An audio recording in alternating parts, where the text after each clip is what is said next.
in a while. Hello and welcome in. This is the 500th episode of the Dean Withers Show. For everybody tuning in live on this beautiful Monday evening, I really appreciate you guys so much for being here. If you've never been here before, as I always like to say, you are in for a treat. For 4 hours a day, every single day for the last 500 days, because today is the 500th episode, we have gone live for 4 hours to talk to people that we politically disagree with in an attempt to change their minds, as well as the minds of members of the audience, to vote for more progressive politicians in elections and to support progressive causes across the nation and across the world. But we usually end up talking to some of the most batshit insane, ludicrous, crazy idiots ever.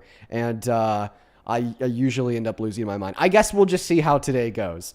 Now, folks, before we hop into that first debate of the day, there are two things that I want to cover. The first thing that I want to cover is a little bit more sentimental, and it's just a thank you. Thank you so much for being a part of what we have built. Thank you so much for being a part of one of what has turned into the largest live streams on the internet every single day, discussing politics, breaking it down, and making what seems complex be understandable to the average American while giving solid argumentation for why you should reject the tyranny, reject the madness, and reject the ludicrousy of the establishment, of the right, of the GOP, of MAGA, and of Trump. And I think that we've done a lot of work over the course of the last 500 days. Some moments that really stick out to me would be the 4, if not 5, teenage girls who have either joined the stream or sent a donation in telling me that they were raped and they were impregnated at or under the age of 16. But because their parents were vehemently pro-life, abortion abolitionists, they did not want their daughter, who was raped and impregnated, to access abortion. But by sharing this live stream in the arguments that we discussed surrounding abortion, we were able to change the minds of their parents and convince them that an abortion was a way to go for their child who wanted one. The fundraisers that we've done for the Congo. We raised over $25,000 for a cargo ship that went to the Congo and was able to build a clean water well and sustain clean water drinking for over 50,000 innocent Congolese individuals. The advocacy that we have done for politicians, having interviewed Zoran Mamdani on this very live stream days before his monumental and historical win in New York City. Changing the minds of parents who were anti-trans and pro-Trump to be accepting of the trans community when they had trans children. I forget her name. I think it started with a J, but I will never forget her story, nor will I ever forget her journey joining this live, having her mind changed, and having her be accepting of her children. I think that what we've done here has been fantastic. The last 500 days have been life-changing for me and life-changing for many others, and here's to the next 500. Thank you guys so much for tuning in. Now, to the second line of business before we start that first debate. This is less sentimental and more crazy.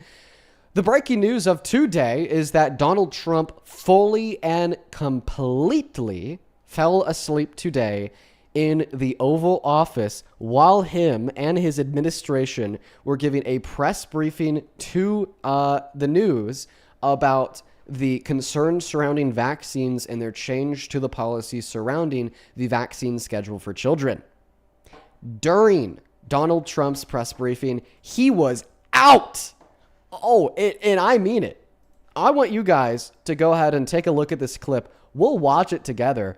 There's been so many occasions of Trump falling asleep in the Oval Office. None as bad as this.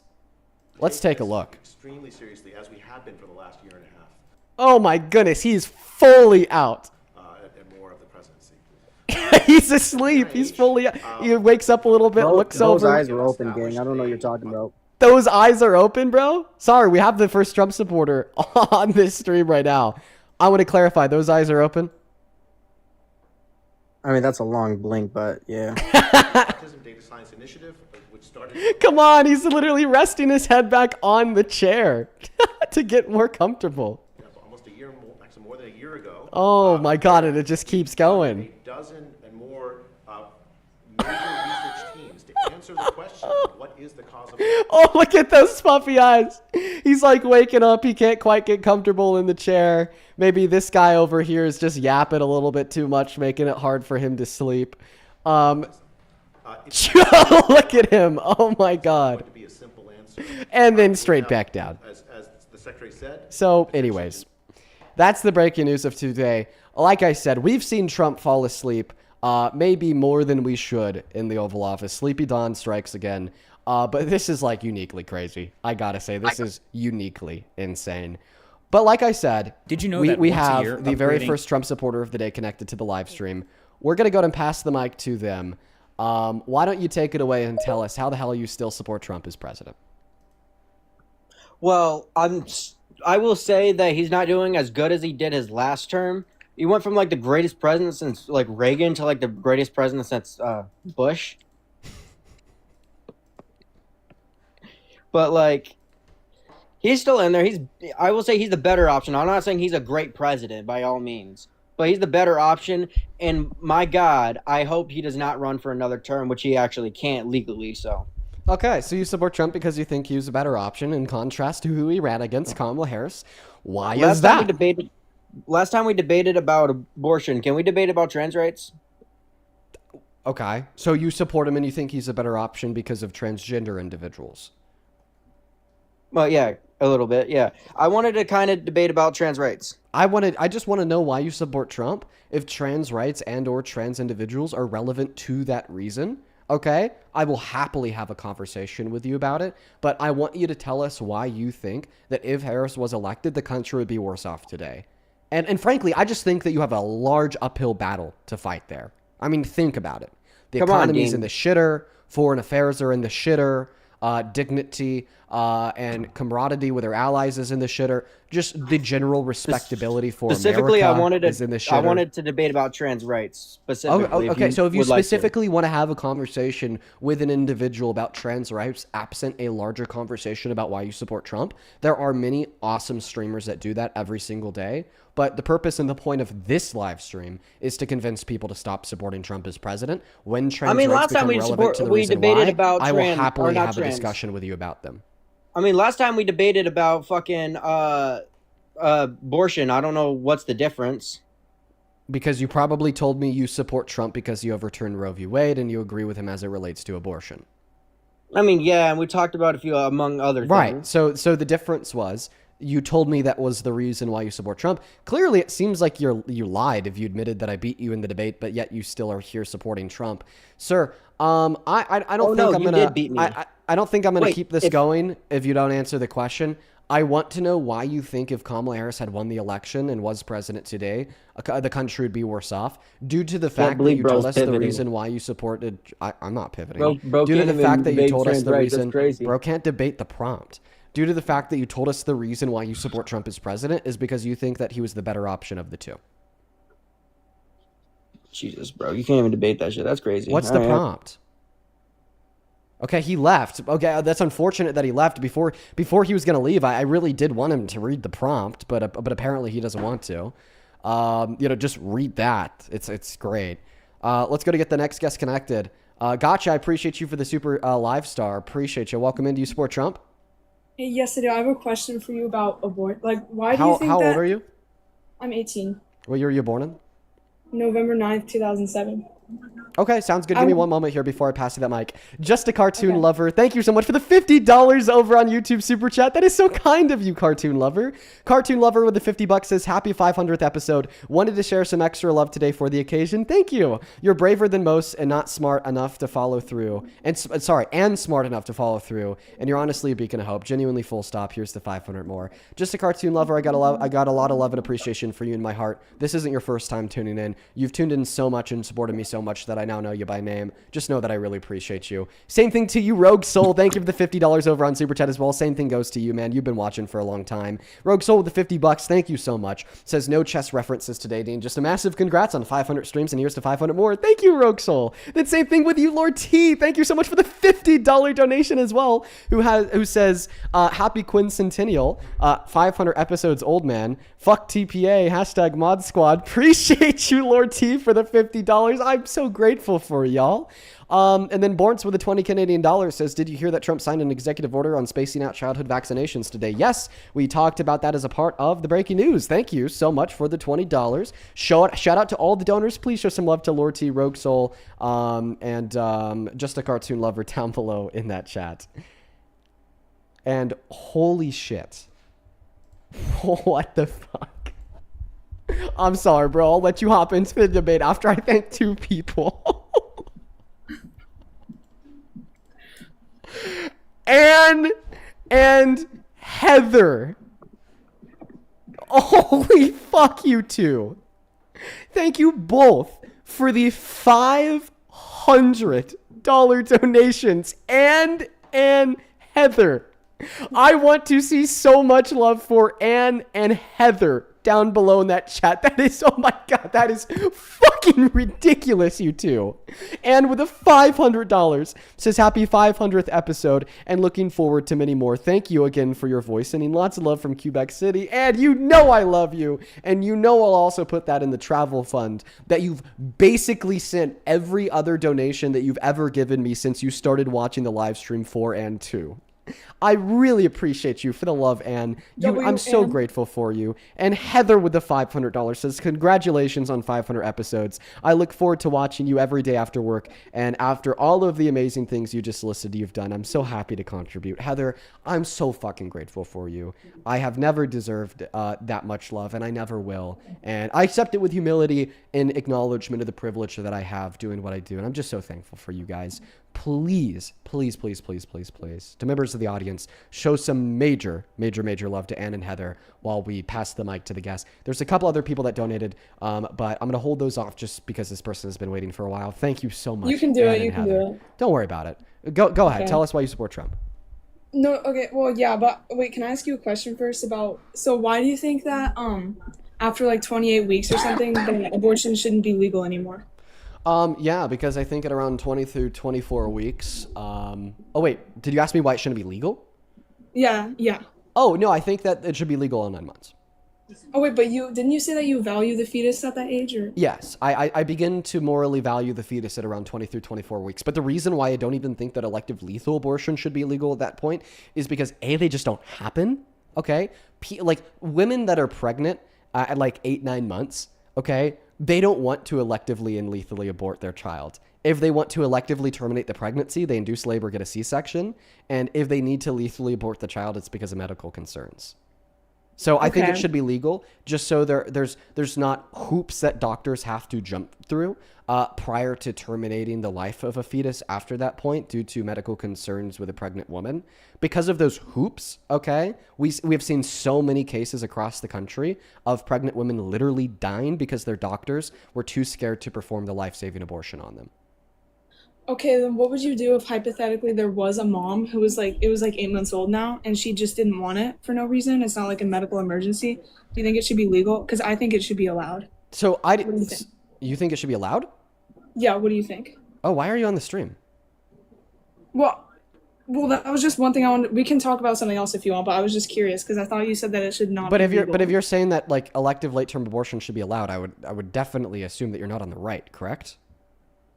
No, that like I have some disagreements with like Trump, but not like every single thing. So This is just weird. But no, yeah. Idealistically, if society were perfect, that shouldn't be allowed. But due to the fact that society is not perfect, it should be allowed. Just once again, because of overall harm reduction. And we don't arbitrate a law based on its outcome in one circumstance. We arbitrate a law based upon its holistic outcomes in all circumstances. If it reduces harm. So you would say in your perfect society it should not be legal for that if she just doesn't want it, that's all? Or like you don't Yeah, think that yeah. she- In my perfect society where pregnant women aren't dying because of medical complications, in late stage abortions, in late stage terms of pregnancy, yeah, I don't think that elective lethal abortion should be allowed days before birth. No. Okay. Okay, then okay, so I was wrong about what you thought then. Okay, another question I have is But I just want to clarify. We literally don't live in that world. And the pragmatic concerns of women who need life-saving abortions being denied access to those life-saving abortions because of abortion regulation, even in the 8th month, overwhelms any concern of the value of the fetus at that point. I agree. I don't even think it should be Okay. legal for any circumstance. Wait, you don't But think it should be legal in any circumstance? no, illegal. No. Oh, But I was okay. gonna Dude, we're here to talk to Trump supporters. I'm gonna kick you. I know, no, Let's go to get the next guest connected. Only do hop inside of the queue if you happen to be an American adult that supports Donald J. Trump as president. Only hop inside of the queue if you do happen to be MAGA, everybody. By the way, for everybody in the comment section spamming about Jesus and whatnot, he just got filleted like a fish less than 10 minutes ago by me on Parker's Live. I fucking stun-locked that guy in less than 5 minutes and made him run away. You should go watch it on Parker's VOD. I don't know why he would choose to join again. He somehow convinced people that he won our engagement yesterday. And maybe that's because I brought up my friend. But today he, I don't know, wanted a round 2. And he completely flailed like a fish. So really bad move on his end. Really bad move on his end. MAGA, welcome in. Do you support Trump? Yo, I'm not old enough to be in here, but I'm just saying, I just wanted to meet you, though. Nice meeting you, dude. Gotta kick you because of your age. Only up inside of that queue if you happen to be an American adult that does indeed support Donald J. Trump as president. Let's go to get the next guest connected. Welcome in. Do you support Trump, Sadie? Hey, Dean, I've been up here before. Very nice. Do you support Trump? You actually changed my mind about it, and I also wanted to say thank you for speaking up about Grape as a Hey. victim. I really appreciate it. So, yeah, I just wanted to say that to you. Well, listen, I appreciate you, Sadie. I'm sorry that happened to you. I'm sorry that the system has failed you and many other survivors so horrendously. And I'm so happy that I was able to change your mind during our last conversation. You have a great rest of your day, Sadie. Let's go to get the next guest, Michelle, loaded up in. Can we get some W500s in that comment section? Can we get some W500s in that comment section? Welcome in. Do you support Trump, Michelle? Yes, I do. How old are you, Michelle? 19, September 24th, 2006. Okay, and I'd assume that you've been told that you sound really young a lot, right, Michelle? Yes, I have puberphonia. It's usually found in men. It's a condition where it makes your voice sound younger than you actually are. I weirdly believe you, but I'm still going to ask you some clarifying questions. I'm not going to ask to see it, but do you have a driver's license? Not with me.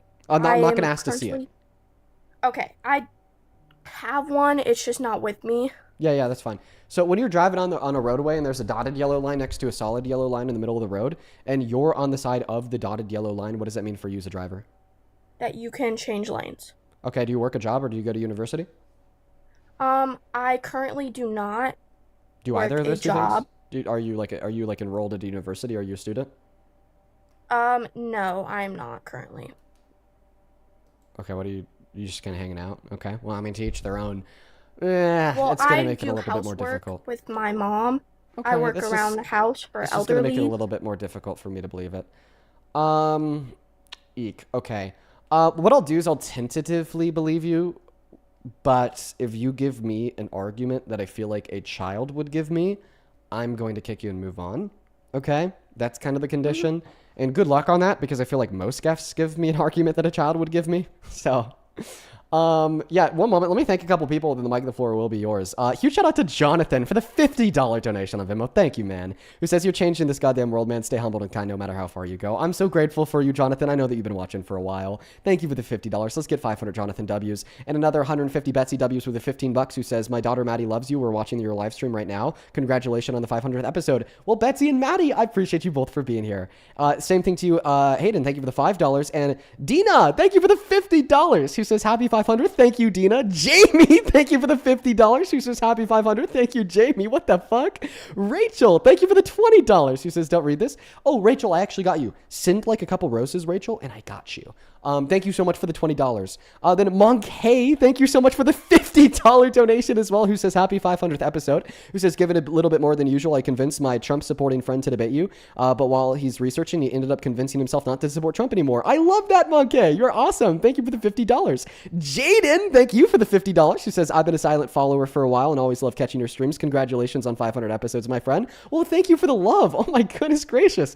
Anastasia, thank you for the $50. She says, happy 500th episode, Dean. You make a huge difference every day. It also happens to be my 52nd birthday today. Enjoy some bubbly on me. Whoa, dude, Anastasia, you have a great 52nd birthday, and thank you for the love. Genuinely, I'm so grateful for you. Will, thank you for the $20. She says, you're the goat, Dean. Your streams make my worst day so much better. Well, I'm so happy that you're with us today, Will, and thank you for the $20, my friend. Genuinely, I'm so grateful for all of you guys. Holy fucking cow. Over on PayPal, Ivana, thank you for the $50, who says, I love watching you school MAGA idiots, but my favorite Dean moment in honor of your 500th episode is when you're speaking to a victim of SA and you had so much compassion for her while informing her. It warmed my heart. I think I remember the conversation that you're talking about. That was very moving. Thank you so much. Then Hermione, thank you for the $20. Let's get 200 Hermione W's down below in that comment section. I appreciate you for the love. If you're being serious about an anxiety pin, go get the lavender and caramel one. Carmen, thank you for the $10, who says happy 500th episode, Dean. Thank you so much. And Xander, thank you for the $50, who says happy 500th episode, Dean. Thank you so much for everything that you do. Well, thank you, Xander. That is genuinely so fucking kind of you. Show some love to Xander.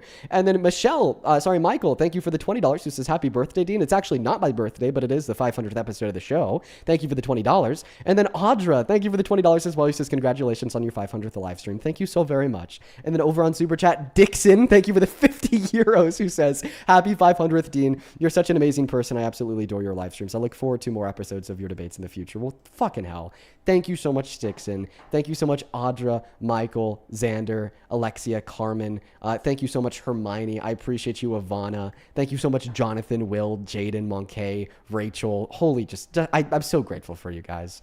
I appreciate you for your patience. Let's get some big W's for the donors down below in that comment section. It's just above and beyond. Why don't you tell us why you support Trump?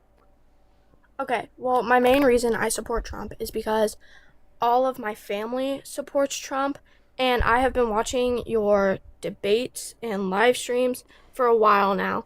And I have experienced SA at my school. I've told my family about it, and because they are pro-life and MAGA, they did not report it to the school. Even when I did report it to school, they did nothing about it. The kid got to stay at school, did it to several other girls and women at my school. And I just want to say, you have recently been showing me reasons not to support Trump. A lot of reasons, as in him essaying a bunch of women and girls at the age of like 14. And I just, like, people will say that there is no, like, proof that he's done it, which is why my family doesn't think it's happened to me. Well, hey, here's what I'll tell you. I'm so sorry that your family doesn't believe you, okay? So many people have lived that experience, and it is always just so uniquely terrible. I believe you. We all believe you. I let you finish because I want you to feel heard. But when you said that you had this experience at your school, you kind of made it obvious you're a minor, so I'm going to kick you because if you were 19 and you're not in university, you're not in school. But, you know, I let her finish speaking so she could feel heard.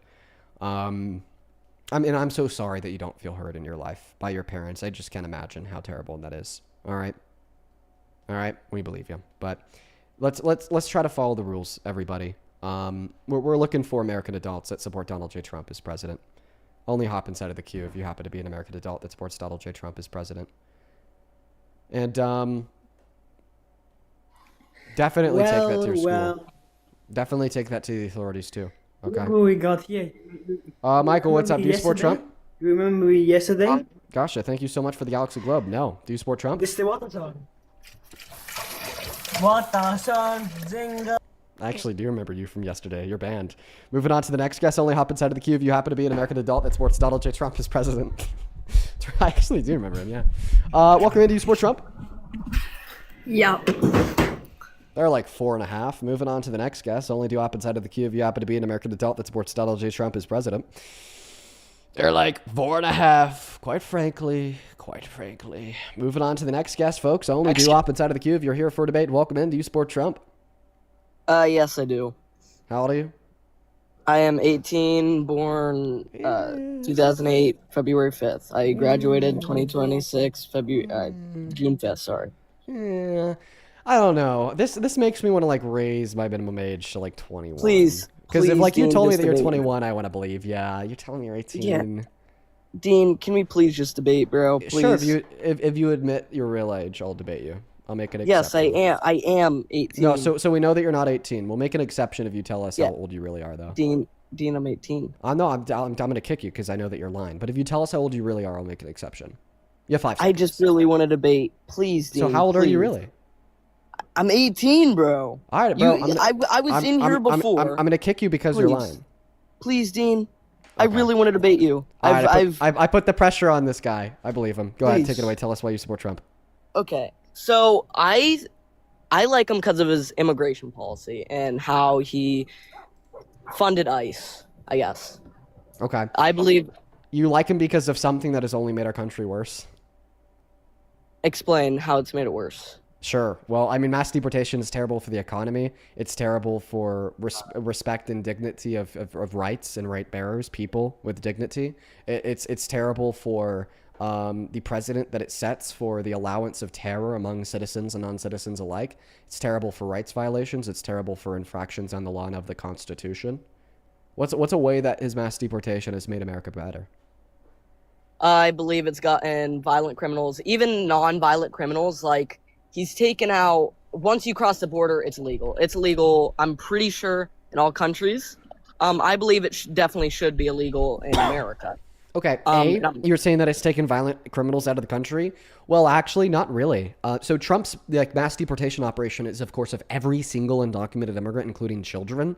I mean, he's even also kind of directed the effort at some legal immigrants, like asylum seekers. And because of that, the amount of the percentage of the deportations that are of undocumented immigrants that have violent crimes on their records has dropped significantly from where it was under Democrats. Like, for instance, under Obama, over 20% of deportations were of undocumented immigrants with bad crimes on their records. Today, under Trump, it's sub 3%. So if you're telling me the benefit that we get as a country due to Trump's mass deportation is more violent criminals deported, the opposite's true. There's actually more violent criminals roaming around free in the streets of this nation because there's more non-violent children and asylum seekers being deported. And if you care about violent crimes, you wouldn't support Trump as president because he is a violent criminal. Hypocrite. Are you talking about the 34 Gotcha. felonies? Thank you so much for the unicorn. Yeah, I'm talking about his felonies, and I'm talking about the civil court that found him guilty for raping a woman. I guess when it's a rich white man, not only do you not look the other way, but you also make him president. But when it's not a rich white man, but rather a brown individual, and they're not even guilty of a violent crime, they're just in the country to provide a better life to them and their children in violation of a federal victimless misdemeanor. Oh, well, then all of a sudden you act as if it's a national crisis. I would label that as obvious, glaring hypocrisy. I'm not 100% sure about his felonies. I haven't really dug into that. What are, like, his, I guess, what are his felonies? Oh, sure. So he cheated on Melania with a porn star before the 2016 election. And then he gave money to his lawyer to then give to her under the table to pay her off to shut her up about it. And the illegal part was the money that he gave to his lawyer on his official business records were accounted as business expenses or lawyer's fees, when in all reality, they were not lawyer's fees, and they just went to the porn star that he cheated on his wife with. And that's a Class E felony in the state of New York when you're doing so in the furtherance of another crime. Oh. I mean, yeah, I guess you're right. But, yeah, I guess do you believe character is better than policies? I believe that policy is derivative of character. Clearly the policies that Trump is going to run on and that Trump is going to implement are going to be derivative of his character, and his character is terrible. Another thing, yeah, I guess you're right. But another thing I did want to debate about is abortion. Yeah, that's a child. He has a post playing as Tung Sahur in Roblox. Okay. Yep, sorry. That gives me reason to believe that you are like 15. Let's move on to the next guest. Only hop inside of the queue if you happen to be an American adult that supports Donald J. Trump as president. For everybody that's tuning into the live stream today, welcome in. Today is a very, very, very exciting day. This is the 500th episode of the Dean Withers Show. Thank you all so much for being here for such a monumental day with respect to what we do. Thank you for the galaxy as well. Welcome in. Do you support Trump? Okay, thank you for another galaxy. Let's go to get the next guest connected. Only do up inside of the queue if you happen to be MAGA, everyone. Only do up inside of the queue if you happen to be MAGA. We got Ollie loading up. Huge shout out to Zane for the $10. I appreciate you. Zane says, love your streams, fuck the trolls. Can you say hi to my daughter, Kalia? It was her birthday recently. Yes, hi, Kalia. I hope you had a good birthday. Shout out to Zane and Kalia. Moving on to the next guest, we got Maddie loading up. Thank you so much as well, Aslan, for the $10, who says, thank you for everything, Dean. Happy 500th episode, Uncle Fetus Deleter. When I'm a rich lawyer, I will donate even more dinero. Well, I wish you all the best of luck in your career ambitions. Thank you for the $10, Aslan. Matthew, thank you for the $50 donation, who says, happy 500th episode. Thanks, man. I appreciate you. Let's get 500 Matthew W's. And then 500 Jess W's for the $50, who says, for your 500th episode, been watching you since around episode 300. You deserve all of this. Thank you so much for showing support for all of my stories that I've shared with you. Jess, I'm so grateful for you, and I always have been. Thank you so much. Jesse, thank you for the $30 donation on Venmo, who says, happy 500th episode. The old Dean Team Dream Team remembers. Jesse is probably one of my first followers ever. Jesse has been hanging out with us since we averaged less than 50 viewers. Jesse, I will never forget you. I'm so grateful for you. And it's just so crazy that you're still tuning into the streams. Samantha, thank you so much for the $15 as well. Who says, happy 500th. Thank you so much. As well as to the other parts of the message. I appreciate you for your kind words. And then Kayla, thank you for the $10 who says, happy 500th episode on Venmo. I appreciate you. Welcome in, Maddie. Do you support Trump? I would, Dean, to debate with you. Okay, we kicked her because she was singing, and I'm, honestly, I don't really like singing. It's too joyous for me. I prefer to be in a constant state of anxiety and fear. Let's go to move on to the next guest. Only hop inside of the queue if you do happen to be MAGA. I'd really appreciate that. Moving on to the next guest. Jazzy, thank you for the galaxy. Let's go to get the next guest connected. Here. We got Leah and loading up. We also got Country Cows loading up. I'm on. We got Tiffany loading up. We got a couple people loading up. Gotcha. Thank you for the well diving. Welcome in, man. Do you support Trump? Okay, we're going to start at the bottom and go to the top since we have 3 people on the panel. Leah, do you support Trump? Yeah, I do. How old are you? I'm 19. Okay. What year were you born in? 2007. Okay. What month? April. Okay. What about you, Country? Do you support Trump? Hello? Yo, do you support Trump? That guy's in the bath. Yes, I do. It doesn't sound like he's in the bath. How old are you, Country? I'm 18 years old. What year were you born in? 2008. Okay, what month? July 20th, my friend. Tiffany, do you support Trump? T, appreciate you for the galaxy. We gotta have at least one troll. Is Tiffany the troll? Tiffany's not even here. Okay, yeah, we're gonna start with you two. Let's just go ahead and do a little cutesy like 1v2 here. I want you guys to just take a moment, talk to one another, strategically plan the very best argument for why you think Trump is a good president. And after you guys have like 30, 40, 50 seconds to do that, because you got to work together. You got to work together here. Then I'll respond to it. So why don't you just take some time to talk amongst yourselves? First of all, I feel like that's a little unfair because then you get a little insight and then you also get to build your battle when I don't know how intelligent Leah is. Okay? So I came in to ask you a couple questions, dude. Because last time you kicked me off and you said you would think about the question and then you kicked me. So are you refusing to strategize with your team member? I mean, not necessarily, but is it because she's a woman? No, it's because I came in here to finish asking you the question that you kicked me for. But like it was really leading to a point and it was kind of discerning, dude. Yeah, what's your question? It was, do you remember the Puerto Rican taco stand? Do you remember when you said that was your favorite food? Nope. Dude, seriously. You're banned. You said you would We're think banned. about it. You said you would think about it. No. You said you would think about it. No. It genuinely, I live on a farm with chickens. No. I live on a farm with chickens. Okay? We are not going to talk about shit tacos. You literally said on live. And guess what? Guess what? I didn't fucking think about it, my friend. Dude, I did not think about literal human feces in my food. You're admitting to be unreliable. Dude, you're admitting to be unreliable? Are you serious? Yeah, maybe Admitting as en it masse relates be unreliable. to the ability to determine the standard of how much shit, literal human feces, I'd allow in my food. It's about the FDA, dude. Get the fuck out of here. Leave the stream. Oh my you god, freak. this is not fair. Yes, it is. Yes, it is. You shit It's eater. not. This is unjust. Yeah, Because you know literally- what's what's I unjust would've is the been fact fine that with you it like if you- eating shit and you want I to talk don't about like eating shit, with Dean. other people. I don't like then eating why do shit. you want to talk about eating shit? It's because it leads to my point with the FDA. What's the and point? Me leading to supporting What's the Trump, point? dude. Make the point. You have to fucking answer. I'm Dean. not going to tell you how much shit You I would said allow in you my would- food before I You eat it. said you would think about it. I wouldn't have a problem with Leah, it. why do you support Trump? What the fuck? Okay. So, mainly because of his immigration and abortion laws, I wanted to talk to you about immigration because I thought of something, which is like your main argument all the time for immigration is that Trump himself is like a violent sexual criminal. Okay, listen to this. Listen to me. Listen to this. All right. So, here, hypothetical for you. There's 2 rooms. In the first room, there is a violent sexual criminal, and he's in a glass cage. He can't get to you. And in the second room, there's like 500 violent sexual criminals, and they could all get to you if they wanted to. Which room would you pick? The first room. Okay. So, here's the thing. Trump, I don't really care what he has done because he can't get to me because he Really? is like your president can influence the way in which you live your life? he definitely can, but my thing is so that not only like can he get to you, but he does get to you. He influences the way that you live your life by dictating public policy.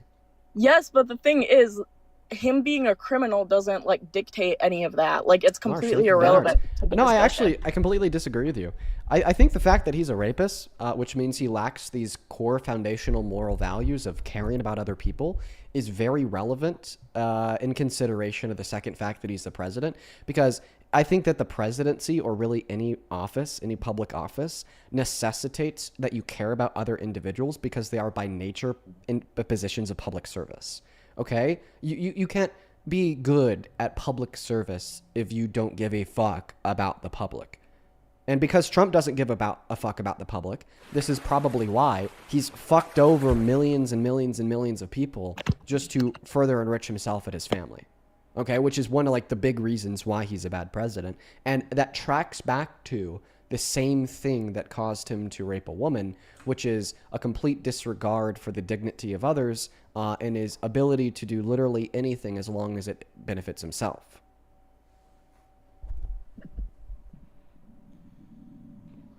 What flavor is that one? Truk. It's a flavor of Truk. Would you like to know what Truk is? I would love to know what Truk is. Truth nuke. Like the one that I just dropped on your goddamn forehead, Leah. Would you was like really to good, respond to Ian. the substance of the debate? That was a knee slapper. Typical. Thank you so much for the galaxy. Okay. Give me one way that his morality has like shown through in his policies. Oh, for sure. Yeah, he defunded USAID, which is projected to kill 14 million people over the course of the next 4 years, just That's so like he food could say stamps that and he's stuff, right? saving money that was going to fraudulent DEI Democratic programs and give him a marginal bump in the polls. Like the ones that pay you. DNC Dean. Are you here to troll or are you here to debate, Leah? I'm not Unfortunately, trolling. I'm not paid by the DNC. If they offered it to me, I'd take it, though. Okay. Can you repeat that? Sure, you asked me how his moral values shines through in his policy and action. Okay. Yeah, he's killing Okay. 14 million people across the globe just so he could say that he's saving our government like $50 million from DEI wasteful expenditure programs. That's a really clear example. or I like think- refusing to release the Epstein files because he's in them and his friends are in them, or starting a new war in Iran that's killed children and destroyed economies across the globe to deflect away from the Epstein files, or when he tried to illegitimately settle with the IRS, barring the federal government from investigating him for fraud illegally, or, you know, when he like literally tried to overturn this country's democracy on J6 and then gave full and complete presidential pardons to the violent and domestic terrorists who tried to kill cops on the steps of the Capitol, or when he illegally refused to pay out food stamp benefits to 12 million starving American children during the last 12 days of the first government shutdown last year, or when he attempted to discredit the entirety of the institution of our criminal justice system just because they found him guilty of 34 Dean, felonies, can I or when speak? he attempted to lock up Can all I of his speak? political Can opponents, I such as speak? Hillary Can I Clinton, speak? Bill Can I speak? Clinton, Can I Letitia speak? James, Can I or speak? James Can I Comey, or when Can I he speak? called for the execution Can of I 6 speak? Democrats in Congress, Can I said that speak? they should be Can I hung speak? because they told the Can I military to speak? disobey any illegal orders Can I that they were speak? going to Can I give them, speak? Can I or speak? when he Can I actively speak? celebrated the deaths of Can I people like speak? Rob Rainier or Bob Mueller, or when he went on Can I stage can and I said like that he just talk? doesn't care about You Democrats know I'm and not he thinks that they're listening. evil. You know I'm not listening. I stopped I'm listening sorry. after, You like, just the you first, just like, three asked me things he for said. examples of his morality. Okay, Okay, shining through Dean, in what you he know does that in how a public debate office. works. Yeah, is I that, could like, probably you give you a few 500 points examples. and then the other person responds to the points. I can't keep track of like 70 different points and respond to them all. I need time to respond. Okay, go ahead, Haley. Okay. Thanks for the galaxy.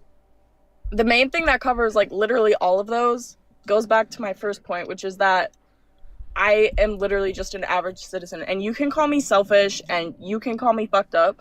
I'll but still be the able to thing hear you, is- but I'm gonna momentarily get out of the seat. But go ahead. Okay. The thing is, ew, I don't want to hear my own voice. Okay. The thing is about like the average citizen is that literally we have to focus on ourselves. We have to pay attention to what's going on in our own lives. And if Trump makes like our daily lives better, like as a working American, like I'm going to support him.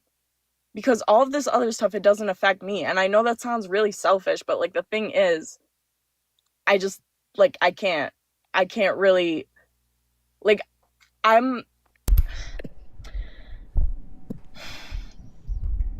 have a daughter on the way, and like me and my fiance are like planning on just like trying to raise her in this economy, and like we can't afford attention to like other matters. First thing, just to clarify, if that was true, it would be selfish. To say, oh, I'm going to support him just because he benefits me but serves as a detriment to the rest of society, that's the same type of logic that justifies slavery. But second of all, it's not even true. He's not even helping the average American. And that's why the economy is performing so poorly today. We saw the largest monthly increase in the price of gasoline for the average American because of him in March. We saw the worst jobs report in 20 years, excluding recessions, for the average American last year because of him. We have now seen an increase in the rate of inflation, unemployment, and a decrease in the growth rate of real median wages because of him. And how does that impact the average American? And by the way, according to the Center on Budget and Policy Priorities, I just want it to be so incredibly clear. The average American making at or under $51,000 per year now has less purchasing power today because of Trump. And guess what? That hurts the average American. So not only would it follow that if what you're saying was true, you'd still be wrong because it is indeed selfish and therefore immoral, but it's also just the case that what you're saying is not true.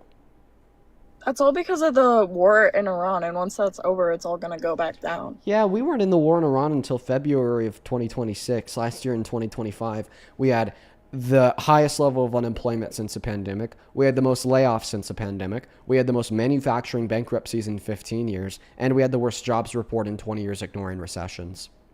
So you're wrong. It's also because of the big, beautiful bill and his tariffs.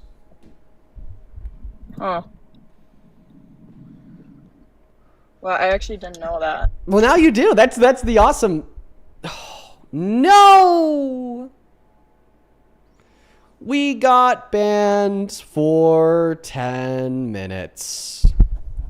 Beep, beep, beep, beep, beep. Beep, beep, beep, beep.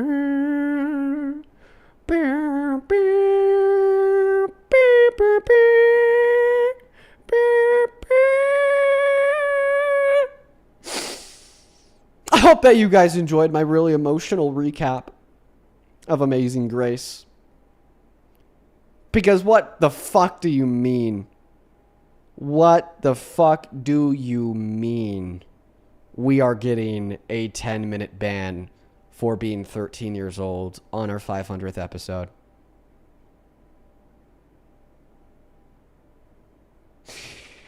What the fuck, dude?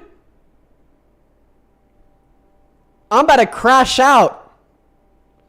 This is fucked up. On the 500th episode too? Well, maybe there's some benefit here. Maybe there's some benefit here. Dude, this is fucked up. Let me appeal this shit. One moment, guys. Maybe there's some benefit here, okay? Not only is it now our 500th episode, but it's also our 5th 18th birthday.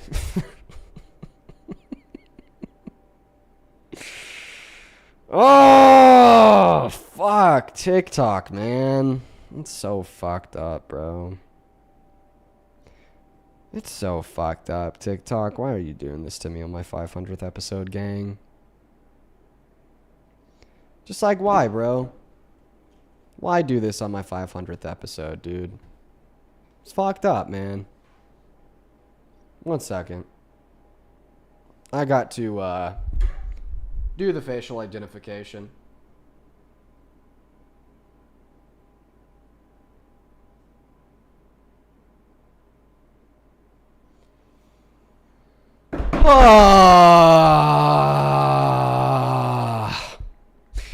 Well, we'll be back up in 8 minutes, folks. We'll be back up in 8 minutes, folks. Fuck this shit, dude.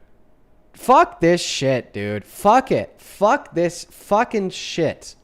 It's so mean. It's just cruel, man. It's just cruel, man.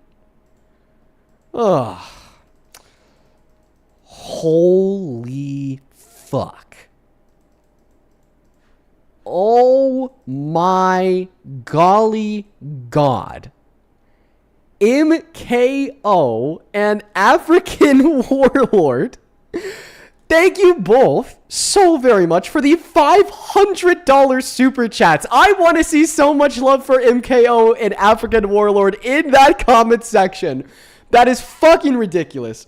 That is goddamn crazy. That is so much money. Thank you so fucking much for the love. I'm so grateful. I'm so grateful. Thank you guys. I'm just beyond grateful. I genuinely and sincerely am beyond grateful. Thank you two so very much. MKO with a $500 says, here's $500 for 500 episodes.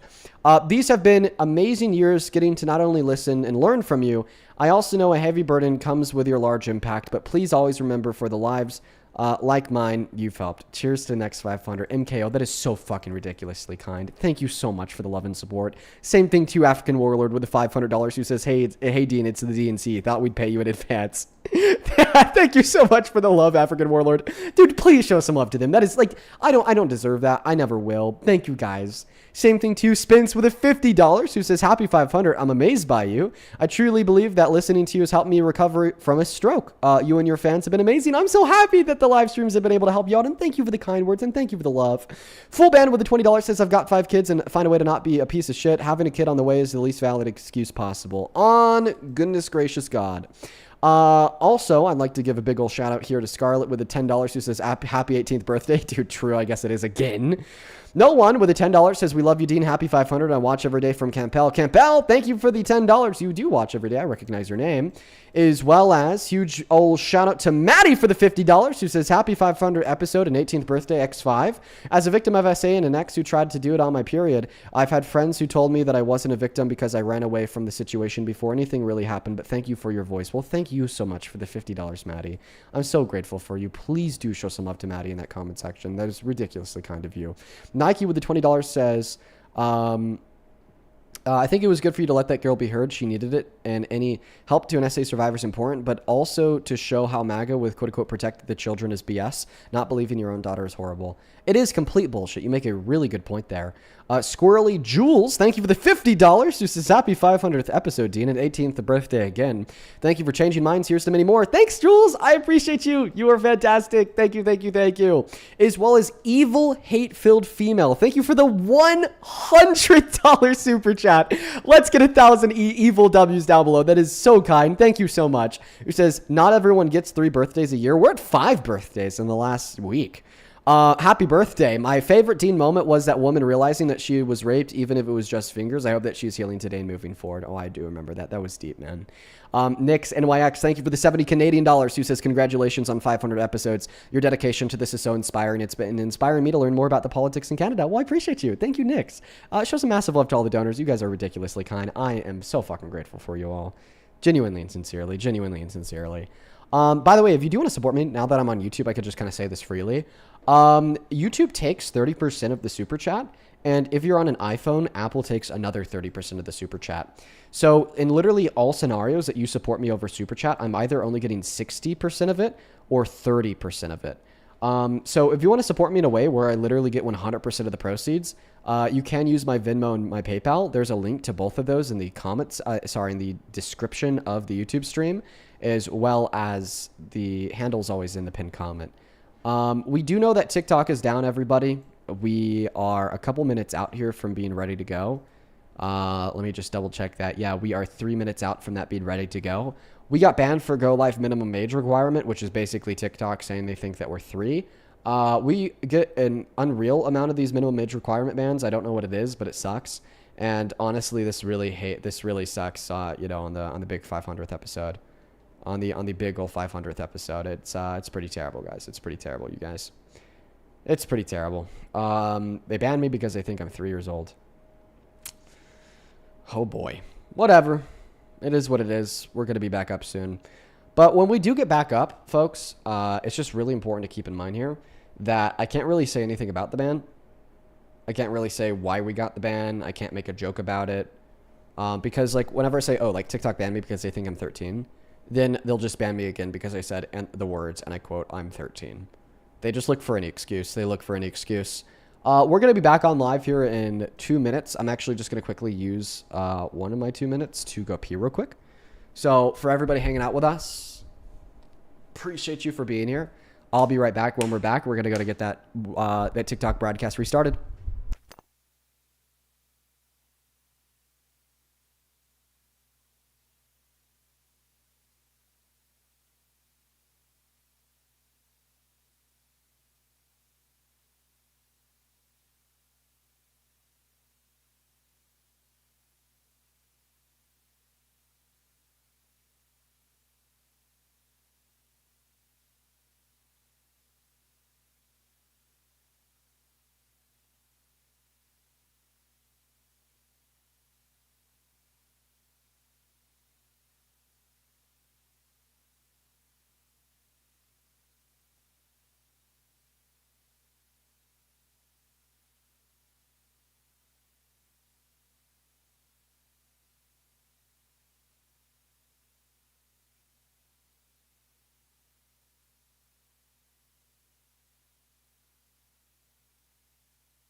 Alrighty, folks, I am back. Somebody in the chat says, yo, Chair, do you support Trump? You're funny as hell. Yeah, listen, we have around 60 seconds before we're good to go live on TikTok again. I actually want to quickly take this 60 seconds to talk about the debate that we had last night. So last night, we talked to somebody by the name of Jesus and Whatnot. There are some 19 self-proclaimed philosopher. I don't know what the hell he calls himself. He's a Christian. He likes to debate the existence of the Christian God. He joined my live stream last night to try to debate me about the existence of the Christian God. Then I was like, I don't really do that. So then we started a conversation about abortion, and it kind of just turned into an examination of where I think morality comes from and what I think morality even is. I think that he lost the debate. Why? Why do I think he lost the debate? Because he made a claim that it's a bad thing for a pregnant, raped 5-year-old to get an abortion. And then I asked him why he thinks why that is a bad thing. And then he spent like the next 40 minutes trying to burden shift on me to ask me why I'm the one that thinks, that's like okay, permissible, or moral. And the issue here is that's a burden to shift. It's not investigating the claim that he made. It's not giving evidence for the claim that he made. And I found that quite annoying. I was pretty charitable in that conversation, though. I explained to him, you know, my metaethical views, my normative views, and everything else in between. But then towards the end of the conversation, he started having another detour in the conversation about Thomism. And then I brought up one of my really, really, really smart friends to talk to him about that.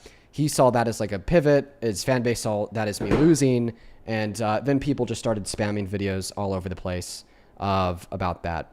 Thank you so much, Moa, for the $10 on PayPal. He says, happy 500th episode. Thank you so much, Moa. But then anyways, again today, he joined Parker's live stream when I was on Parker's live stream. And wow, I fried his ass. I absolutely fried his ass again today. I don't know why he'd make that decision. He joined up. I asked him to justify the claim that he made yesterday. He couldn't. So then I repeated my answer as concise as possible to the detour that he took yesterday, and he didn't want to address that either. And then I like offered him like a debate where the winner would have to send like $500 to charity. Sorry, the loser would have to send $500 to charity, and he like refused that too. So that was fun.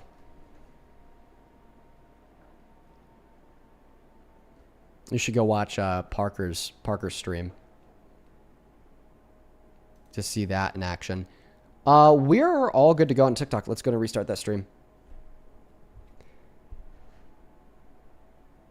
Here we go. Here we go. We're already back up on TikTok. Welcome back in, folks. Hello, hello, hello, hello. For everybody tuning back in on that TikTok broadcast, I appreciate y'all so very much for being here. Thank you so much for joining in, you guys. Thank you so much for joining in, you guys. We are back. We got taken down by TikTok. I can't really tell y'all what we got taken down for, unfortunately, because I'm afraid that it would get me taken down again. But we are back. Dude, TikTok sucks. TikTok sucks. They fucking suck so much, man.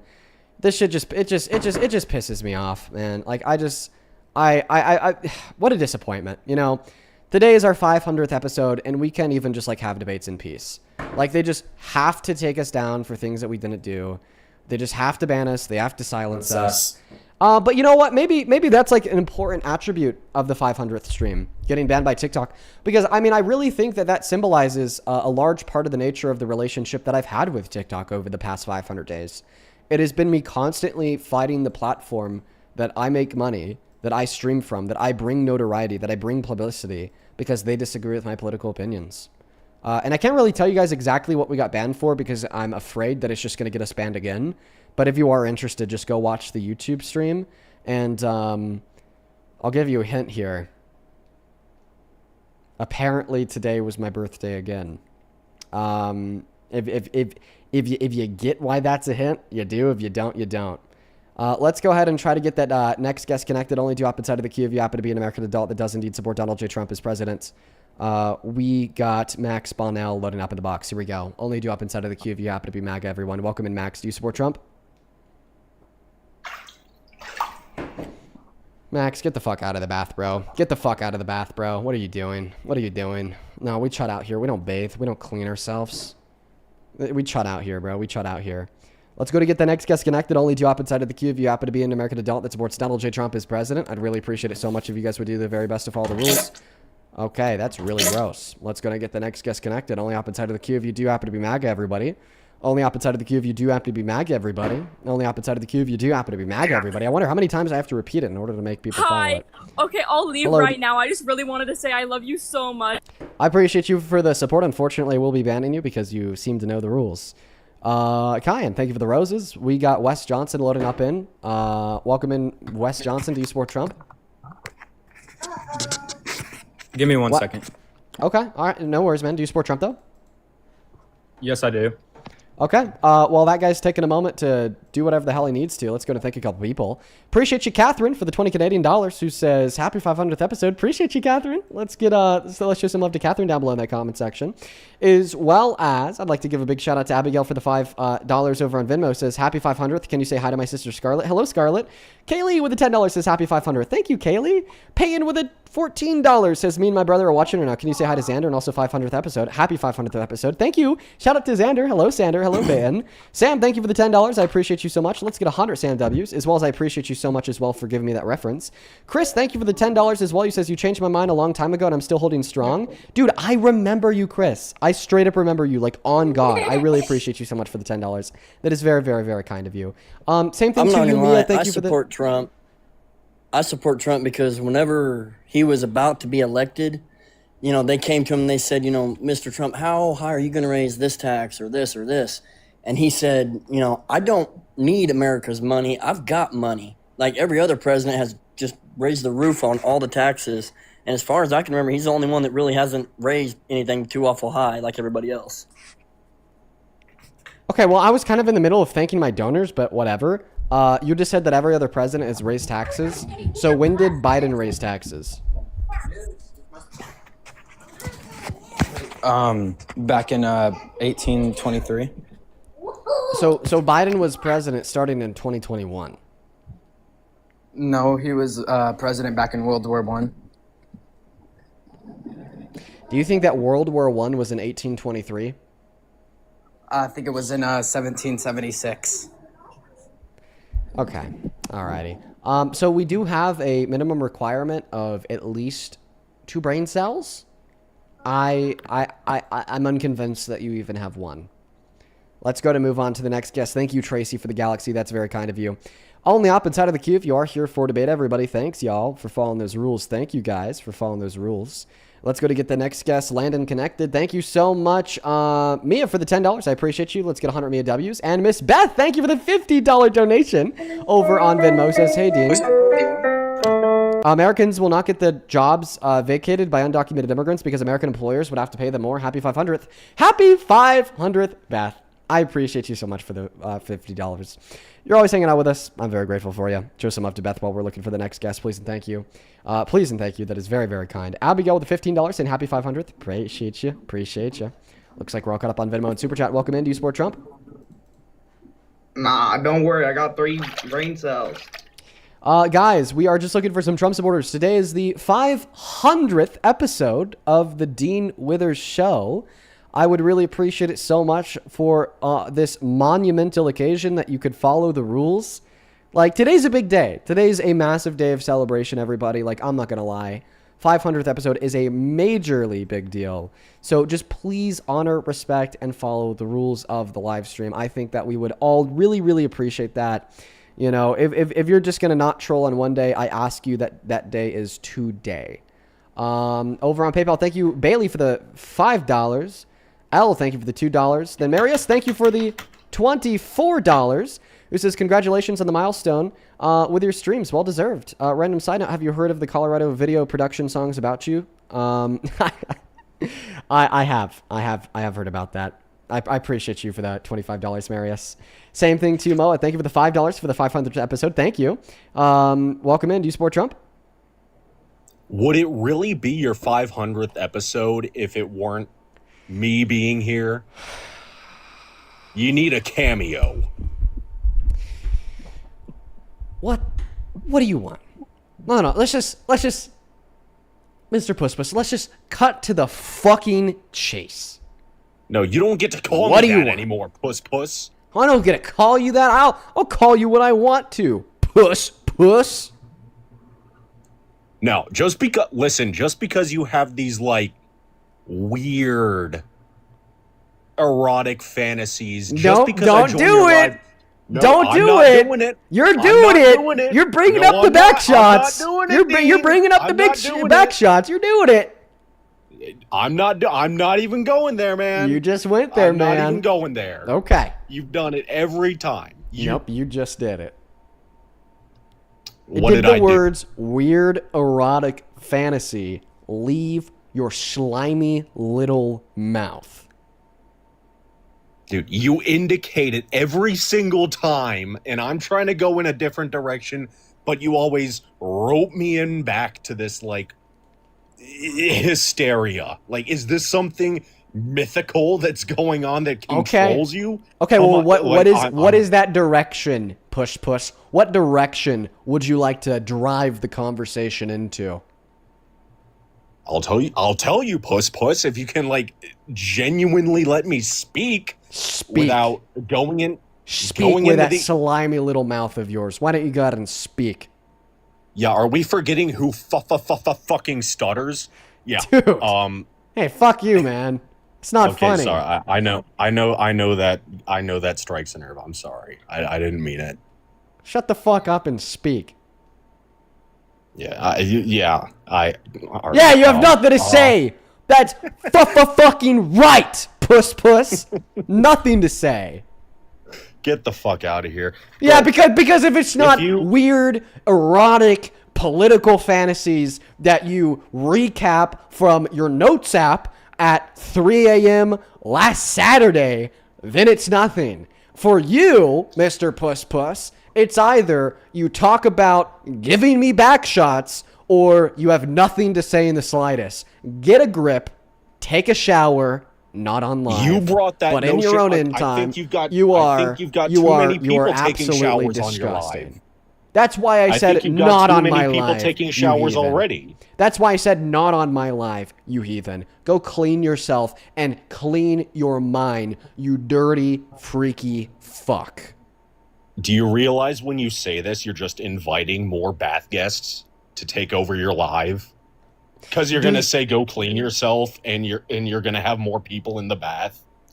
Well, honestly, maybe I shouldn't be too concerned with the consequences because you cleaning yourself is a national emergency. Why should I be concerned if that causes more people to join the stream in the bath if it is a nationwide imperative for you to take a fucking shower? Hey, puss, you've come up with terminology, okay? You've come up with terminology that I have not even comprehended. Like, some of the verbiage that I've used, I literally got that from you. Okay. I don't know what's going on in that sick, twisted mind. Yeah. But you've never How about you go ahead and go spend some one-on-one time with that loofah under running water. Would you like that one-on-one time with a loofah under running water to clean that grime off of yourself? I mean, if you ask me, your hair's looking pretty oily. If that's just my this is how this guy acts. Okay, yeah. Get the fuck out of here. We're going to move on to the next guest. Get the fuck out of here, puss. Not a real note, though. What's that guy's deal? I don't know. He's kind of funny. Hey, do you support Trump manifest? Yes. Chat, you didn't have enough? You guys have been spamming on TikTok, hashtag we want puss all day long for the last 3 days. You finally get puss, and not even 3 picoseconds after I kick him off the stream. Not even 3 nanoseconds after I kick him off the stream. Do you guys go back to spamming that in the chat? Get a fucking grip. Get a goddamn grip. Manifest, how old are you? 20. Okay, give me one moment here to thank a couple people, and then Mike, the floor will be yours. Nigel, thank you for the $20 over on PayPal. He says, Dean, debate me. I can't request, but it's pending, but I really want to debate you. Okay, Nigel, I'll have a conversation for you. I'll look for you in the queue. Thanks for the $20, man. Darcy, that is DARCIE. Thank you for the $50 donation over on PayPal, saying congrats on the 500th episode. Thank you so much, Darcy. This is a big day, and I'm so happy to have you here with us. Thank you so very much for that love and support. Please do show some love to Darcy down below in that chat. Same thing to you, Ivana. Thank you for the $5, and Jolene, thank you for the $5, and Abby, appreciate you for the $10, who says thank you for everything that you do. So happy to have you here. Over on Super Chat, A, thank you for the $20, who says congratulations on the 500th episode, and something else that I can't read off on the stream because I don't want to get another ban. Just know that I appreciate you. Kayla with the $10 says, happy 500th. I just want to say thank you for what you do. I used to be a Trump supporter because of my family, now ex, but your videos have shown me why I shouldn't support Trump. I'm so happy that we were able to change your mind. That's why we do what we do. I'm just so very grateful for you. If you're watching the live stream and you do want to support me and you do want to support what we do, you can find a link to my Venmo and my PayPal in the link tree in the bio on my TikTok account. It's also always in the pin message over on the YouTube stream. The handle's always right there at the top of the phone screen too. It's just my name, Dean Withers, with the letter E and the last name Withers. If you use the handle compared to the link, make sure that you do quadruple check that spelling, because if you get even one character wrong, you're going to send it to a fake Dean scammer account. And yeah, if you're not already on TikTok, make sure to hit that follow button in the top left-hand corner. We are on our alt account today, and we will be for the next couple days. And you probably don't follow us over here. Manifest, why don't you take it away and tell us why you support Trump? Well, I mean, so I support Republicans and originalism, and I support unitary executive theory. And no, I do. I'm not. Don't kick me. Could we actually have a debate? Because I know you remember who I am. Dean. Get the fuck out of here. That guy's a troll. Let's go to get the next guest connected. I mean, I will say he's very dedicated to the bit. He's very dedicated to the bit. Only opposite side of the queue, if you are an American adult that does indeed support Trump as president, everybody, I'd really appreciate that. I'd really appreciate that. Let's go to get the next guest connected. Only do up inside of the queue if you are here for debate, everybody. I'm pretty sure that this guest was the one who sent a donation on PayPal. Welcome in. Do you support Trump? Yes. And how old are you? I'm 19. 2007 Yeah. March. Yeah, you're the one that sent the donation on PayPal, right? Yes, I did. Okay, are you talking to me through like? Live... Oh, are you talking to me through like a Bluetooth device or anything? Oh no. Okay, yeah, we can hear you can't fine. hear Just me? like, yeah, try to speak clearly and close to it, and we'll be able to hear you well. Sorry. Yeah, why don't you tell us why you Okay, support so Trump? the only reason is abortion, and I just need help on that because I just don't think it's moral enough. I have like 3 friends that were failed abortions, and I don't know where I would be without them right now Okay. if they got aborted. A couple things to say here. The first thing to say here is even if you're pro-life, you still shouldn't support Trump because his policies actively cause more abortions. Right. Overturning Roe v. Wade literally led to an increase in abortions in America. Okay? So this actually is not a reason to support Trump. The second thing I'll say here is you're telling us, well, you have 3 friends, you don't know where you'd be without them, and they were failed abortions. Okay, well, this doesn't mean that therefore the pregnant woman shouldn't have been able to get that abortion. Think about it this way. Imagine if all 3 friends that you had are only alive today because when they were children, they got elective kidney transplants from a donor. Okay? And without those elective kidney transplants, they wouldn't be here today. Okay. My only Right? thing And on in that hypothetical, you still wouldn't like know where you'd be without them. They'd still be very meaningful, impactful, and valuable to you in your life. You'd still have a great friendship with them. But like clearly in retrospect, you wouldn't say that therefore the person who electively donated them a kidney so they could live should have had a more obligation to donate them that kidney, or would have been doing something wrong if they didn't donate them that kidney. Okay, I understand. It's just like my thing is like you're kind of taking away the potential of a life in that sense. You know what I'm saying? Yeah, you are. I'm just unconvinced that that's wrong. Like, what do you mean? What's wrong? Like, I don't see the issue in doing so. In the same way that you take away the future of a fetus when you kill it, you take away the future of a future fetus when you use a condom. So would we argue that using a condom is wrong? No. But like if your dad used a condom and pulled out, would you be here today? No. In the same way that you wouldn't be here today if your mom got an abortion. So it seems like there are more things than just abortions that prevent, people existing in the future like you or I, such as pulling out, using a plan B, using a condom. But we wouldn't argue that any of those things are wrong. So then why should we argue that abortion's wrong? I mean, yeah, I see your point. That's really like the only thing I like. Don't necessarily know who to support in this like world. Like this is like once the upcoming election comes, I don't know who to vote for. I've never voted before. Like, honestly. Okay. Well, I mean, listen, dude, it shouldn't be Trump. Okay. I see by looking at your account, looking at your profile picture that you are a black man. I think that black individuals, black Americans out of all Americans have the most reason to not support Trump because Trump's introduction into American politics was literally just him being racist. He was being a racist against Obama. He said that Obama wasn't born here. He was born in Africa because of the color of his skin. When Obama publicly produced his birth certificate, Trump still called it fake. Okay, and that's what gave him that mainstream political notoriety that ultimately led to him running for president. So if the thing that gave him the notoriety that led to him running for president was racism against black and brown individuals. Like, it's very reasonable why most black and brown individuals don't support him. Right.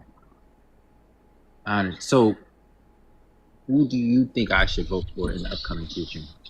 I think that you should vote for, you know, the best option for the future of the country. I don't think that that option will be clear and non-vague until we see who stands up for the primary election. If I had any advice, it would be to look further left than the establishment. We need progress, not strongly worded letters. And I appreciate you for coming up, man. I'm going to move on to the next guest, okay? All right. Thank you. Yeah, you take care. Thank you. Only opposite side of the queue, if you happen to be an American adult that supports Donald J. Trump as president. For the 21,000 people hanging out with us on TikTok, make sure that you are double tapping away in that phone screen, sharing out that live, hitting that little repost button with a share button in the bottom right-hand corner. Today is our 500th episode. It is a major, major day of celebration. Once again, for everybody that's joining in today, just know that I appreciate you so very much for being here for our 500th episode. Absolutely insane. Jaden, do you support Trump? Yes, sir. How old are you? I'm 19. Okay, put it on God. That's what I thought. I'm sorry. Moving on to the next guest. Only up inside of the queue if you happen to be an American adult that supports Donald J. Trump as president. Y'all know the rules. Please do follow them. Y'all know the rules. Please do follow them. Let's go to get the next guest, Michael, connected to the box. Thank you, Eric, for the $10. Who says, would you consider doing live debates on another platform? It'd be pretty fun to do them on Facebook.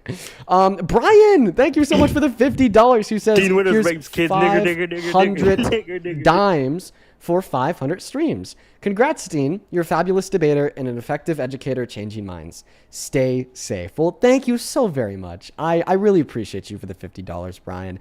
I want to see 500 Brian W's down below in that comment section as well as thank you for the advice. I appreciate you. Same thing to Patsy with the $30 who says, hey, Dean, happy 500th. Keep voicing, educating, and changing minds. Patsy, I'm so happy to see you today. Thank you so much. Same thing to Aaron, ERIN. Thank you for the $50 donation. Thank you so much. Who says, Dean, I'm always saying thank you for what you do, but I want to let you know that although I was a never Trumper before, I've still learned so much from you. Don't stop doing what you do. It truly does help people. I'm here every day and it helps. Oh, well, I'm so grateful to have you here, Aaron. I love ya. Thank you so much for your continued support. Show some major love to Aaron in the chat. And then Charlotte with the $20 on YouTube Super Chat says, heated debatery, bro. Get out of here. Mira, thank you for the €10 for the 500th episode. And hello, thank you for the 10 Australian dollars for the 500th episode. Welcome in, Jess. Jeff, do you support Trump? Dean, I love you. Happy 500. All right, guys. I'm gonna ask you guys. I'm gonna ask you guys to not troll me today. I understand that you guys troll me a lot.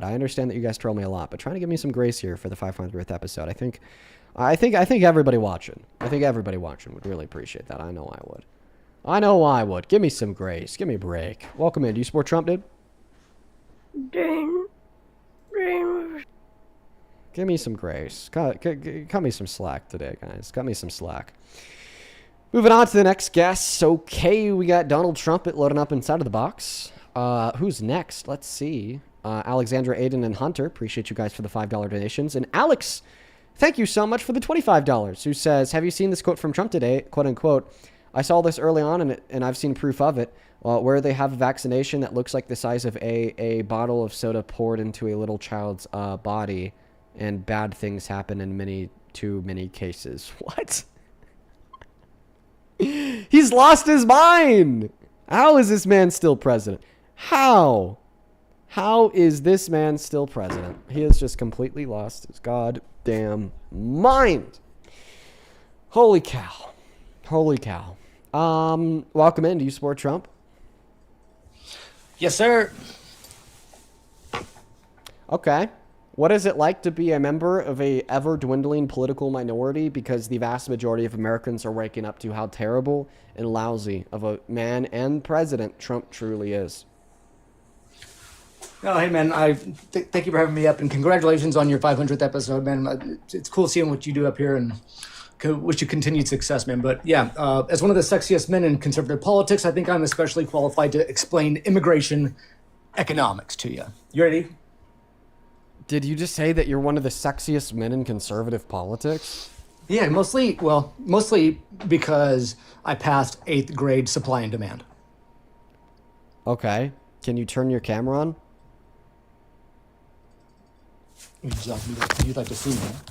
I mean, you said that you're one of the sexiest men in conservative politics, so let's see. Let me get a shirt on. Hang on. He's gonna do it. Let's see the sexiest man in conservative politics. We're waiting.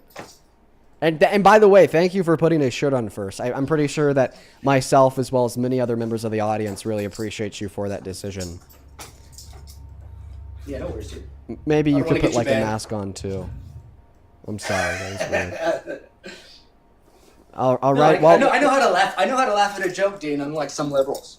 While the self-described sexiest man in conservative politics is turning his camera on, if you're on TikTok, make sure that you're double tapping away on that phone screen and sharing this live stream out with a handful of friends here. We are waiting. We're waiting to see the sexiest man in conservative politics.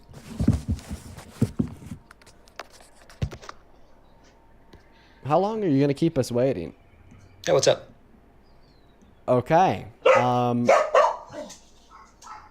Okay, Mr. Sexiest Man in conservative politics. Yeah, mostly because I passed the 8th grade economics supply and demand lesson. Why? Tell us. Why do you support Trump? Which apparently makes me like a little overqualified for Congress or to be a liberal.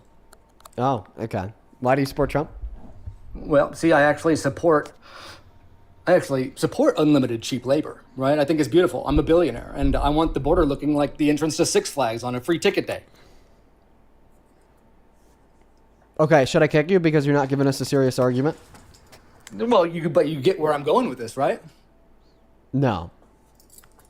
So, supply and demand is foreign to you. Nope, supply and demand's Come on in, not foreign to me. everybody gets a But job, nobody gets a apparently an argument from you is, Mr. Clean, I'm gonna give you maybe one last opportunity here to give us an argument before I just move on. So, the argument is simple: supply and demand. You have more labor competing for the same jobs. This is going to create loose labor conditions, and that's great for who? The richest people, the billionaires, the people that own the construction company, the people that own, the businesses. Yeah, has anybody watching the live stream heard an argument yet from this guest insofar as why he thinks that Trump is a good president? Conservative. So the Democrats used to talk about immigration like Republicans do now, to secure the border, to enforce workplace laws, to stop employers from exploiting illegal labor, protect American wages. But now they say at brunch that that we're racists because we want to do those exact same things. Yeah, that's actually just not true in the slightest.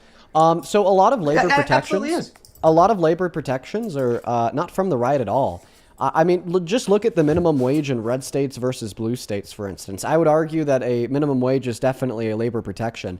Or just look at workers' rights. Look at the left's view on unions compared to the right's view on unions. Trump literally ran on busting unions. Same thing with Elon Musk. And consider for a moment that the 14th Amendment, particularly the third subsection of the 14th Amendment, the Equal Protections Clause, is the only reason why undocumented immigrants have equal labor protections under the eyes of the law to U.S.-born workers. And ask yourself here, which side of the aisle doesn't like the 14th Amendment? Oh, maybe the right side, who's championing Trump, who intentionally and belligerently infringed on and violated it as ruled on by the Supreme Court. Now ask yourself, which side of the aisle has more than 2 brain cells, common sense, and recognizes that some constitutional protections apply to undocumented immigrants? Oh, definitely the left. Damn, how many times have I heard a Republican, a Trump supporter joining this live stream and telling me that undocumented immigrants don't have a single constitutional protection? Oh my goodness. So many times. So, I think that's a pretty reasonable case for why the left is going to be better for labor protections than the right. And not to be too long-winded here, but I'm going to add one last point. I understand that you are saying that undocumented immigrants in our country are exploited by employers, and that's true. They get paid lower wages on average. Their working conditions are worse on average. Well, that's because they're an undocumented immigrant. If they had just as much bargaining power as a resident or a citizen, well, then they would be exploited to the same extent that residents and citizens are. So maybe we should give them residency or citizenship. But let's clarify. What do you think the largest accomplishment is from the Trump administration over the course of the last year and a half? And if you don't want to make an argument on your own, just feel free to ask ChatGPT like you're doing right now for a counter argument to the last I'm taking 4 things notes. I said. I'm taking notes on I'm trying to keep up with everything you're saying, but it is tough. rather long-winded, like you said. I agree. We have clarity and agreement on that. Yeah, go ahead. Yeah, so I'd like to address your first point about the unions. Yeah, so and you're familiar with the railroad union, right? So when railroad workers were actually preparing to exercise the ultimate union power, right, withholding their labor, the pro-union Biden administration asked Congress to take that power away. Can you explain that? I'm not even familiar with what railroad union are you referring to, nor the actions from the Biden-Harris administration and their ask of Congress. But I don't think that Biden is fallible. I think that Biden had a lot of failures, especially failures overseas, to do with his support of the state of Israel. So I could just grant you that that's something that he did, agree that that was something wrong, and then ask you to actually respond to the points that I made in response to your defense of the Trump administration, compared to you engaging in what is called a whataboutism by asking me what about something totally separate and distinct from the response to the argument that you gave. Yeah, so right, the strongest argument is his wage accomplishment. That right, he didn't directly order wages to be higher, but his unemployment rate had fallen to 3.5%. That's the lowest in 50 years. No, the unemployment rate right now is 4.1%, according to the Bureau of Labor Statistics. Oh, that was in 2019, in late 2019, it was 3.5%. Okay, so are you more concerned about what it was in 2019 or now? Well, look, I mean, so are we going to talk about all the circumstances that surround the number that is happening now as AI develops and all that? I'm happy to have that conversation, but history is history. It's not very long ago, and this is the man that did all these things while the he did the low unemployment rate. Harris. He did that low unemployment rate. How did Trump do that unemployment rate? Could you tell me? He accomplished. How? That was happened under his administration, did it not? True, but what did he do to cause that outcome? Because there are other things that happened under his admin I think you would agree he didn't cause, like the highest level of unemployment in 100 years in April of 2019. Yeah, I mean, obviously, Trump didn't make employers become more generous. He just made workers harder to replace. That's how you get bargaining power. What did he do to reduce the unemployment rate to 3.5%? Well, you could start with some of his immigration policies. His immigration policies caused reduction in the unemployment rate? When you decrease the labor supply, what happens to wages? Or what happens to labor condition, to labor markets? It depends on your theory, and it also depends on about a billion other things. Because intuitively, you would want to say that wages go up, but according to the U.S. Bureau of Economic Analysis, immigrants actually increase wages by 1% to 2% annually for low-skilled labor groups, which is like an unintuitive conclusion. So there must be variables that were not taken into consideration. But if it was the case that decreasing labor supply causes wages to go up and causes the unemployment rate to go down, then explain to us why it is the case that over the course of Trump's second administration, we've seen a massive reduction in the labor supply, 96% reduction in undocumented entry and over 1.3 million undocumented immigrants deported. And of course, his crackdown on visa programs, H-1B visas, residents, asylum seekers. But we've only seen an increase in unemployment and a reduction in the growth rate of real median wages. There is modest growth in real wage growth, though, isn't there? Yeah, but that growth rate is lower than what it was before him. And if your claim was accurate, reducing the labor supply reduces unemployment and increases the growth rate of real median wages, well, then we wouldn't expect to see today a significantly higher level of unemployment and a lower level of the growth rate of real median wages under Trump in his second term, due to the fact that over the course of the last year and a half, we have basically seen the most undocumented immigrants deported and visas denied in all of modern American history. Okay. No, I mean, I get it. There's still, but it's hard to explain those things while you're in the moment, and you'll have to look back. But we can do that. You're just saying that you can explain this? Well, look. So allow me to explain 2018. I'm going to do what you asked me to do. No, I don't want you to explain 2018. I want you to explain how it is the case that if your hypothesis was correct, we have not seen your hypothesis been demonstrated in the American economy over the course of the last year and a half. Okay, so. I'm sorry, say that again, Dean. Yeah, for the fourth time. You made a claim. Wow. Well, that claim was when we reduce the labor supply, wages goes up and unemployment goes down. Wow. I stated a fact. Over the course of the last year and a half, we've basically seen the most deportations and denial of visas / the revocation of visas in any year and a half in modern American history. But we've only seen an increase in unemployment and a decrease in the growth rate of real median wages.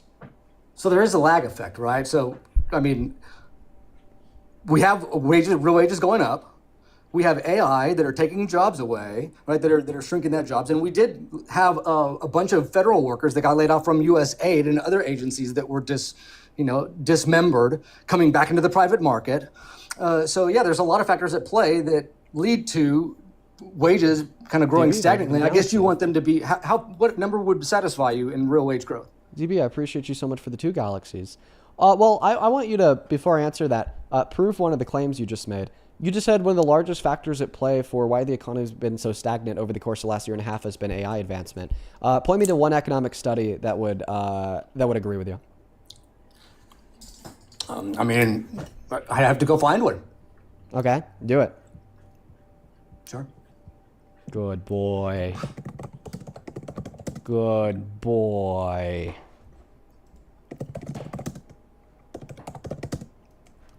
While he's typing, I guess we're just gonna go to get somebody else up in here. Yo, Mom Witch, that is MAHWICH. Thank you for the 140 Canadian dollar donation on Super Chat. Holy goat, Jesus Christ, Ma Witch. Thank you so much for the love. You are ridiculously kind. Paul, thank you for the galaxy. Ma Witch with the 140 Canadian dollars says, sorry, it's been a while. Cheers on number 500. Thank you. I really appreciate you. Show so much love to Ma Witch down below. That is so fucking kind of you. I'm so grateful for you. Thank you for supporting us on our 500th episode. As well as hello, thank you for the $10 and Snap It with the 10 as well, who says, can't thank you enough, Dean. 50,000 more shows to go. Sick'em. Appreciate you, Snap. Today really is a big day. We're on our 500th episode. Ain't that some shit? Thank you guys so much for the love. Same thing to Bridget with the $10 who says, happy 500. So proud of you. You're doing amazing. Thank you. I really appreciate you. The GOAT is in the chat.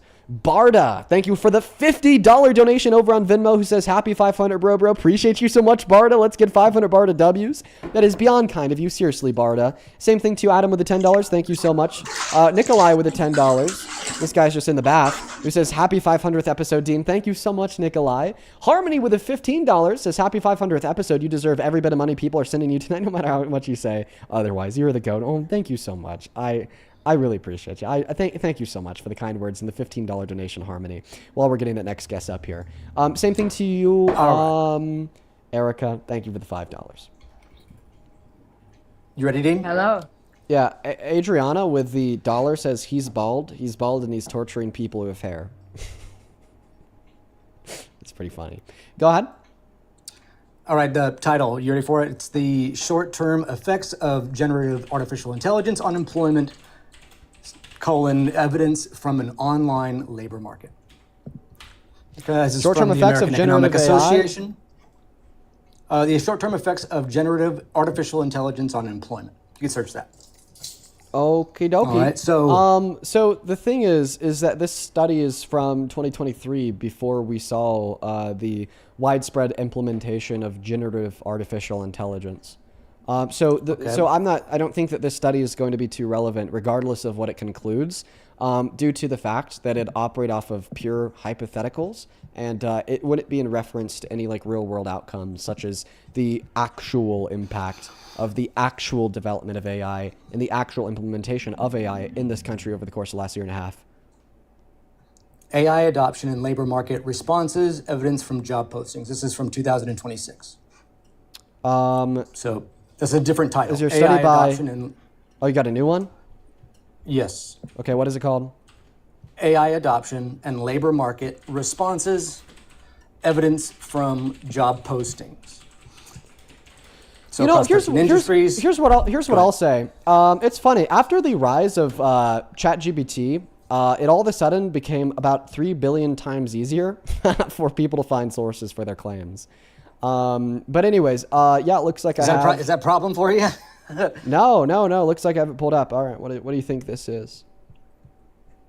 Yeah, so AI adoption has increased productivity and real output, and employment is is declining persistently. So there is correlation there. And if you agree with basic economics and supply and demand, then, I mean, there is causation there. Oh, okay. I have a question. Well, you concede.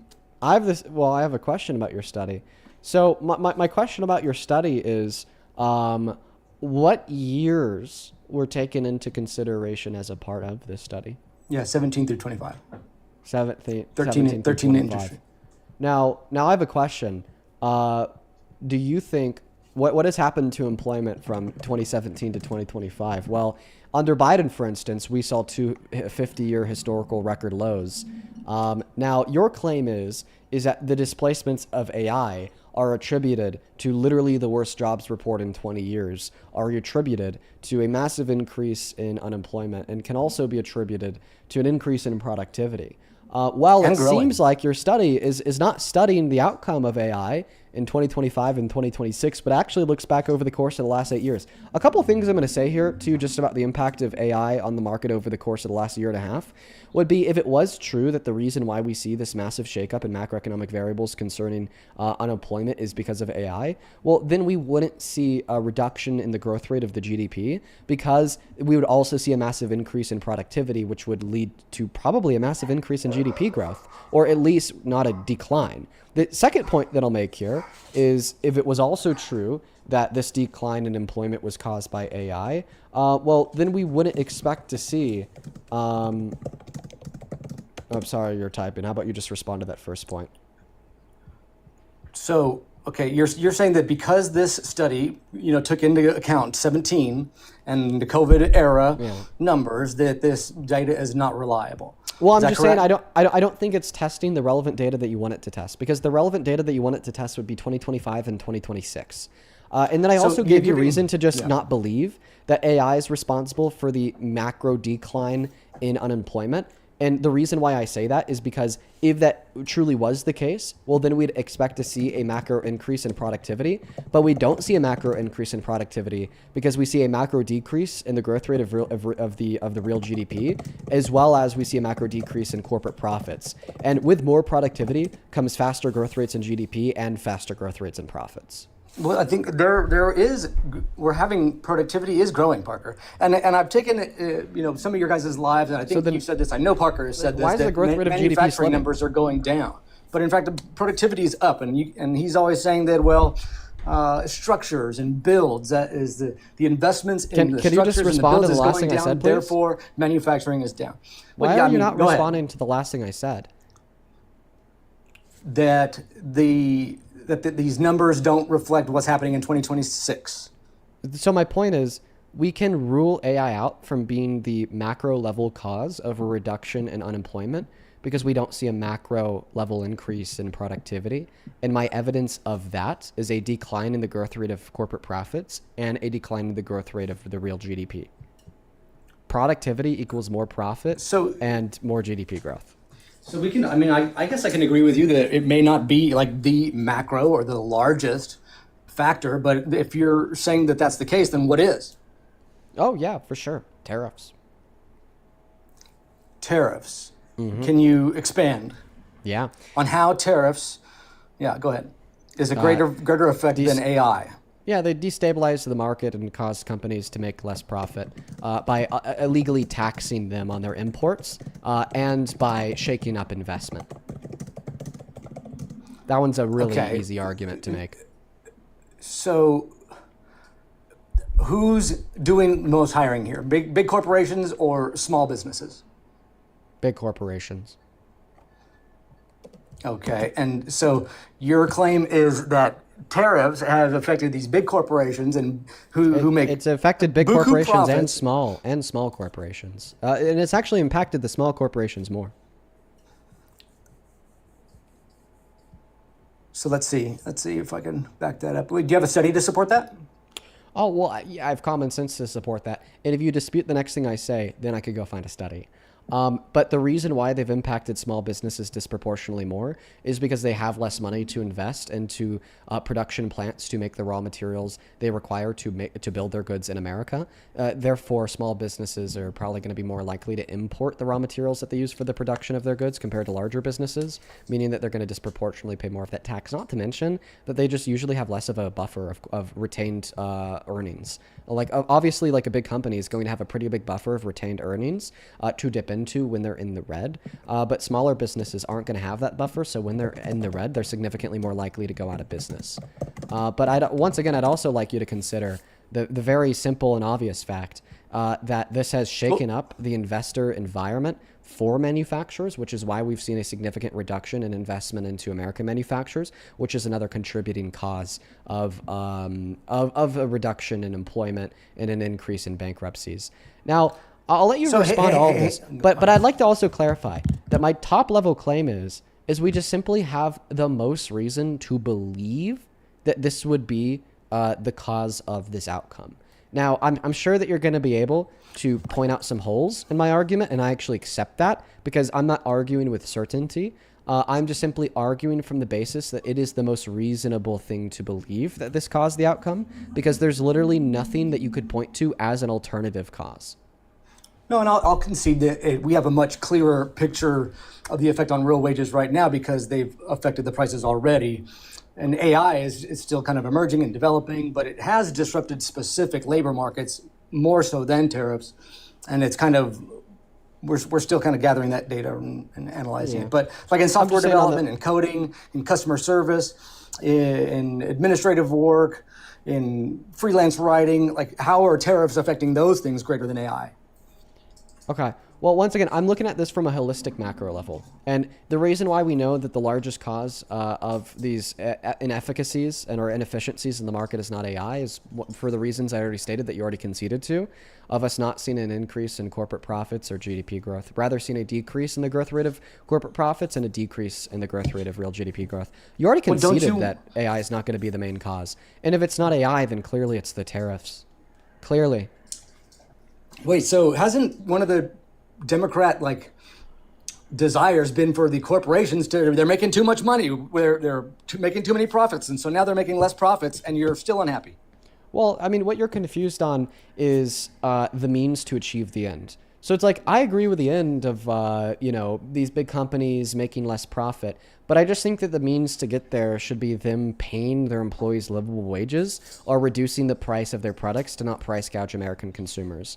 I don't think that the means that we should use to achieve that end of a reduction of the growth of corporate profits is making these companies go under, causing them to lay off their employees, causing like the average American to live under less desirable conditions, causing there to be more Americans in poverty, causing there to be more starving Americans, causing there to be less flourished Americans. So I mean, can you concede to that point that like clearly it is more than justified for me to say that I do agree with the end of a reduction of corporate profit, but just by the right means, and this would be the wrong means? Sure, no, I can agree with you on that, but okay. And by the way, I'm going to give you like I'm going to give you like a couple more minutes here because people are bored with this conversation. So but I will let you. I'll give you like a couple more things to say. Okay, sure. And then what's the best way to get to those wage increases? Then what? Well, that becomes irrelevant to the conversation because we no longer be talking about why you're wrong and the reasons that you provided about why you support Trump as president.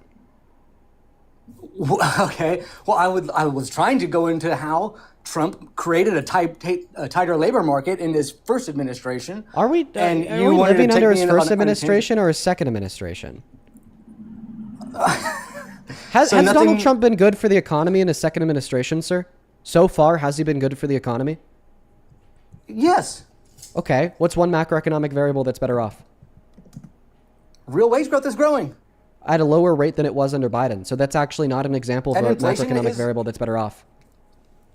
Okay, and I mean, even with this war in Iran, we don't have astronomical inflation numbers like Biden did under his administration. Okay, so and you're saying that you're saying that the rate of inflation before inflation. So I just want to clarify. You're saying that the rate of inflation was better off today than it was when Biden left office. So that's not true. In December of 2024, the inflation rate was 2.9%. Today it's 3.5%. And in May it was 4.2%. So that would not be an example of a macroeconomic indicator that's better off. Would you like to try again?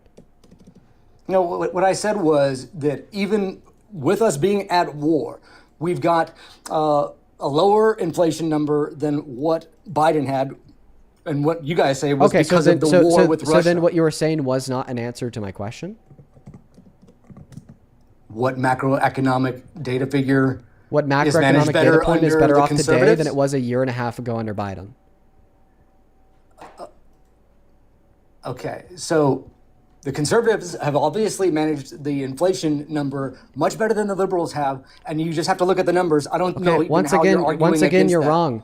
Okay, I'm arguing against that with facts. The question is, what's one macroeconomic data point that's better off today than it was under Biden a year and a half ago? A year and a half ago under Biden, the unemployment rate was 2.9%. Today under Trump, the unemployment rate is 3.5%. So you were wrong. I want a specific answer to the question that I'm asking you. And in your attempts to answer this question, you are like continually reframing the question, changing the question, or just not giving an answer to the question. Like, you've clearly demonstrated that you're not a super dumb guy, okay? You at least have a somewhat cohesive ability to track the things that I'm saying. So why are you just intentionally ignoring the question that I'm asking you? Well, and you're intentionally ignoring the points that you don't like that I'm making. Okay, and so he's saying, just deflecting dismissing away. his previous administration. All right, bro. This is your last opportunity to answer the question before I kick you, because now you are engaging in intentionally bad faith behavior. Okay, I've asked you the question 4 times. You've given me the same answer 4 different times. After I've explained to you that that wasn't an answer to the question that I asked you, then I demonstrated to you how that wasn't a question to the answer that I asked you, and then I said that you're being intentionally bad faith. I said that you're intentionally avoiding the question that's being asked, and now you're just trying to project that on me. It is a losing game you're playing here, sir. I am here for fruitful dialogue with Trump supporters. You are not giving me that because you are just ignoring the question that I'm asking you. This is your very last opportunity to demonstrate that you are good faith. So why don't you go ahead and try your very best to respond to the question one last time? What is one macroeconomic indicator that's better off today than it was 1 year and a half ago under the Biden-Harris administration? Okay, so the latest trade deficit, is that a good stat for you? I don't even think that the trade deficit is a macroeconomic indicator, because macroeconomic indicators are things that give us a general idea of the health of the economy at large. The trade deficit does not give us a general idea of the of the health of the economy at large. And that's because when we were in the Great Depression, we had one of the lowest trade deficits we've ever had as a country. So clearly trade deficits must not give us a good idea of the general health of the economy at large. Is 98.4 billion larger than 73.3 billion, which is what we have today, and 98 was what we had under Biden. But how about a 30-year mortgage rate? The argument is that that is not a macroeconomic indicator. How about core CPI inflation? Core inflation? Yeah, core CPI inflation. It's 2.6 right now, 3.2 under Biden exit. That's better. Okay. So what is core inflation? Yeah, it's minus inflation minus, what is it, housing? It's core inflation is inflation that is a measure of price changes that leave out food and energy costs. That's right. I knew I was leaving out something. Okay, yeah. Well, I no longer treat That's that because as housing accounts for the biggest, portion of most people's income. Yeah, I would no longer treat that as a macroeconomic indicator. I'm not saying that core inflation is not valuable, but due to the fact that it's ignoring food and energy costs, which are some of the largest things being shaken up right now by the Trump administration, it's relatively unimportant and not a macroeconomic indicator. So this is a marginal difference, right? But real hourly earnings level was $11.23, $11.23 under Biden's exit, $11.32 under right now with Donald Trump. So the argument that real hourly earnings going up is, my counter argument is not that you're wrong, but rather my counter argument is that they are going up at a significantly lower rate today than they were under Biden a year and a half ago, which is true, and you probably see that on the graph that you're looking at right now. So I'm not expecting a counter argument. There's several, I've just given you several metrics that show that these numbers are better under Trump than under Biden. So do you concede that Trump is managing these numbers better than the Biden administration? So what I asked you for was not a metric, but rather a macroeconomic variable that's better off. I was able to explain how every single one of those things was either not a macroeconomic indicator or not better off. They're not better off? I'm sorry. Yeah. For everything that you said, I either explained how it's not a macroeconomic indicator or it's not truly better off. So you don't feel better off today than you were, let's say, during the 9.1% inflation number that we had under Biden? Well, now you're doing the same thing that you were dishonestly doing earlier of rewriting the question that I asked you.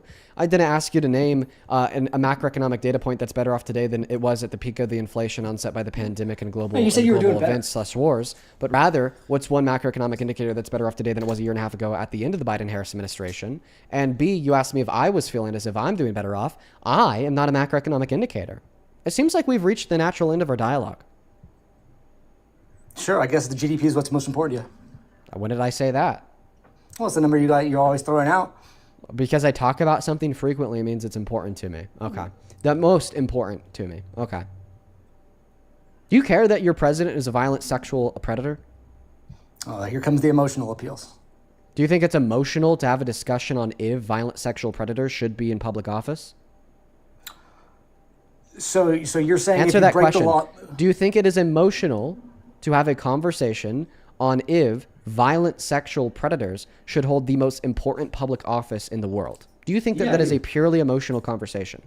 Yeah, it definitely appeals to your emotion, doesn't it? So you don't think that there's any logic involved with why somebody may not want a violent there's sexual logic predator? involved. Okay, so then it's not a purely emotional appeal.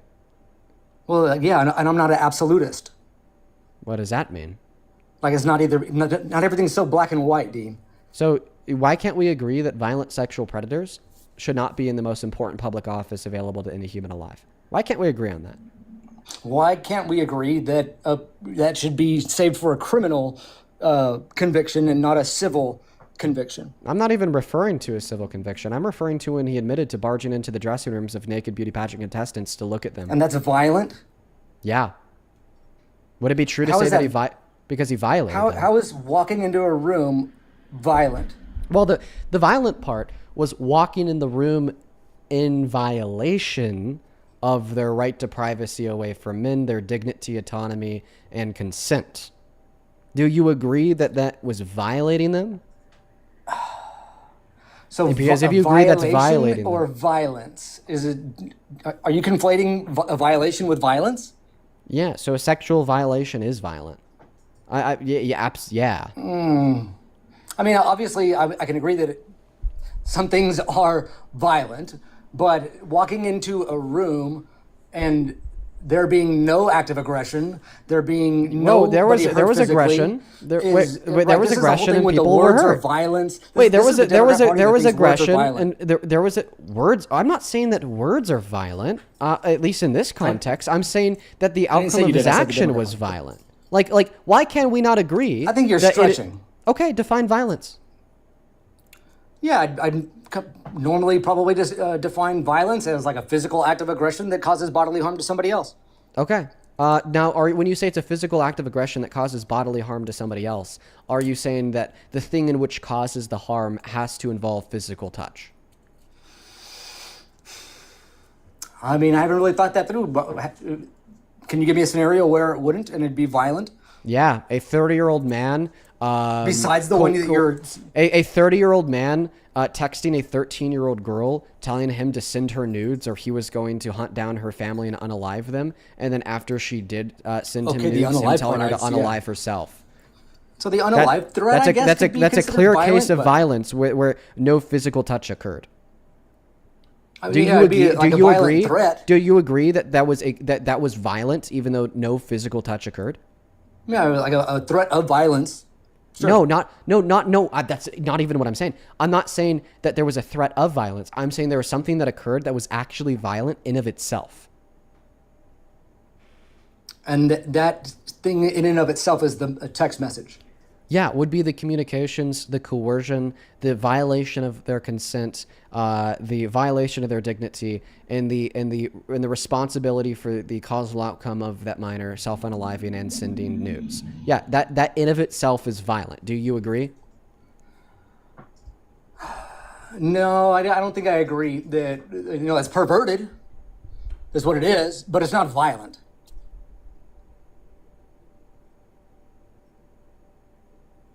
Is that your shocked face?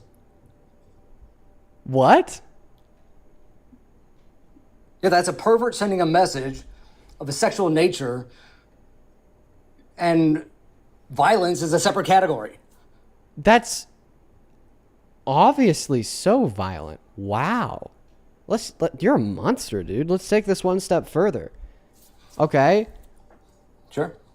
A 45-year-old who's an elementary teacher at an all-girls school has one of the 12-year-olds stay behind class, and he tells her that if she doesn't strip naked right now and let him JACK off to her, that he's going to fail her class and tell her parents that she was a terrible student.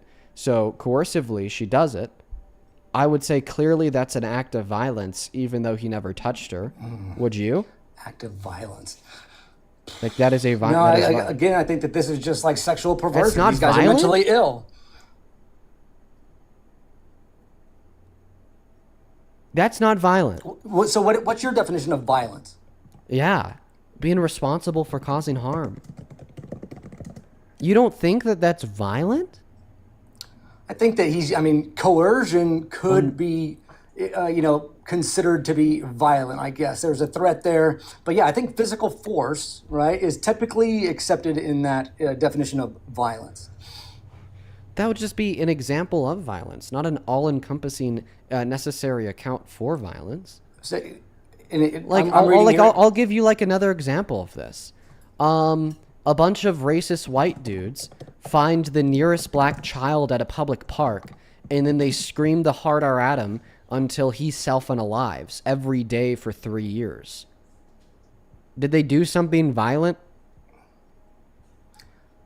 So they're threatening physical violence? No, they're just screaming the N-word at him. They're telling him he's good for nothing. They're telling him he's subhuman. And this is just a 5-year-old little kid.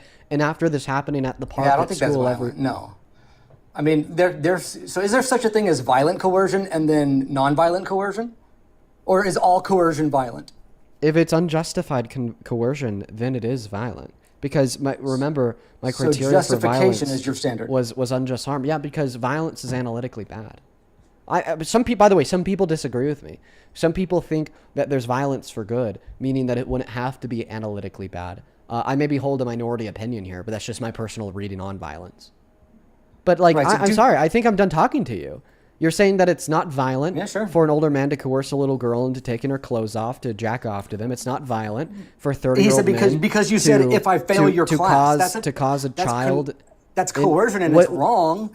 But it's really like that's a non-violent form of coercion resulting in a failed class. Just Jesus Christ. But yeah, go ahead, move on. I guess you don't like losing debates because I cooked your ass. What did you cook me on exactly? Well, basically everything. Economics on the definition of violence and coercion. What else? How did you cook me on the definition of violence? Well, because my definition is the widely accepted definition of violence. Really? Physical force is intended to likely cause injury or damage. I want to test that. You just said that your definition of violence is a widely accepted definition of violence. Find me one woman's DV shelter in America that defines sexual violence to exclude sex that were unconsensual that did not find involve something that leaves something out.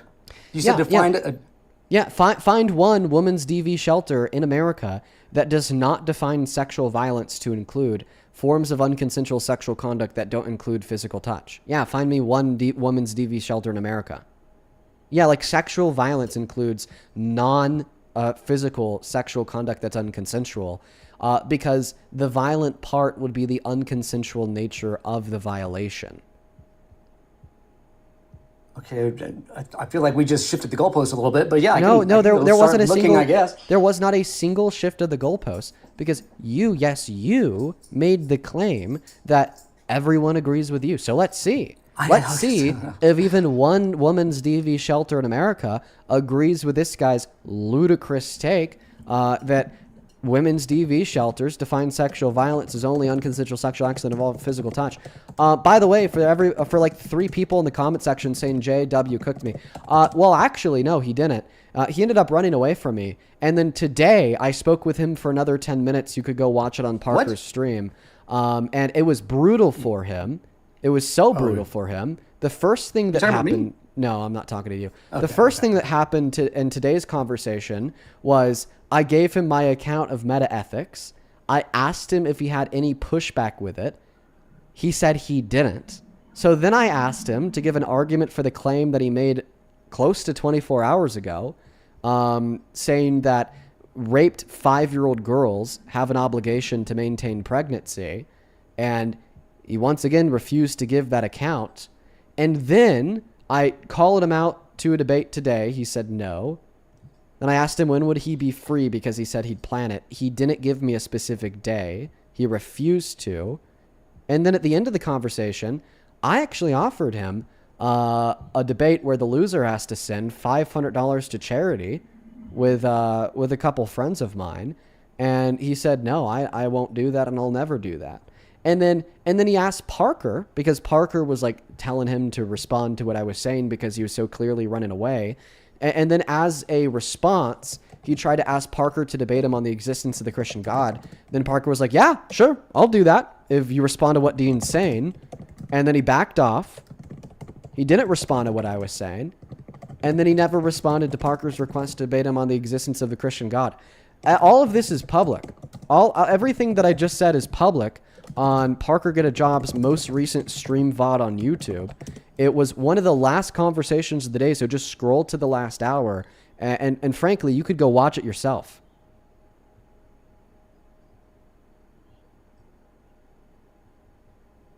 But were you able to find that woman's DV shelter?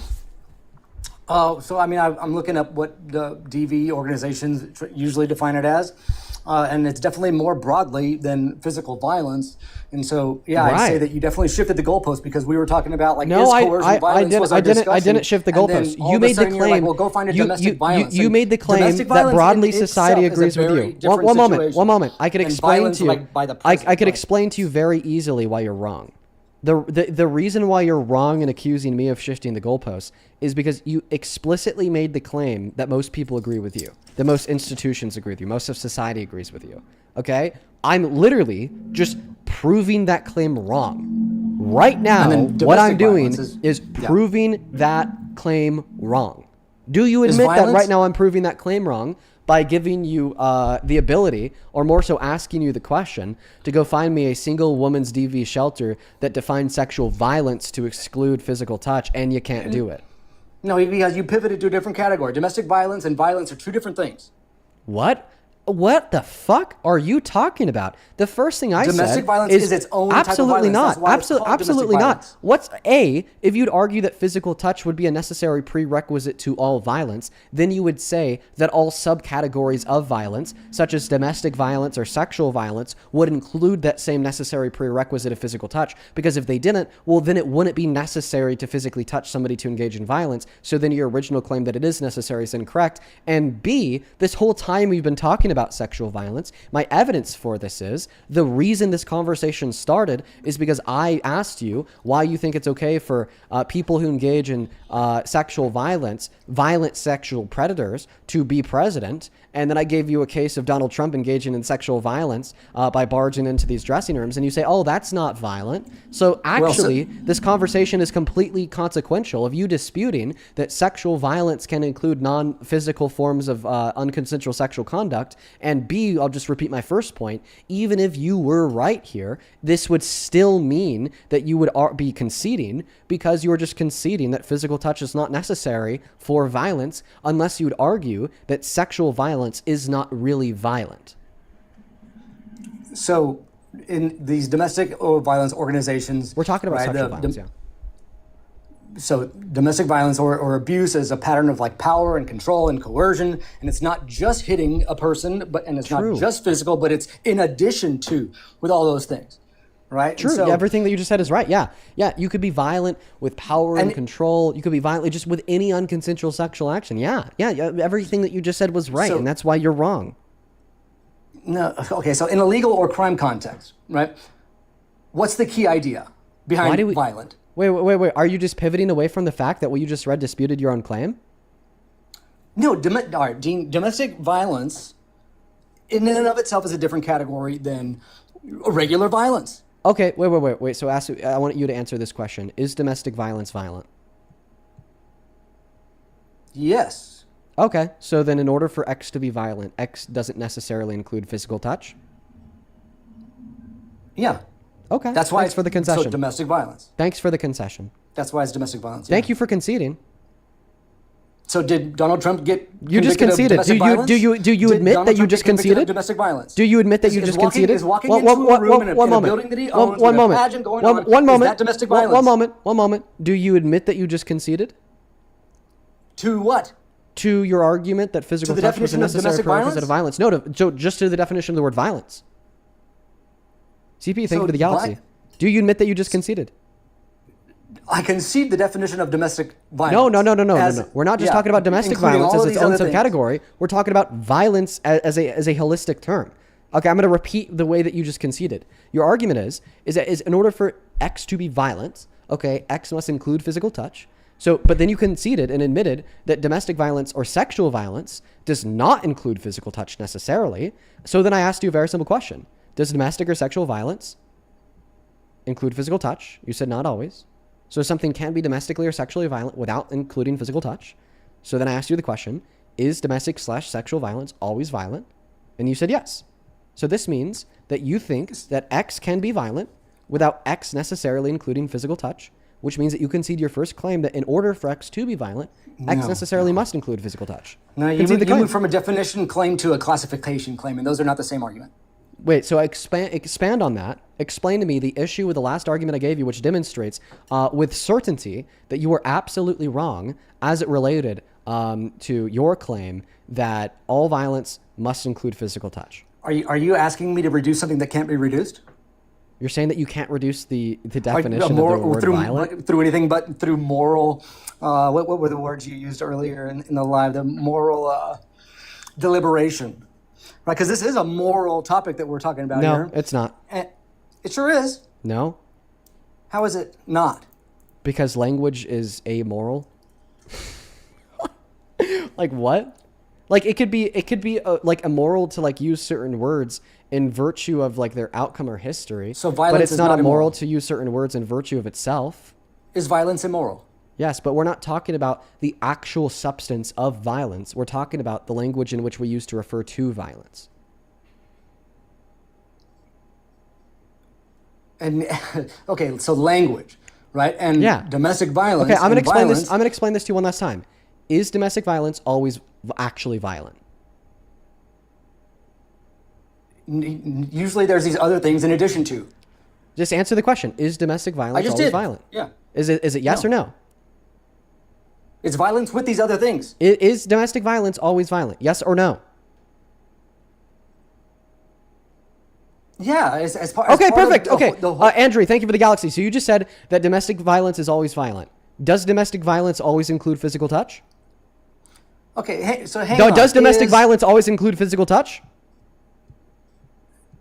Not necessarily. Okay, perfect. So you said that necessarily domestic violence is always violent, but not necessarily domestic violence always includes physical touch. Therefore, in some scenarios, domestic violence that does not include physical touch is actually violent. Therefore, violence is not always physical touch. You just conceded. You just conceded. How does this prove that what Donald Trump did by walking Okay, into perfect. a room Because it makes you concede on your first objection to the argument. Your first objection to the argument that what he did was violent was that it didn't include physical touch. You just conceded that it doesn't have to include physical touch in order for it to be violent. Recognize your concession, you fuckhead. Say it. I'm sorry, Dean. I was wrong. I concede to you because you are my intellectual superior, and you could demonstrate with very simple language, okay, why it was the case that you were wrong. Go ahead and concede. The reason why you need to concede is because your first claim was violence always includes physical touch, but then you said domestic violence is always violent, but domestic violence doesn't always include physical touch. This means that you think in some scenarios, there are scenarios of domestic violence. No, I'm not crashing out. No, I'm not crashing out. I'm passionate about the truth. Calm down, buddy. This means that there are scenarios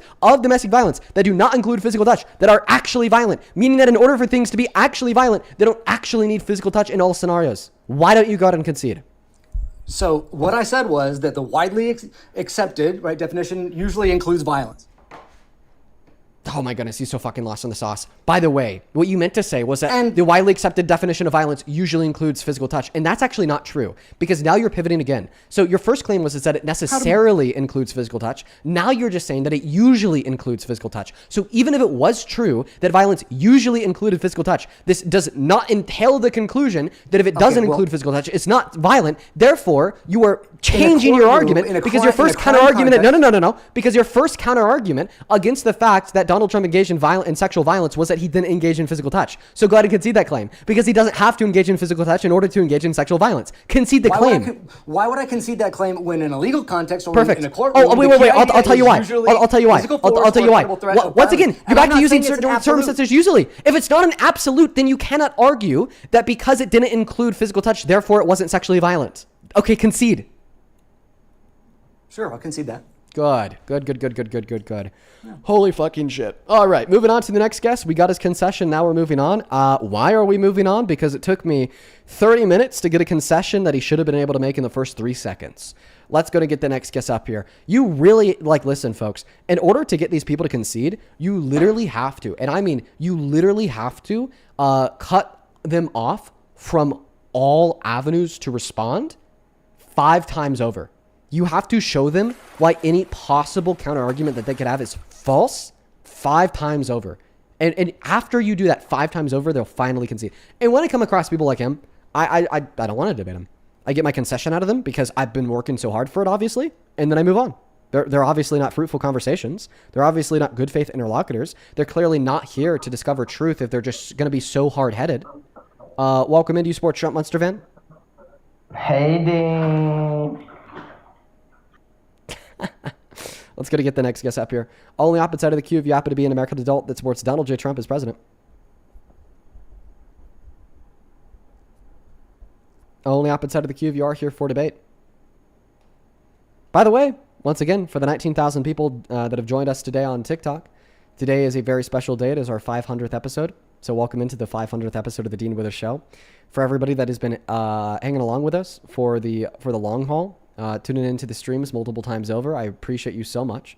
Sam, thank you for the galaxy. Genuinely, today is such a big day, and I'm just so grateful for you all.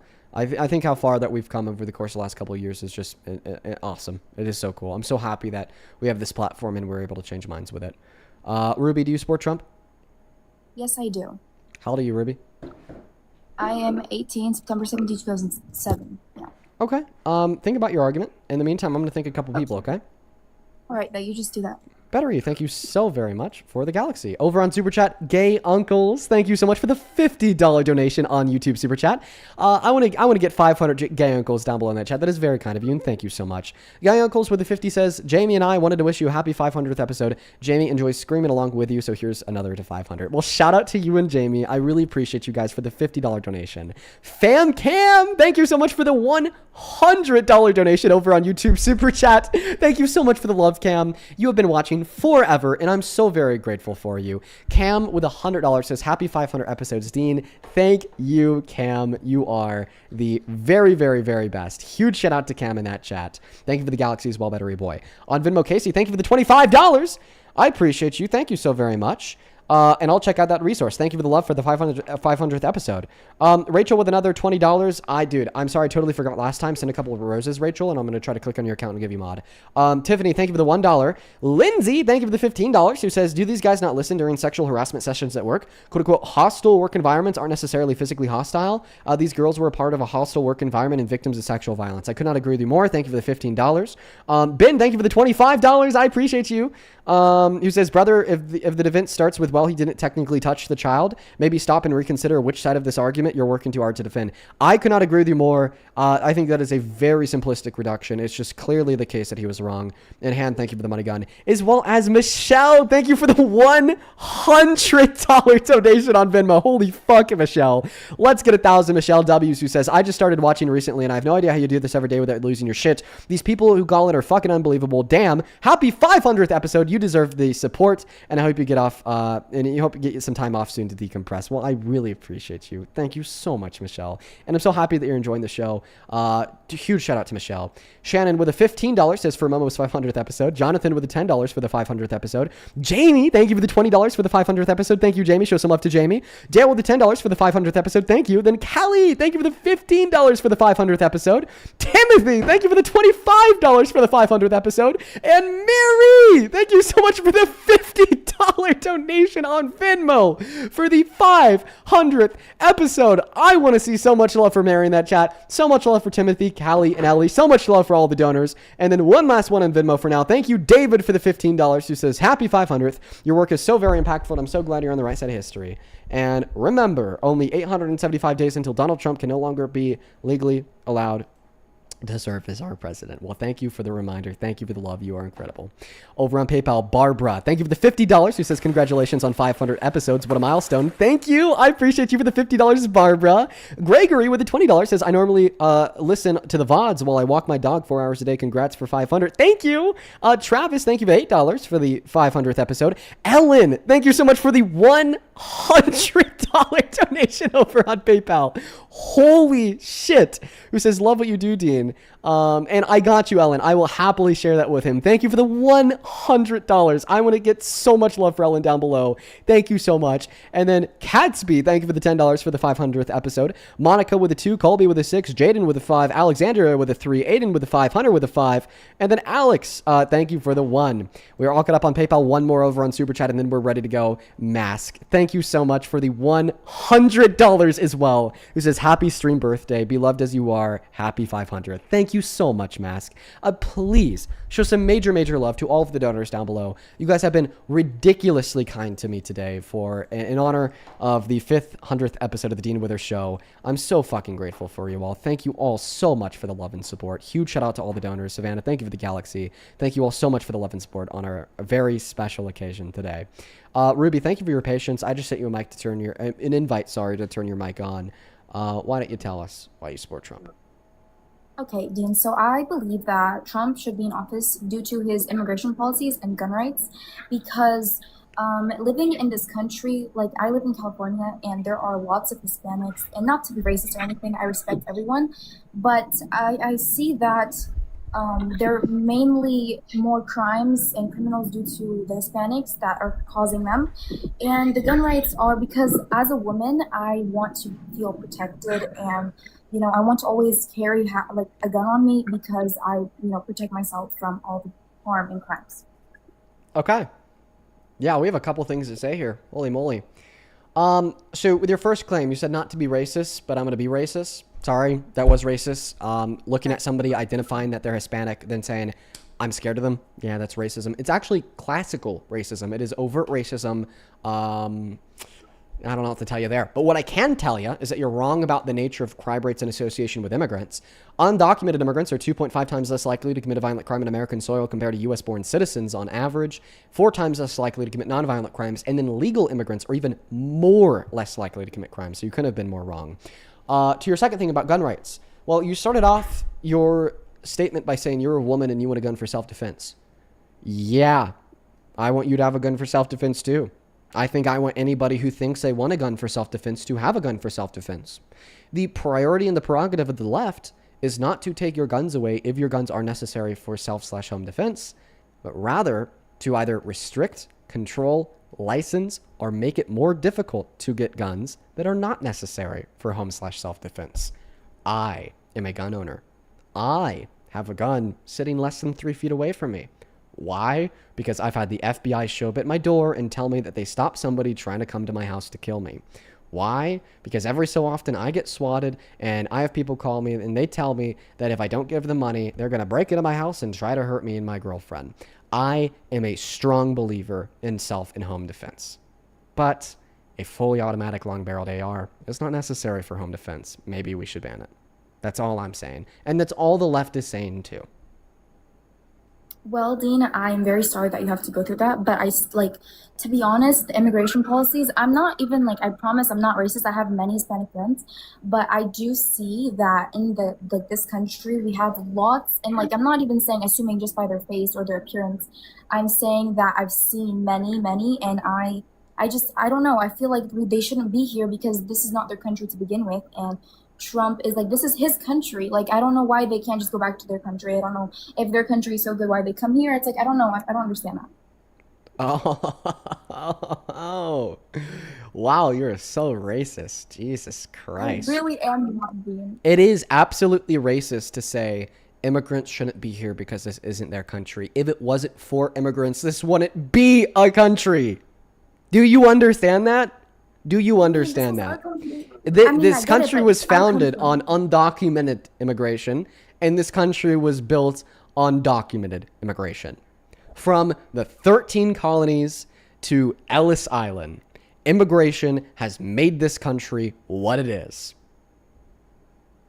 Honestly, I don't believe that. I feel like they're taking away jobs also from like adults, everyone. Like they're taking jobs away from actual US citizens. How could you argue? I'm sorry, I'm interrupting you, but I'm actually not sorry. Okay.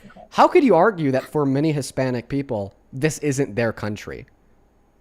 Like, especially Hispanic people that originate from Texas and Southern California, parts of New Mexico, and parts of Arizona. You know, like the territory that we stole from Mexico after a war that we then claimed to be a part of our country.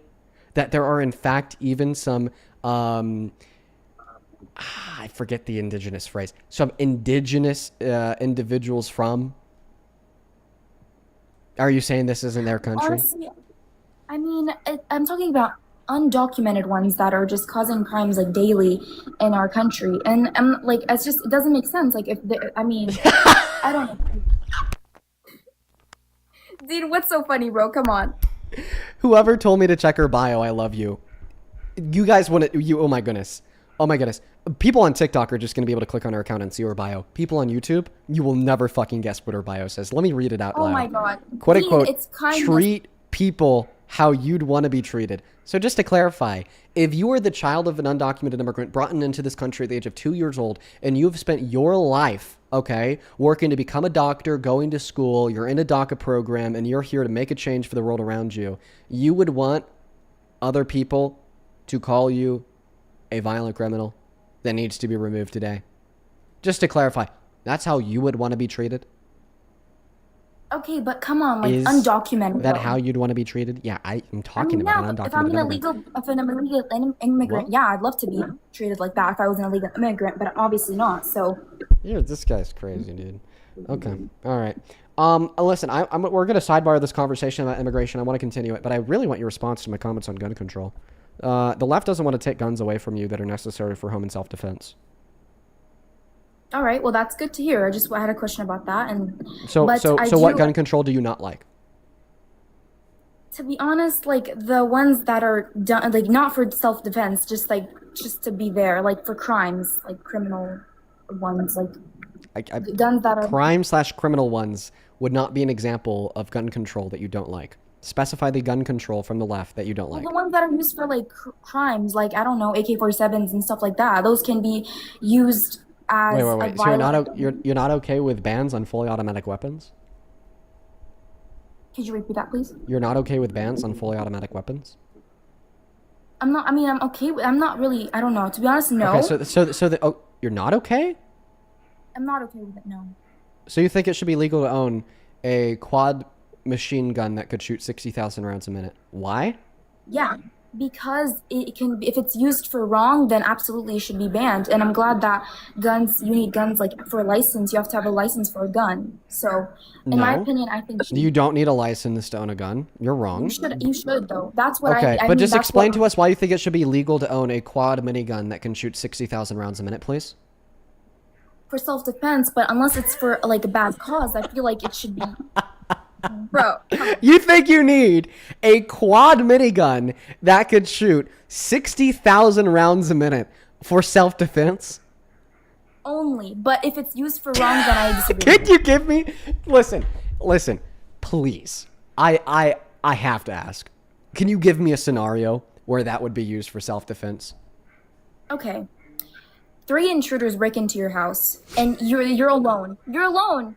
You could just shoot all of them at once, and then you're quad minigun weighs like 10,000 pounds. That's not something that you take out of the closet and carry in your arm. No, you fucking sit in it, dude. You sit in the quad minigun. It has a chair built into it. Okay, and frankly, if there were robbers that came into your house to steal from you, I'm pretty sure that quad minigun would do a little bit more damage to your house than they would.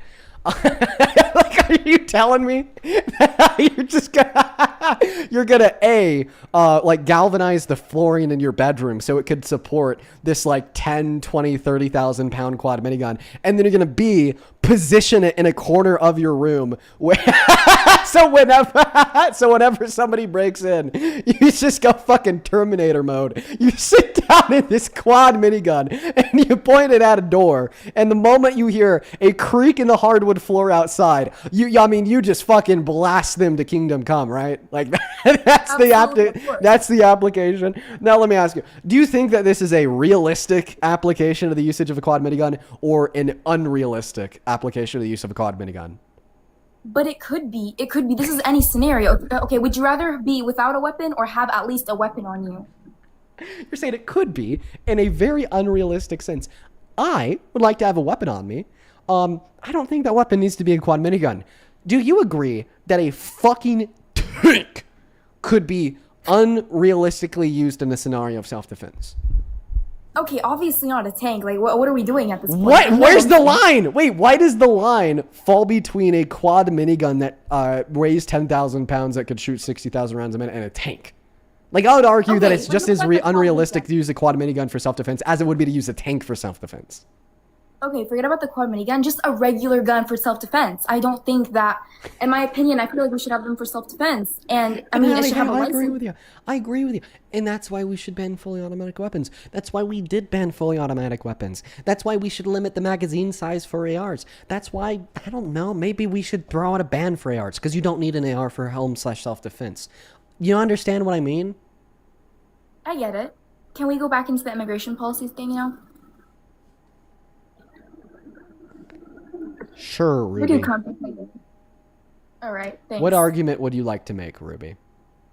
The deportation of undocumented immigrants. What's one positive outcome from Trump's mass deportation of undocumented immigrants over the course of the last year and a half on America?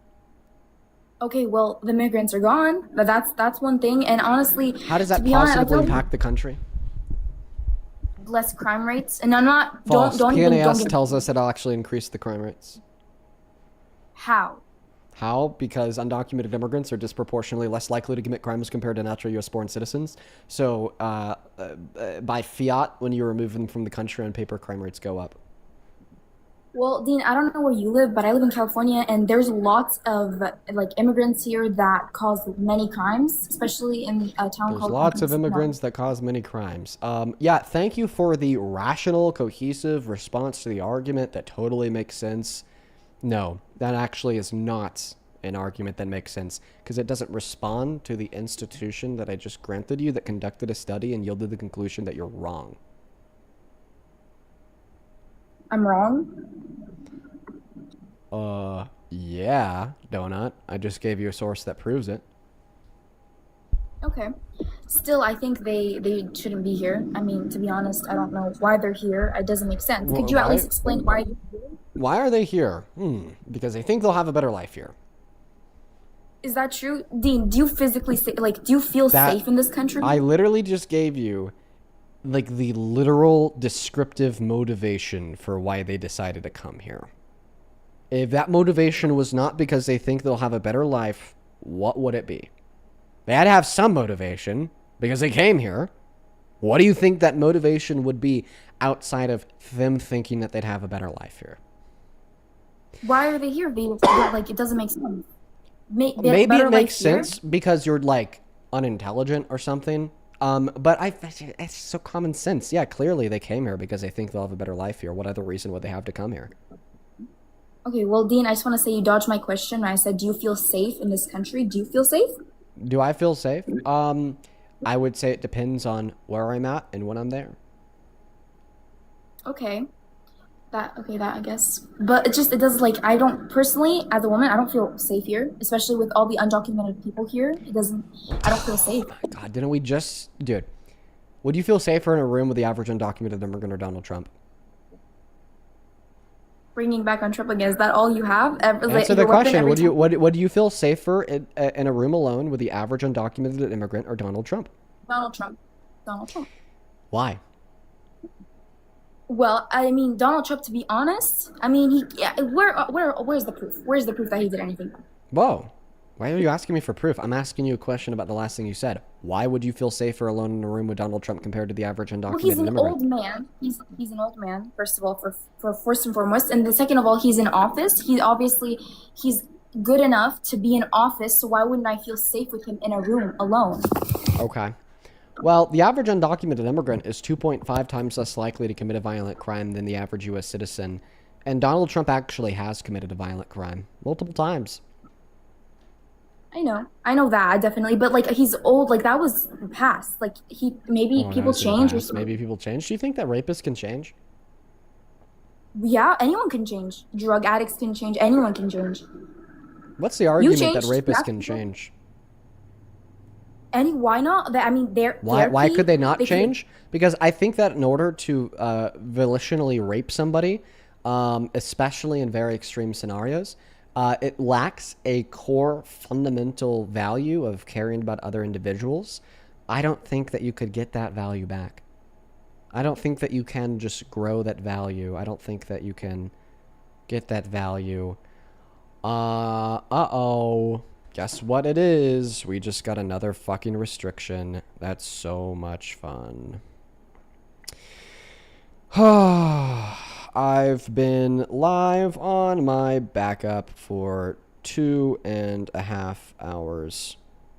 Already received 2 bans for go live minimum age requirement. I know you said there's not much you can do, but I thought I'd put it on your radar. Just so you and hopefully TikTok by extension are aware.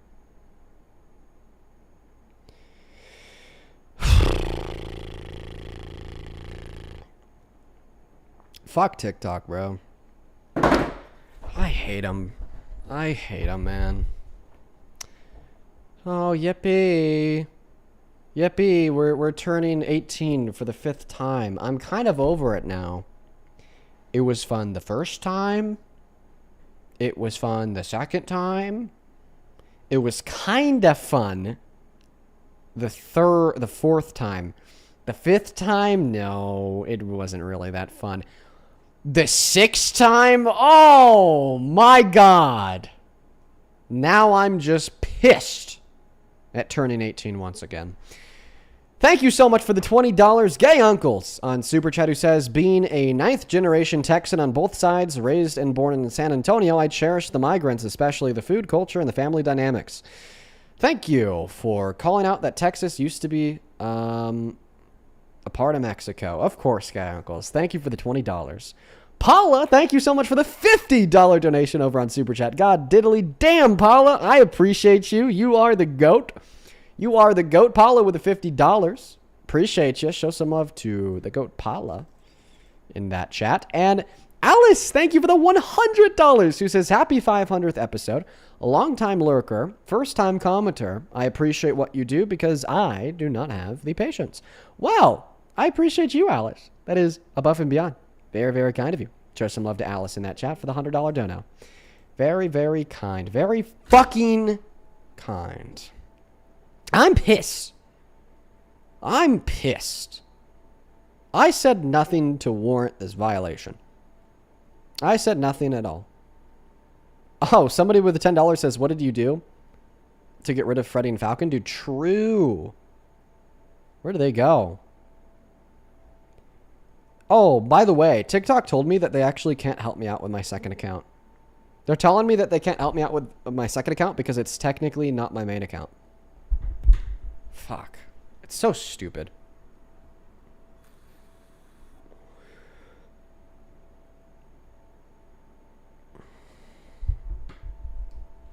It's just so stupid, dude.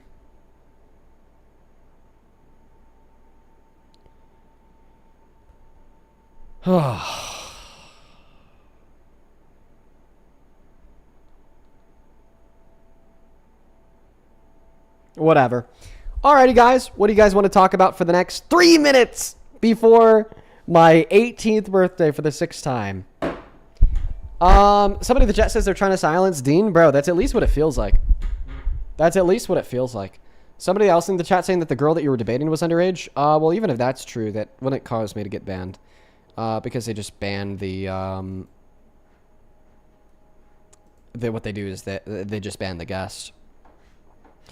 Somebody else in the chat asked, what flavor is it? Lavender and caramel, motherfucker.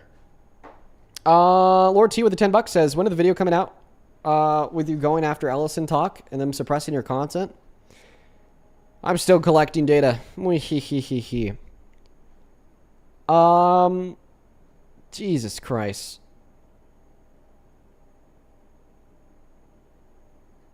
I hate this, bro. It's just so shitty. I could talk about it all day. I could talk about my disdain for TikTok all day long.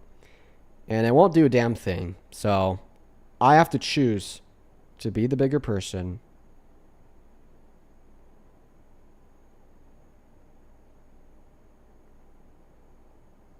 I have to choose to be the bigger person. Whatever. What the fuck ever.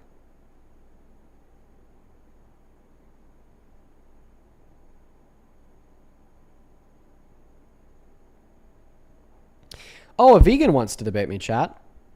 Empty Cages wants to debate me on veganism. Should I debate a vegan, folks? Or do you think that people all get crucified by the vegan community? By the way, for all the vegans watching, love y'all! Listen, no harm, no foul. You and me, we're cool, okay? I love you for all the vegans tuning in. I have A, no reservations against vegans, and B, there are a lot of the aspects of the vegan view that I support, okay? Love you guys. But I'm not a vegan. Should I debate a vegan? Should we do that? I feel like I could drill him. I feel like I could. I actually feel like I have a consistent argument insofar as why it's the case that I'm not vegan. Everybody in the chat saying yes. Oh, I don't know. Really? I don't know. I don't know if I could do it. The reason why I don't know if I could do it is because I really don't want to start that war. Have you ever been told by somebody maturer than yourself that you should pick your battles? Because I have. And I don't know if this is a battle to pick. Really don't. Are you watching the stream right now? Let me text this vegan. Are you watching the stream right now? Maybe we do talk to him. I don't know. Yo! Oh my God! Holy fuck! Dude! Teresa! Thank you so much for the $339 donation on PayPal. I want to get 3,000 Teresa W's down below in that comment section. That is Teresa. Thank you so much for the love, Teresa. Please show some love to Teresa down below in that comment section. I really appreciate you. Thank you, Teresa. That's ridiculous. Teresa with a $339 says, Dean, congratulations on your 500th episode. I greatly appreciate you. I tell everybody about your platform. There's hope. Hope this helps. Wish it could be more. Teresa? You wish it could be more? Brother, that is more than enough. That's fucking wild. Holy shit. Show some love to Teresa. No one with a $20 says, I think it's piano or guitar time, Dean. Maybe we whip out the instruments. Maybe. I appreciate you for the love. Thank you for the support. Maybe we do talk to the vegan. Switch it up. Victoria with a $1 says, no harm, no foul perfectly describes my stance on veganism. Yeah, it's like, I'm not a vegan. I eat meat. I partake in a big, thick, juicy steak time to time. But if you don't, like, no harm, no foul, it's like, I kind of understand why. Like, I get it. So it's like, I don't hate you. We could build a mutual alliance here. Shit, maybe I should spend that $339 from Teresa on the biggest juicy steak for tonight, though. That's a joke. On a real note, though, I do think that I will be getting a nice bottle of wine when I'm off to celebrate the 500th episode. I think I'll be doing it. How do you guys feel about that? Let me tell you about me and my Cabernets. Me and my Cabernets, chat. By the way, we're going to be back on Into the Debates in less than a minute. We're going to be back on Into the Debates in less than a minute.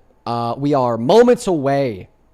We are moments away from absolutely destroying some MAGA idiots. FamCam with the $20 says, as a vegan myself, I respect everybody's food choices except for people on the right who claim that they're pro-life, in which case, fuck them. I appreciate you. No, listen, that's how it is. But see, FamCam and the other vegans watching, I'm scared if I give an argument for why I support Trump. Sorry. That's just what I tell everybody when they join my stream. Give an argument for why you support Trump. It's almost like I'm a robot. Let me start from the top. If I give an argument for why I don't support veganism, why I'm not a vegan, it's going to create that war. You know what I mean? Oh, God, I can't even imagine what all the crazies on the internet are going to do with the last thing I said. It was a Freudian slip. It was the grifter. It was the grifter being honest for the first time ever. Breaking news. Dean Withers finally let it slip. His mask is falling. Look at this clip. Let's analyze it together. This is why he cried for Charlie Kirk. This is why he's racist as fuck. I've been seeing that one a lot recently. I've been getting called racist. Which is very interesting. Oh, that one's going to make Fox News. No, I'm just kidding. All right, we're going to go. We're going to go to try to restart that stream right now. Someone in the chat says hashtag Charlie knew. Fuck no, bro. I don't even know why I'm leaning off to the side of the screen. We're not on TikTok. By the way, if you're curious why I do that, lean off to the side of the screen. It's because if TikTok sees anxiety pen, they take me down. Yeah, like you guys know how I go back and forth with TikTok trying to like ban me from the internet and shit. This was like 6 months ago, like out of the blue. Anytime I'd raise the vape to the anxiety pen to my mouth, I would get my stream banned for it. So I feel like that was like TikTok saying, haha, we finally got him. We finally got him. He's not going to be able to stop raising the anxiety pen to his mouth. So now we're going to be able to ban him every 30 seconds. But then I learned if I just like go off to the side, it does not ban me. Maybe I should have just used that as an opportunity to quit. King of the Golden State, thank you for the $10. Who says RNC Dean? True. Super true. That's right. By the way, we are live on TikTok. DNC Dean. Oh, I'm tired. I'm just tired. I'm done. I'm done with this shit. It's so tiring. It's just so tiring. Hello, everybody. Welcome back into the TikTok broadcast. There's a couple things that you could do to help us out. We got another 10-minute ban for something we didn't fucking do. But we're back now. You know what? TikTok is trying to silence us. They're trying their best. They're trying their very best to silence us. I think what pisses them off is the fact that we are able to get 20,000 people on a second account. That shit's unreal.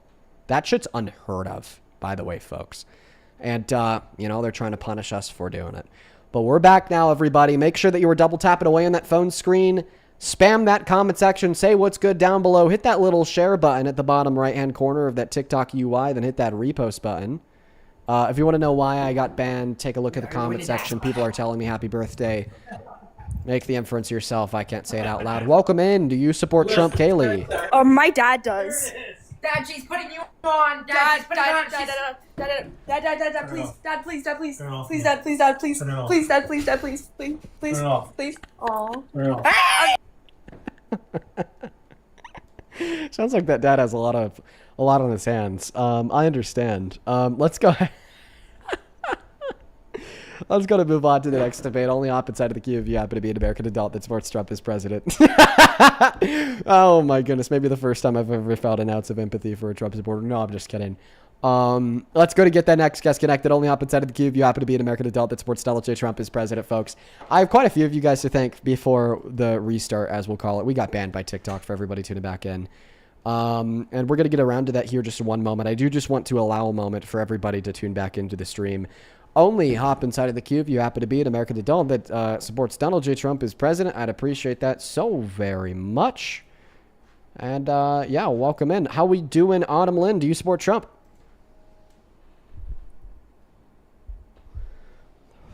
Okay, Autumn Lynn is leaving. All right, guys. Autumn Lynn? Oh, no. I would assume this means Autumn Lynn doesn't want to be on the stream, so I'm going to remove her. Let's go to get the next guest connected. Only do hop inside of the queue if you happen to be an American adult that supports Donald J. Trump as president, everybody. We're looking for the next debate right now, folks. We're looking for the next debate right now, everybody. Welcome in. How are we doing? Turn on your camera? No, it's okay. Do you support Trump? Hi. Yeah. I do support Trump. How old are you? I am 19. I was born in 2007, January 6th. Okay, and are you an American? I am an American. I'm from Utah. Oh, okay. What's the most popular religion in Utah? It is Mormonism. I'm not Mormon. Oh, okay. What time is it? Yeah, I'm from a very Mormon sect, though. I'm from Cedar City. Very, very Mormon. Oh, what time is it? What time is it? Yep. 6:56 on my phone. Yeah, you are right. I thought that you had a British accent there for a moment. Oh, Okay. I have a speech impediment. My bad. Okay. Well, I apologize for momentarily confusing your speech impediment to be a British accent. It's common. All right, here's what I'm going to do. I'm going to thank a couple people for their donations, then I'm going to pass the mic of the floor off to you, okay? Sounds true. What are you doing? Me? Gavin, what are you doing? What am I doing, bro? What are you talking about? Why do the You know what? acoustics I want to change, give you a Gavin? reason here. I was just walking around the house. I'm a bit of a peso. Okay. All right. I'm going to go back to thanking my donors. Natasha, thank you for the $1. I appreciate you. Whitney, thank you for the $5. I thank you so much. Brianna, thank you for the $10 for the 500th episode. Thank you. Hannah with the $10 who says, have a blessed day, Dean. I appreciate you for the love. And Serena, thank you for the $50 donation. And Sean, thank you for the $50 donation over on Venmo. You guys are so kind. Thank you guys so much for the love and support. Serena with the 50 says, happy 500th. Thank you for sticking up for those that don't have a voice. I've been through SA and Grape. I'm so proud of you. Well, I appreciate you so much, Serena. I'm so sorry to hear that you've gone through that. Thank you for the love. Show some love to her down below. Same thing with Sean with the 50 who says, happy 500th. Love you and yours. As an older gun hobbyist, Dean, I like that you love your guns and getting really excited about it. Your hyperbole and our hypothetical scenarios may be a little bit too extreme to land a point realistically. Keep it up and always catch your streams. I appreciate you for the $50, my friend. Monkey, thank you for the $10. I appreciate you for the love and support. Olivia, thank you for the $40 who says, my mom and her boyfriend are MAGA, but I got to watch a few of your streams and she sees some things differently now. She's still MAGA, but she listens to me when I talk about politics instead of arguing. Thank you for all that you do. Ooh, it sounds like you might be able to change your mind, Olivia. I love that. Thank you for the $40. Visian, thank you for the $10 for the 500th stream. Thank you. Aaron, thank you so much for the $50 who says, happy 500th stream. Well done, sir. I appreciate you. Thank you so much. Yes, Aaron, if I ever see you in that YouTube comment section, I will absolutely mod you. Bethany, thank you for the $50 dono as well. You says, been here since before it was even titled The Dean Withers Show. Happy 500th. Oh, you've been here for a long time. You've been here for years. Natasha with the $20 says, congratulations on your 500th episode. Thank you, Natasha. Nathan and Lois, thank you guys for the $10 for the 500th episode. Then let's see here. Caroline with the $15 says, congratulations on 500. Sorry I haven't been on as much. Still love seeing your VODs even when I finally get off work. Well, I'm so happy that you've been enjoying the VODs. Thank you for the $15 for the 500th episode, Caroline. Then Brinley, thank you for the $5. Over on Super Chat, thank you so much for the $10 as well. Eternal Darkness, I appreciate you so very much for that love. Thank you so much. And let's see over on PayPal real quick. Thank you so much for the $10, Ray, for the $10. And I'm so sorry that timed out. Thank you for the love, Ray. As well as Jackson, thank you for the $3. Taylor, thank you for the $5. Barbara, thank you for the $50 donation. Who says congratulations on 500 videos. What you deserve to celebrate. Well, thank you. I appreciate you. Let's get 500 Barbara W's. With all that being said, we're all caught up. Why don't you take it away and tell us why you support Trump the Gavino? Yo, what's up? Yeah, I'm also, gonna you tell should change your why, name right, to bro? The Gavino. That's tough as hell. Oh, yo, I low-key should for real. Yeah, There's that's only kinda one of me tough, for huh? real. Yeah, go ahead. Anyways, low-key, I support him because I think the international policy is good because he seems very warfaring. And he's a violent person. You might be confused why I want that, but I think he could add more turbulence to the nation, which can be good overall. No, I don't support him as a person. Obviously, I'm not a bad dude. But I support him as president. You know why? Because if he can bring enough turbulence, it can upset the nation. And if that happens, then he can push. I want you to understand this. Does God so love us because of the nation we live in, or for the people we are? This guy's freaking me out. And maybe, maybe. Yeah, listen, Mr. It's something. Shakespeare, what the fuck are you talking about? All I'm saying is, don't mind me. I'm also just walking across the room. Gotta draw some baths. I'm kidding. That guy has to be trolling. He's either trolling or he's lost his goddamn mind.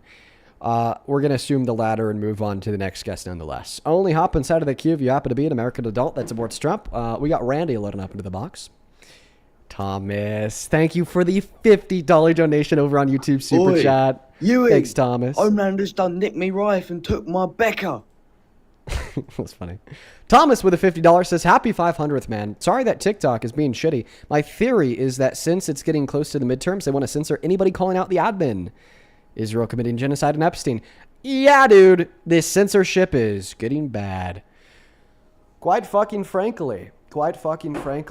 Oh, the opinionated girl. I brought you up for one specific reason. Would you like to know what it is? Oh, I'm dying to know. How did it feel to get fucking cooked by divinity? How did it feel to get fucking destroyed by Liam Staten, the god? You mean your little butt buddy that wouldn't let me back up because he was scared? You mean Even his own comment you mean- section were calling him out for running. Welcome to varsity. You mean the absolute varsity? goat who absolutely destroyed you? Welcome to Yeah. varsity. These That aren't was the, really these aren't intelligent these aren't when these I aren't these mentioned- these aren't when the I little mentioned leagues, a buddy. living human being You're in and the he little goes, "But league, a son. fire hydrant. But a You're fire hydrant. you're in the little league, son. Okay, Mhm. this is fucking Are you varsity. the little leagues, Dean? No, you No. are in the little Oh, leagues. me. Me and the stallion that you debated, Mr. Divinity, stallion? we're in varsity. The man who thought that comparing a living human being to a fire hydrant was a good argument. That's the best you guys got. That's Oh sad. wait, I could That's actually really sad. explain to you. I wasn't even watching it. I could explain to you why he made that argument. If you so weren't you were watching arguing. it, wait a second. No, check don't this out. even. 'Cause If he's you j- weren't 'cause he's a god watching in it, man's then form. how the fuck do you know who won? Because he's a god in man's form. He won by So fiat. you're just going it's based an analytical off of truth that he won. vibes. So you're just going based off of. No, I'm vibes. going off of analytical truth. One moment. So I You wasn't can't even watching, but I analyze know what this. you didn't watch, my love. That's Well, not how that works. You just said that he was comparing a fire Also, hydrant. I'm really sorry. I'm really sorry for Listen. your breakup. I heard that it wasn't good. So you're comparing a fire hydrant to a newborn. He was. No, I would wasn't. assume. He I would assume was. that this is because you said that it's always wrong to kill an innocent human being, and then he asked you what it means to be innocent. And then you said not doing any bad things, and then he said, "Oh, so therefore, do you think that a fire hydrant is innocent because No. a fire hydrant had done any bad things?"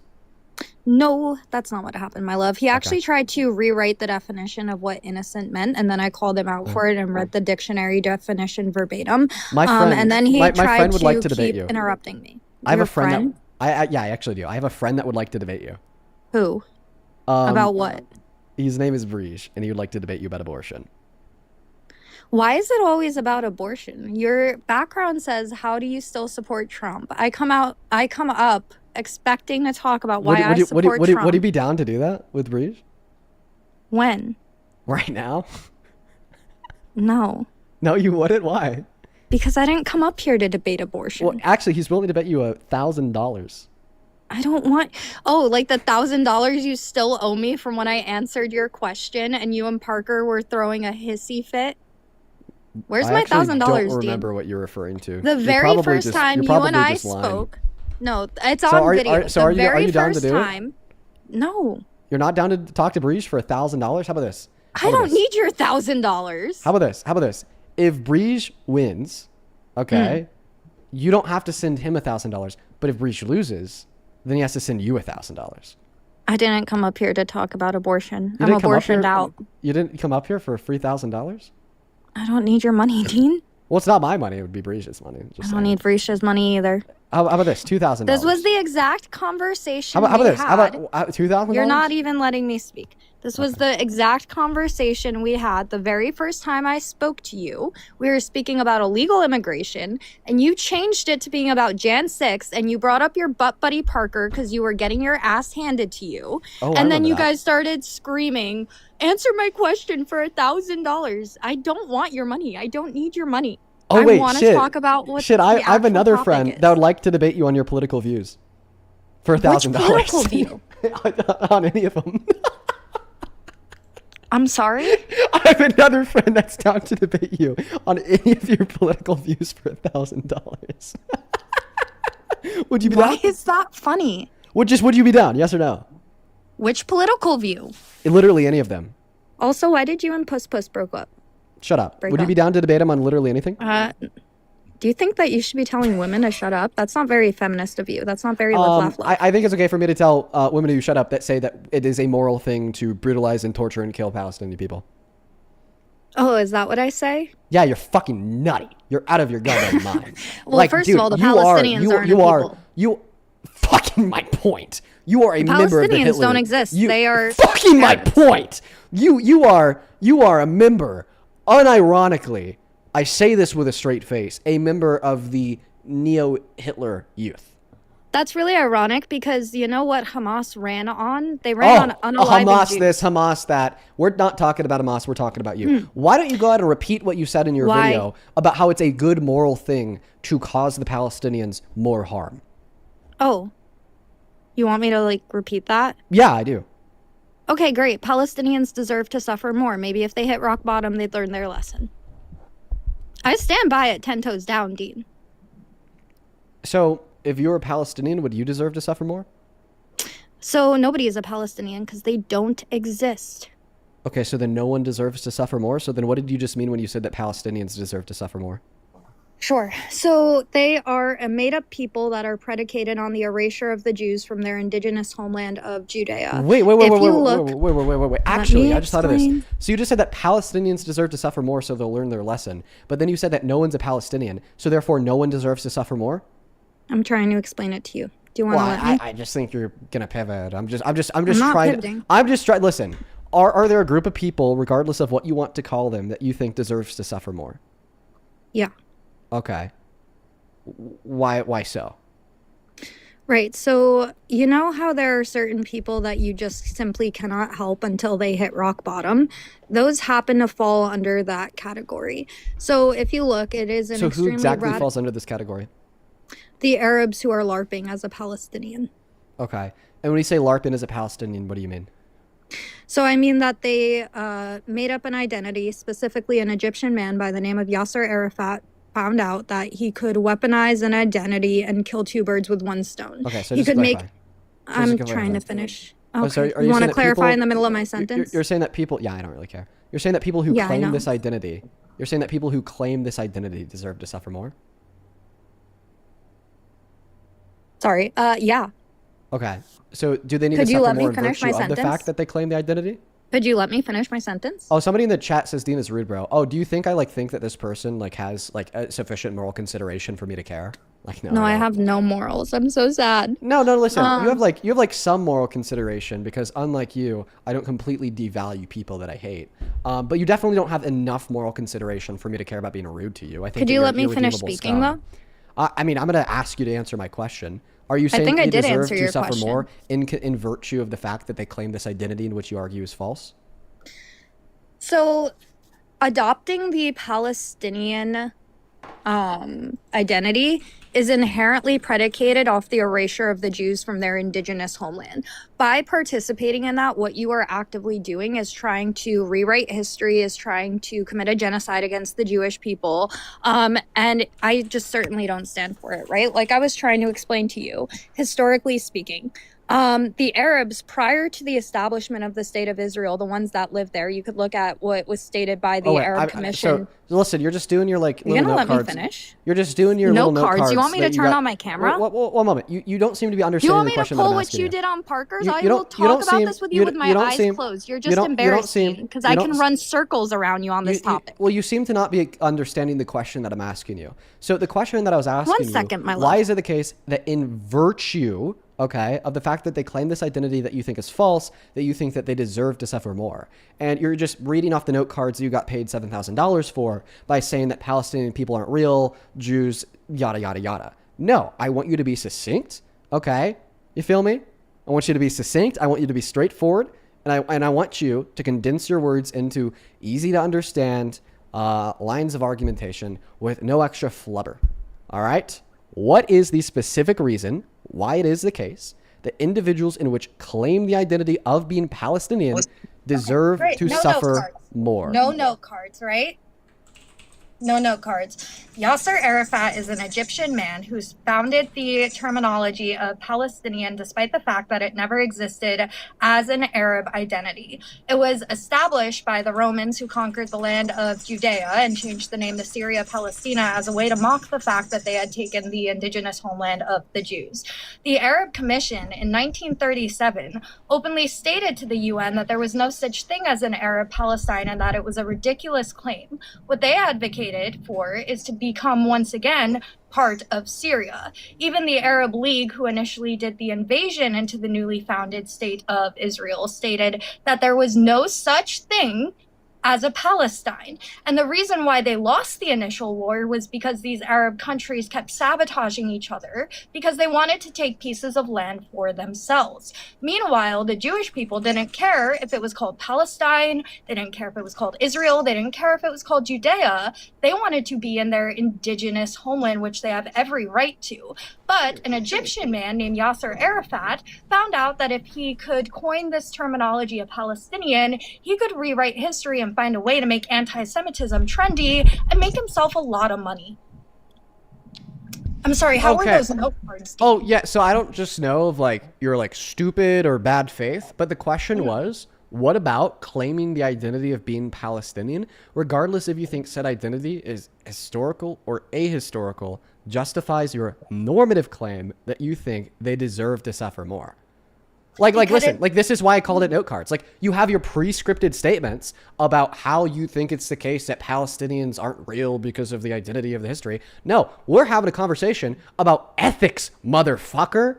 And by the way, this is my friend Breege. He's going to also very kindly partake in your second You're doing the thing destruction where of the you day. lose, so you invite up a second person. How love could I that. lose the debate if you haven't even given an argument yet? What the given fuck? plenty. Yeah, I'm so given sorry. plenty. What argument did you give for the normative claim that Palestinians deserve to suffer more? Right. What was the so argument for if that? You didn't give an argument for that claim. Okay. So Uh-huh. how could I possibly lose a debate that hasn't even started? No. The Let me be debate clear. started because Let me be I- clear. I have my friend Breach up here because you fucking dodged. And he also, very similar to myself and other rational people, think that you're kind of crazy. And rational people who have a proclivity and keenness to debate, frankly, enjoy shitting on people who are fucking crazy. And I have him up here because I want you to get burned even harder than I'd be able to do on my own. Now, if you'd like to invite a friend, feel free. You're more than welcome to make great. it fair, One 2v2. But let's go ahead and try to have you justify that ethical claim in which you made about why you think it is the case that Palestinians deserve to suffer more. Real quick, you're going to invite someone that plays in the little leagues. This is varsity, okay? You're going to invite someone who can't handle this conversation. Yeah. And by the way, for everybody watching, I do understand that I'm being quite arrogant to this guest. I'm arrogant to terrible people. It's like a form of, I don't know. I think they deserve it. Does that make sense?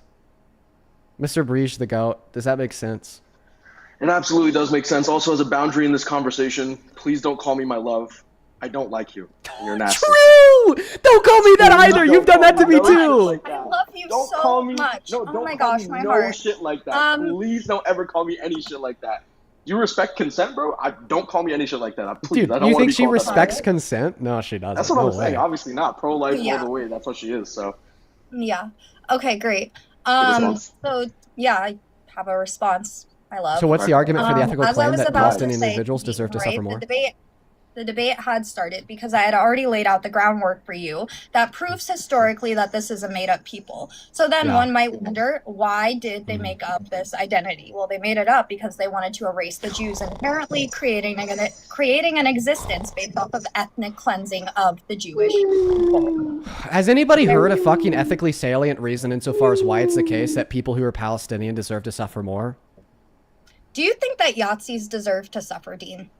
Yeah, but I also think that to be a Nazi would involve making ideological commitments to the downfall of the world, in the sense that you think that we need to kill all Jewish individuals, Romani individuals, black individuals, that we need to uplift the Aryan supremacy and say if you're white, then you're better than everybody else. And in the sense that I say that they deserve to suffer, they deserve retributive justice for the commitments that they've made. Do you think it is the case that every single Palestinian individual has made commitments in which you think is deserving of retributive justice? I think the vast majority of them, yeah. Okay, well, you don't think Of that the it's just the vast majority of them that deserve to suffer more. You think all of them deserve to suffer more. So not only is that claim obviously false, okay, but it's also the case that if that claim was true, it still wouldn't get us to the conclusion that you think all Palestinians deserve to suffer more. So what's the argument for the claim, for the normative, ethically salient claim that all Palestinians deserve to suffer more? I'm waiting, we're waiting, Breach is waiting. You're waiting. Also, Breach, try your very best to, like, make your arguments as understandable to the average American as you can. No problem. But just try your best. Just, No, that's you know. cool. So you just don't understand the basic history of the conflict. Good start, Dean. You think history is an ethically salient fact? I was talking. Can you answer his I know question? you were talking. Do you think history is an I ethically was going salient to fact? answer his question. Thank you How so do you much. bridge the Azal gap? I'm sorry? Go ahead. So how do you go from an is to an odd? Do you agree that history is a set of descriptive facts? Am I debating you or am I debating Dean? You're debating You said both we're of us. talking Also, all of wait us. a You said we're all second. talking. You said you can Dean, invite a if friend you to see 2v2. it, wait a second. My love, Okay. wait. I waited a second. Dean, Can you if invite you your friend? see We can 2v2. I'm sorry? Can you invite your friend like Dean asked? We could just do a 2v2. I don't know why you're complaining about me butting in when Dean prefaced the conversation by saying I would be talking to you, that I'm here to talk to you. Yeah, and that's you got fine. really giddy and excited. Hold on. You got giddy and excited for the fact that you could invite a friend to come up here. And I told you that any friend that you have on your list is ill-equipped to have this conversation. Invite a That's friend. fine. Stop complaining about the fact that it's a 2v2. You signed up for that. You're still here. Dean Signed told up you what for the it. conversation was going to be like. Actually, first Yes, of he all, told I you what want it was to going to be like. establish here, I came up to debate Dean about why I still support And then he told you that Trump. I'm going to be here too, and then you he smiled when he said pivoted you could invite a to friend. Israel. Did you miss that Which part? Did you I miss would that part? also like to point out the Oh. last time I was debating let you, me- Dean, you oh, said let you me would be not clear. debate me on Let me- Israel let me- because let it me was be clear. too unethical. Let me be clear. Did you miss the part where he said it's all both of us and that you can invite a friend? You Yeah, smiled there's- when he said that. There's only like one thing that I would even consider talking to you about, and that is the fact that you are a member of the modern day Hitler Youth. That's all. Jesus. I'm down to talk to you about why you think that individuals like you and I deserve to suffer more, but then when you're in a woman's uterus and you're a literal clump of cells that apparently kill it, like making you suffer at all is, you Why know, is he banging is on her murder. table? I don't know, Why is because she she's mad. Yeah, I'm not mad. I'm trying to tell you that my friend is here Because she today. thought that the table was made in Palestine. Oh my goodness, why did she start hitting the table like Because that? she thought it was made in Palestine, dude. It needs to My suffer friend- more. I'm trying to It tell you needs to suffer more, bro. So true. My friend is here, but he's saying he can't request because your request thing is full. Can you bring up Nick Matau, please? Tell him to specifically send me roses. He's not going to give you money. Bring up Nick That was- Matau. That's the friend that I want. The He roses 1 cent, bro. he is going to have to send roses. The roses 1 cent. He's not gonna give me money. Holy. Well, he doesn't have a job. He also just always bangs his True. tables because he thinks True. of it in If this is Palestine. a Nick, the nuclear engineer, does not have a job. This is gonna be a 2v2. She keeps complaining. Could we get perhaps Robert Huey, PhD? You just said I could bring Can we him. perhaps So let get up Nick Robert Matau, Huey? please. Yes, I'm not denying that claim. I'm saying, could we get Robert Huey, PhD? Also, why did you dodge Radcap? He asked you to debate your political positions. Dean, Okay. are you going to bring up the person for the 2v2? He has to send a rose. Like, I'm not even trolling. That's the only way for him to get on the stream. Does he not have enough for the rose? Nick, Can you send one single rose? Oh my goodness, can he? I hope that he can. It's 1 cent, I'm pretty sure. I mean, it's just ridiculous because you were just saying, "Oh, just invite your friend." I invite my friend. Go Dude. ahead. And now you're like, There's no. a precondition. The precondition is that he has a rose. Breach, Yeah, what's did up, you bro? have to send a rose to join the stream? I sent like 10 of them, yeah. Yeah, why? Also, Because the Robert queue is Huey sent a full. rose. Robert Huey Huey? PhD sent a rose. Yes, yes, he Who's did. Dude, you already got a restriction! She already got a I'll tell your restriction. people to stop Oh my reporting. god, is it for misinformation? Consuming substances featured in this live. Wait, Oh. she like she did something on camera. Oh no. That's Okay, expected. But, don't worry. She has like 3 trillion accounts. She'll be back. By the way, Robert Huey is Liam, by the way. Where is Robert Huey? I don't see him in the. I don't Send a see rose, him. Liam, send a rose, Liam, send a rose again.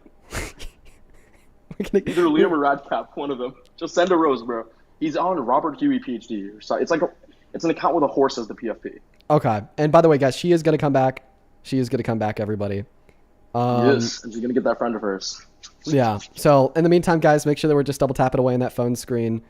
Just make sure that we're double tapping away on that phone screen.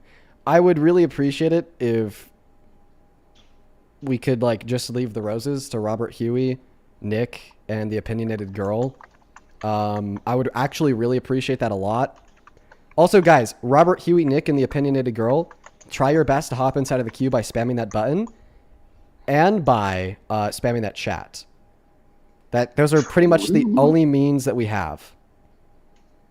Okay, I'm not seeing Robert Huey. I'm not seeing the opinionated girl. Damn. I'm not seeing Nick. Jesus These people Christ. does not have roses? Is it over for them? No, it's because like a lot of other people are too. Yeah, true. So it's like they're just like in a Radcap said queue. he did send a rose. Yeah, but it's literally gonna take like 10 minutes to show up on stream. Oh, yeah. That's unfortunate. Damn. Yeah. Oh wait. Oh, wait. Boom. Found Nick. Perfect. Oh, nice. There's Nick's roses. All right, we're a couple minutes behind. Sorry, Hello, it Nick. took a while. I was spamming. Yeah, you're good, bro. You're good, bro. It's just that a lot of other people are too, so it's just gonna take, I think, like another 2 minutes. What's the max number? I don't even know. I didn't even know there was a max. 100 people. 100 people in the queue. It's whack. Now we just gotta wait for Mr. Huey. Indeed. And Huey or Radcap, whichever one you see first. yeah, you got it. Who's Oh Huey? my goodness. What are we debating? Robert I was just Huey, asked to come we're here. I gonna don't be actually debating know. ethics. We're gonna be debating some ethics. Holy What's up? shit. Freddie, appreciate you for the TikTok universe. God damn, dude. Holy fuck. Oh my Robert god. Huey, PhD himself. Show some love. W. Show, Freddy. show some love to the GOAT Freddie Mercury down below in that chat. Genuinely, thank you so much for the love and support. I'm so very grateful for you. That is a crazy ass gift. Thank you. Maddie, I think, is back, just so you know. Genuinely, thank you so much. I'm so grateful for you. I want to see a billion W's for Freddie in that chat. Yeah, are they in the queue? Purple. I don't know. She just texted me that she wanted me to let you know she was back, but I don't know if she has to spam like I was doing. Yeah, she's gonna have to try to get into that queue or send a bunch of roses. Really, one of the only 2 options that we have here. I know that it's rough, but let me tell you, TikTok streams, more specifically the guest function, they're really only built for streams with like less than 1,000 people, and once you have 20,000 people in a room trying to navigate and manage the queue, it's really difficult. Also, Mr. Robert, check Discord. Yeah, that's fair. Oh, Yes. shoot. Okay. Check that Discord, Liam.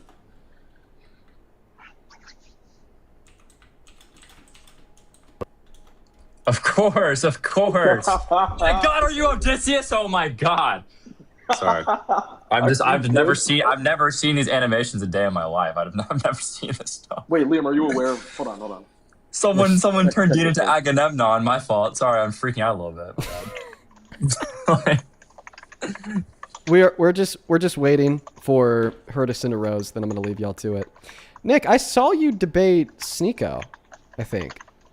Yeah, that was Was like that- 4 months ago, I think. Yeah, was that? What did you debate him on? Israel, Palestine.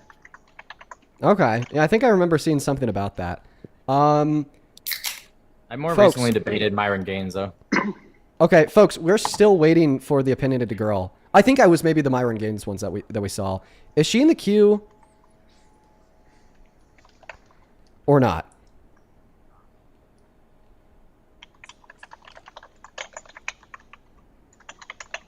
Oh, there she is. All right. Sorry. All right, everybody. We're back on track. I appreciate everybody so much for waiting patiently. I'm waiting for... Thank you, everybody, so much for waiting patiently. We're all good to go. The opinionated girl, I did indeed send you an invite. Accept that invite to join the stream. We are at this point in time ready to go. Nick, I sent her an invite, but she's not joining. All right, let me just text her real quick. She might just have been looking at her phone or something. Yeah, Or like yeah. a text message. Yeah, tell her to take a look at that phone. Tell her to take a look at that phone. In the meantime, guys, make sure that we're double tapping away on that phone screen, sharing out this live with a handful of friends. We are about to see a debate, a 2v2 between ethics concerning Palestinians.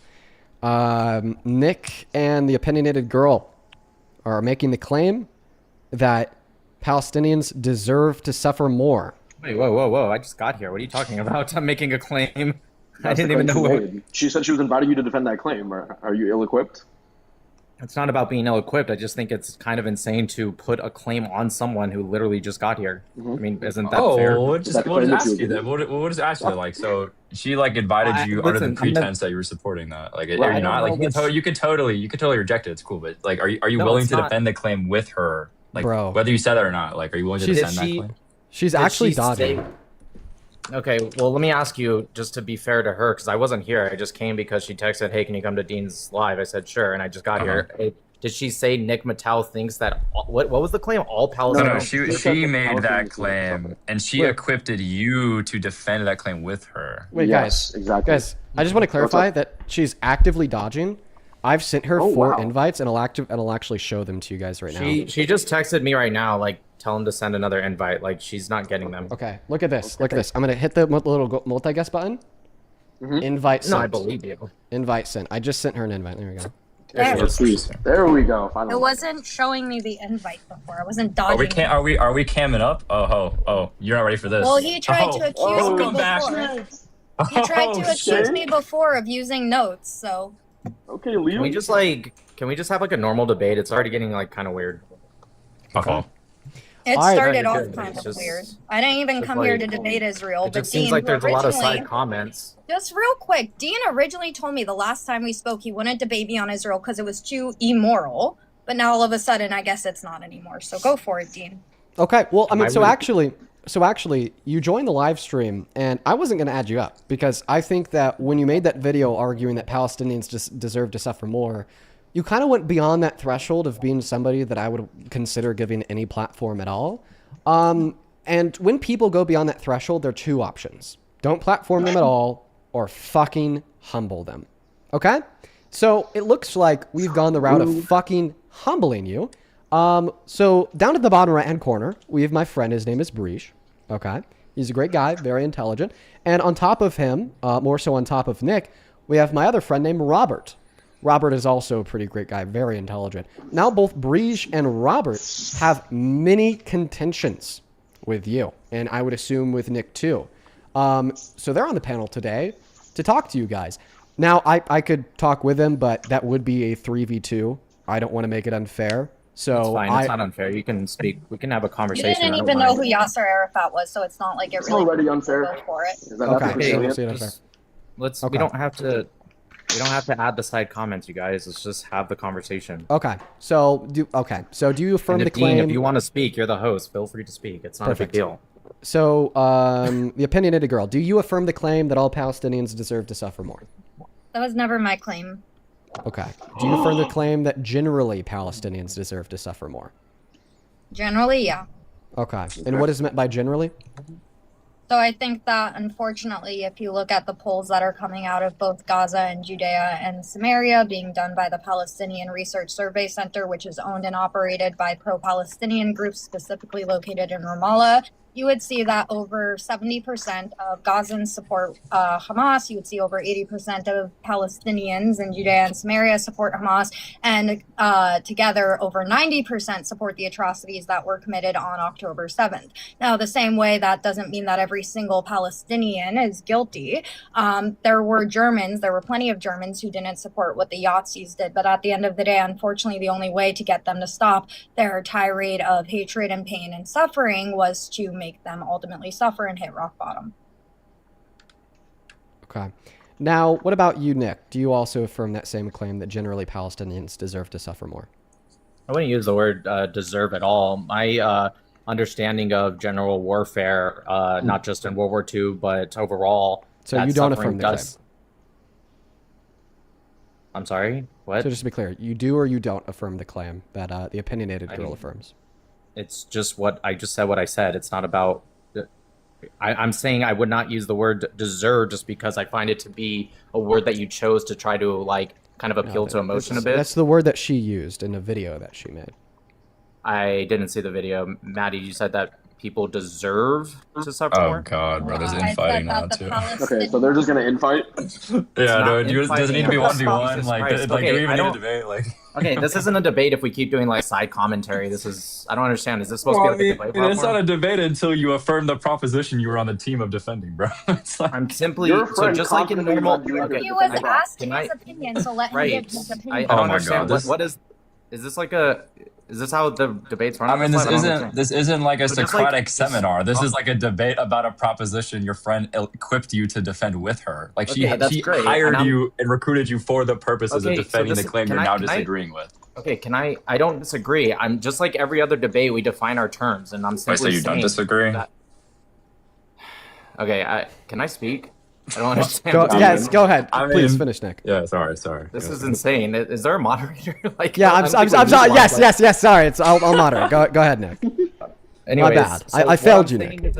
You're good, man. You're good. Anyway, so what I'm saying is that I wouldn't particularly just use that word because I think it's emotionally applied. Now, I'm not sure if she did or did not use that specific word. I'm just saying for the purpose of this debate, I think it traps people into a corner. So what I would say is that suffering happens in war. Now, would I think that the war is justified? I do believe that the war is justified. And that's not what we're asking you. Okay. Like, let's just play her claim. Okay. One second. Sorry, I'm going to have to momentarily leave the live stream on my... There we go.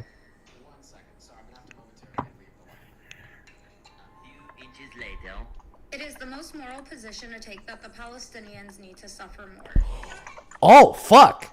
She didn't even say deserve. Moral. She said it is the most moral position to take that the Palestinians need to suffer more. That's actually a different claim. So I'm glad you guys cut me off just it's worse. That she never actually said that. But anyway, so to continue now that we got that you guys were wrong. So do you affirm or deny the sentence? It is the most moral position to take that the Palestinians need to suffer more. And she said generally, right? Not all, because I would never say that against all people. Well, she didn't use the word all or generally, but I would assume it's general. Okay. Go ahead, you two. Robert and Breach, take it away. Nice. Yeah, I mean, let's be really charitable.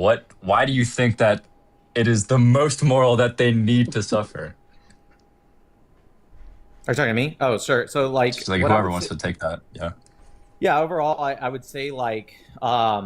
you know, without absolute terms, but overall, I think that if suffering can actually lead to the betterment of the people, that's not just Israelis, that includes the Palestinian people as well, in sense of, like, they stop with stuff like Saplings of Jerusalem, Farfur, Tomorrow's Pioneers, stuff like that. If they were to stop things like that, that would lead to the betterment of the security in the region for both Arabs and Jews, and even non-Arabs, non-Jews that make up about 5% of Israel. Yeah, so there's the first thing. There's a reason why Dean cut off the video where he did, because I pretty much go on to elaborate in the exact same way that Nick did. And like I did in my opening statement, that if you look, right, it took a lot of suffering to get Yahtzee Germany to actually stop doing the atrocious things that they were doing and to de-radicalize the population. The same logic could be applied to the Palestinians. Yeah, okay, a couple of things. First thing is, okay, even if, and there will be pushback on this, even if somehow attacking Palestine made both Palestinians and Jews better off in the long run, you understand that doesn't establish that it's the most moral that they need to suffer, right? Like, that plausibly leaves out that there are no other ways that could plausibly be better than what's happening. Because Israel has offered multiple two-state solutions, including ones that offered 97% of the Palestinians.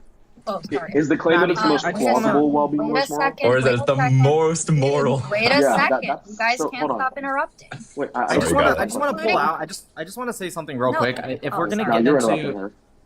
yeah, I just want to say one sentence Okay. real quick. If we're gonna get into like more semantics and the actual like heart of the debate of the Israel-Palestine conflict, I don't think this is gonna be interesting for the audience or anyone. Oh so my God, if bro. we're- Maybe just let them. Maybe just like let them make the decision for what's interesting, and like Right, maybe just I don't know focus why on you're defending the ridiculous. claim you This is decided to defend. This is Like, ridiculous. What I'm so, saying real is quick, I want to I clarify. Hold on. Go ahead. Yeah, go ahead. Hold on. Yeah, so just to clarify, if you make a claim about what is most deserved by a particular group of people, right? And you're saying that it's the most moral position to take, and then quickly you're deconstructed by the fact that, well, there are more moral positions to take. Except Presumably there's you want to not. strip the claim. Like Hold I on, was just You're a saying big fan. before Hold you on, interrupted. Stop. You're a No, big not fan. stop. Actually, You your interrupted. own teammate cut me off. Okay. When I Your was own All teammate right. cut me off. All right. So what we're gonna do, Right. I have to step in here and moderate. All right, we're gonna let the opinionated girl speak, and once she's done speaking, then we can take it from there. All right, sounds good. Go ahead. So if you look at what I was already establishing, if this was the very first thing that Israel had done and they just decided, you know what, the Palestinians need to suffer more, I would disagree with that being the first line of defense, but that's not what's happened historically. Historically, it was Israel who kept trying to make strides towards peace, and all it resulted in was more warfare, more dead Israelis, more dead Palestinians, and a lot of radicalization that's now going to take a very long time to remove from their society. Like I was saying, Israel has offered multiple two-state solutions, multiple peace deals, multiple ceasefires, including ones that met 97% of the Palestinians' demands. And all the Palestinians did is, number one, they turned it down. Number two, they used anything that Israel was willing to give up. They used that to their advantage. You could look at where Israel unilaterally withdrew from Gaza, and what did the Gazans do? They decided to pretty much immediately elect Hamas, who ran their campaign off of murdering. Can we get a talking stick or talking time, Dean? Is that fine? Can we get like a kind of like a 30-second talking stick where she gets? Yeah, she starts I'll talking? wrap it up here. We'll do a minute. We'll do a minute and a half. You have like 30 seconds Great. left. Perfect. I'll wrap it up here. So this idea that there's more moral positions that you could take, not really, when you take into consideration the historical context that they've been tried and all they've been used for is harm by the Arabs who weaponized it. Okay, so the point that we're trying to make is that even if one settled all the facts that you just listed, the inference from that, or the set of facts that you just listed, to the fact that it's the most moral position, or the one you take, is the most moral position. I don't think that inference can be demonstrated. I don't think that you could plausibly establish that it's the case that given the set of facts that you listed, you can go from those to the fact that it's the most moral position. And that's what we want to press on. We want to press on, I don't think you're providing enough features of ethical salience, of moral consideration, to be able to compel one to the view that given the set of facts, that you can go from them to make the inference that it's in the most moral position that they need to suffer more. So we're going to just attack whether or not that is the case, and attack that inference, and attack the demonstration of that inference, because I think it's made predicated upon poor reasoning skills, to be quite frank. Can I just ask Breeze real quick, like, is your argument, because you keep like putting emphasis on the word most, is your argument that you think like her video is not completely wrong, it's just stupid to say most moral, but there's like maybe one or two or multiple other moral positions, or are you saying that it's completely like you're on the other side of the spectrum of it? The claim is just that it's wrong. The claim is just that it's wrong.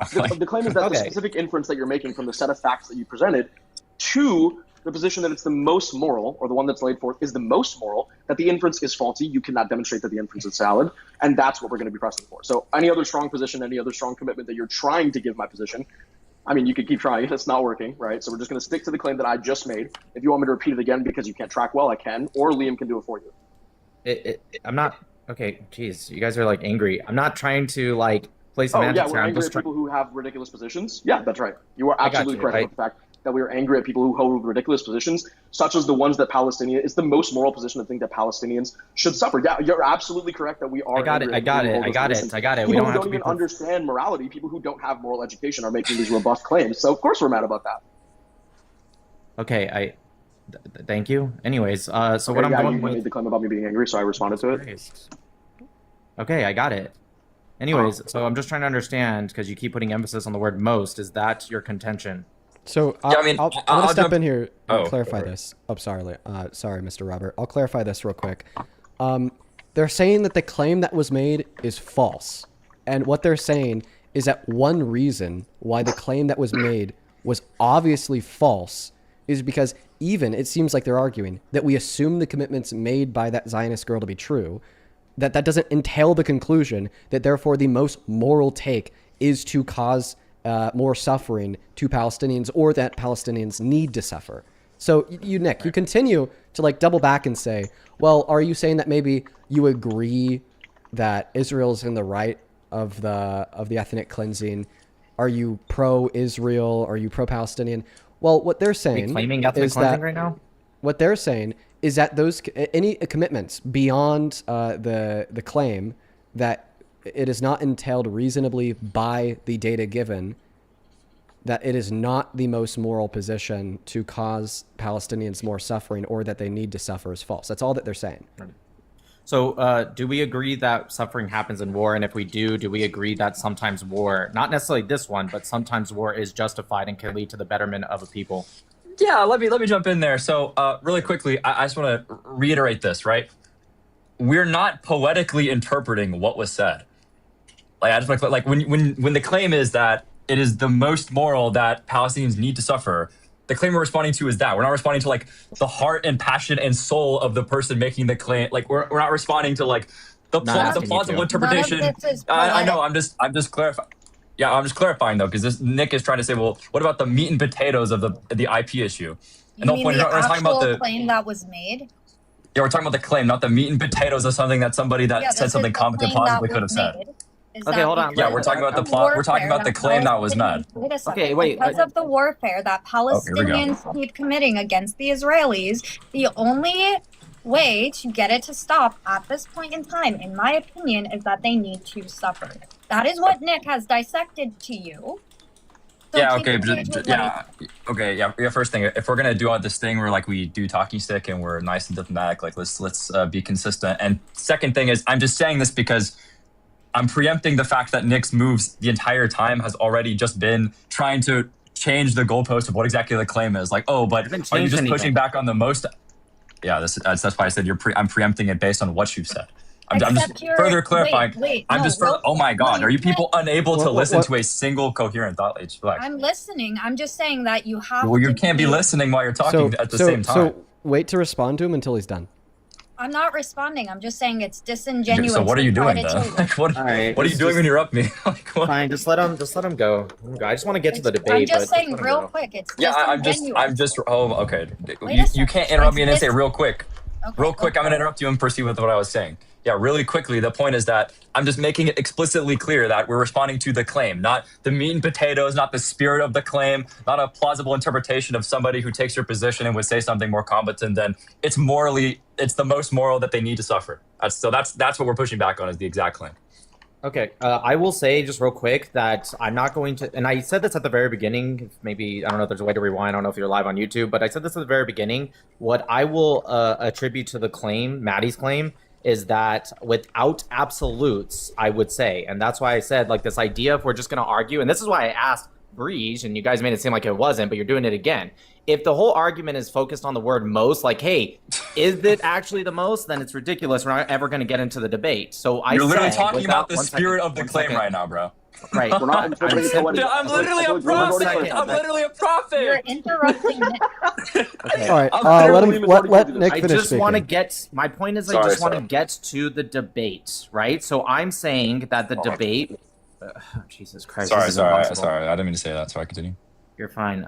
Anyways, the debate that I would like to get to, right, is that I find the war to be justified. And in a justified war, it can, I would argue it does in this case, I get you wouldn't, but it can lead to the betterment of the people, including, in this case, the Palestinians, in which case it would be a moral position. Would it literally be the most moral? Like there's no other option? No, I don't share that same opinion just because maybe if we talk about it, just 1 second. What you Oh just my said is God. incorrect, by the way. As it was foretold! As it was literally foretold! It's not moments poetic. before you decided to speak, I told you I'm not talking about the soul of your fucking claim. I'm talking about the claim. I understand what you're saying, and I'm saying right now that can we get to the debate of if this war is justified or not? That is the debate.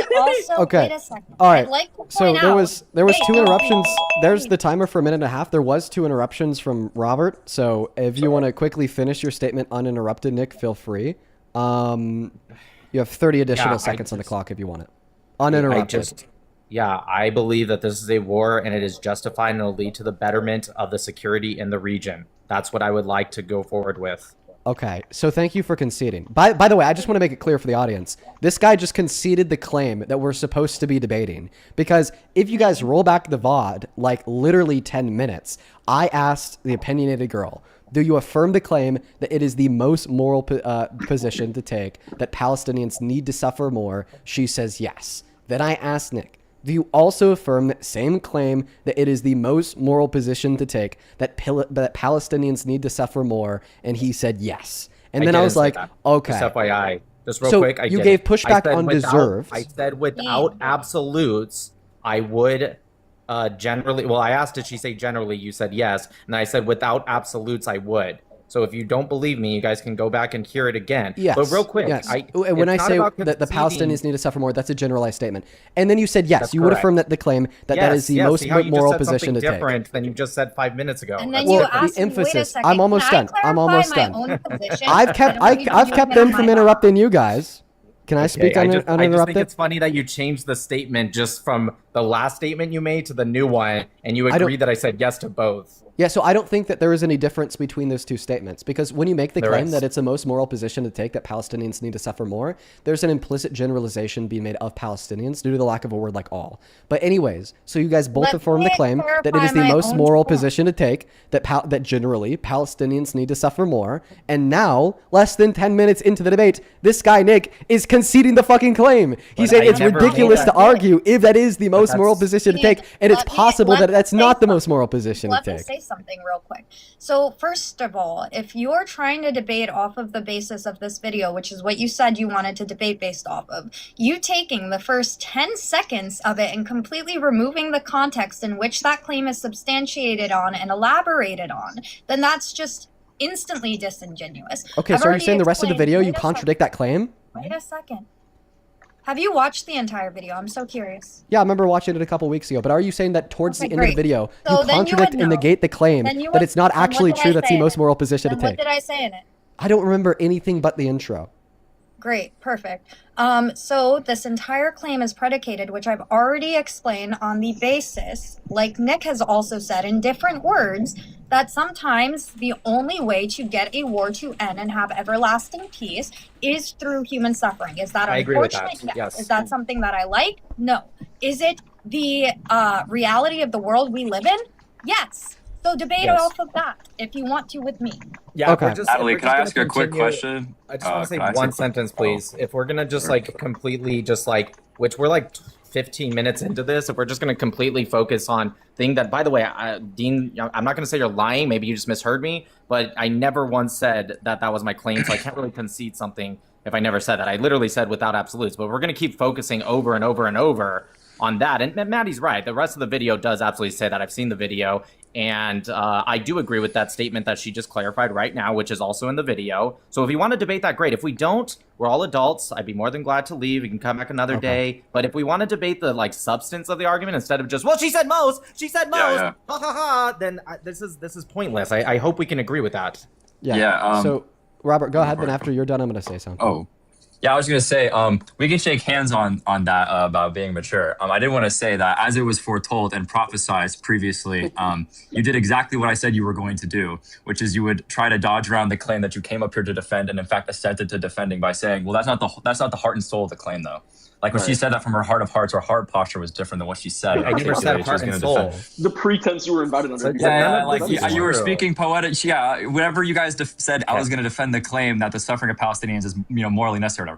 understand this is disingenuous because this never happened. I'm going to speak after Robert. Okay, Please, I will say this is not what happened. This wasn't from heart and soul. This is from the actual words she said. No, yeah, for the actual words that she said was, I'm going to be defending the claim that it is the most moral option that is necessary that they suffer. And in fact, we interpreted her not as a poet, but as a debater who was articulating her thought in her mind. And so that's what we're responding to. But let's get into the meat and potatoes, right? What Natalie said was that the reason why, this is morally necessary. Is your name not Natalie? No, What's your name? Maddie. Oh, Maddie. My fault, OG. Anyway, Maddie. So what Maddie had said, right, is she said that the reason why the war is necessary or whatever is to create everlasting peace. But I mean, I'm actually, and I think Bridge would endorse this, there's just a simple induction against that, because as you've explained, there have been 5 wars fought by Israel in the last 7 decades against Arabs, and in fact, each and every single time after the by the way, there's not 5. There are more than 5. Definitely more than 5. Okay, so there's at least 5. There's at least 5, many more allegedly wars that Israel. Okay, I'm just talking about the notable war. I mean, we don't have to get nasty with it, but usually in the canon there's 5. Anyway, nevertheless, assume that there's a great many conflicts, and you were saying that this is going to end it once and for all. Is the fact that there have been a great many conflicts and there still persists to be violence not inductive support against the idea that this war will bring everlasting peace? Is that a question? You're asking me, will this war bring everlasting peace? No. The claim is specifically, given the history of the conflict, is that not inductive evidence that it will not generate peaceful, everlasting peace? I do not believe that as long as the Palestinianism ideology exists, that it will create everlasting peace as seen by the history, because at least if we want to go with the 5 major wars, although there's more, but whatever, I'm just going to assume which 5 you're talking about. They were started by Arabs each time. Okay, but I just want to clarify, under your view, this war with Hamas, if you characterize it as a war, has exactly the same quality of you're going to say it's started by Palestinians. And I'm telling you that given the wars within the canon of Israel's history, is there not inductive support that fighting a war against Palestinians will not bring about everlasting peace, given that it's never done that historically? I just answered this question. You said, do you understand what I mean when I'm comparing it as an inductive I case? understand the question. I already answered this. I said, I'll answer it again exactly the same way, but shorter, just to make sure you got it. I said, based off of the history and the major wars that were started by the Arabs, I don't believe how this specific war will create everlasting peace as long as the Palestinianism ideology continues to exist. That's exactly what I said. But part of that answer is so confusing that you don't understand what I'm saying. I said like 5 minutes ago that I was going to speak after Robert. I'm going to quickly let Robert respond to this, but then I'm going to take over. Okay? Yeah. This is why I don't think you're understanding what you're conceding to, because when I say inductive support, this means generalization based off of observation and history.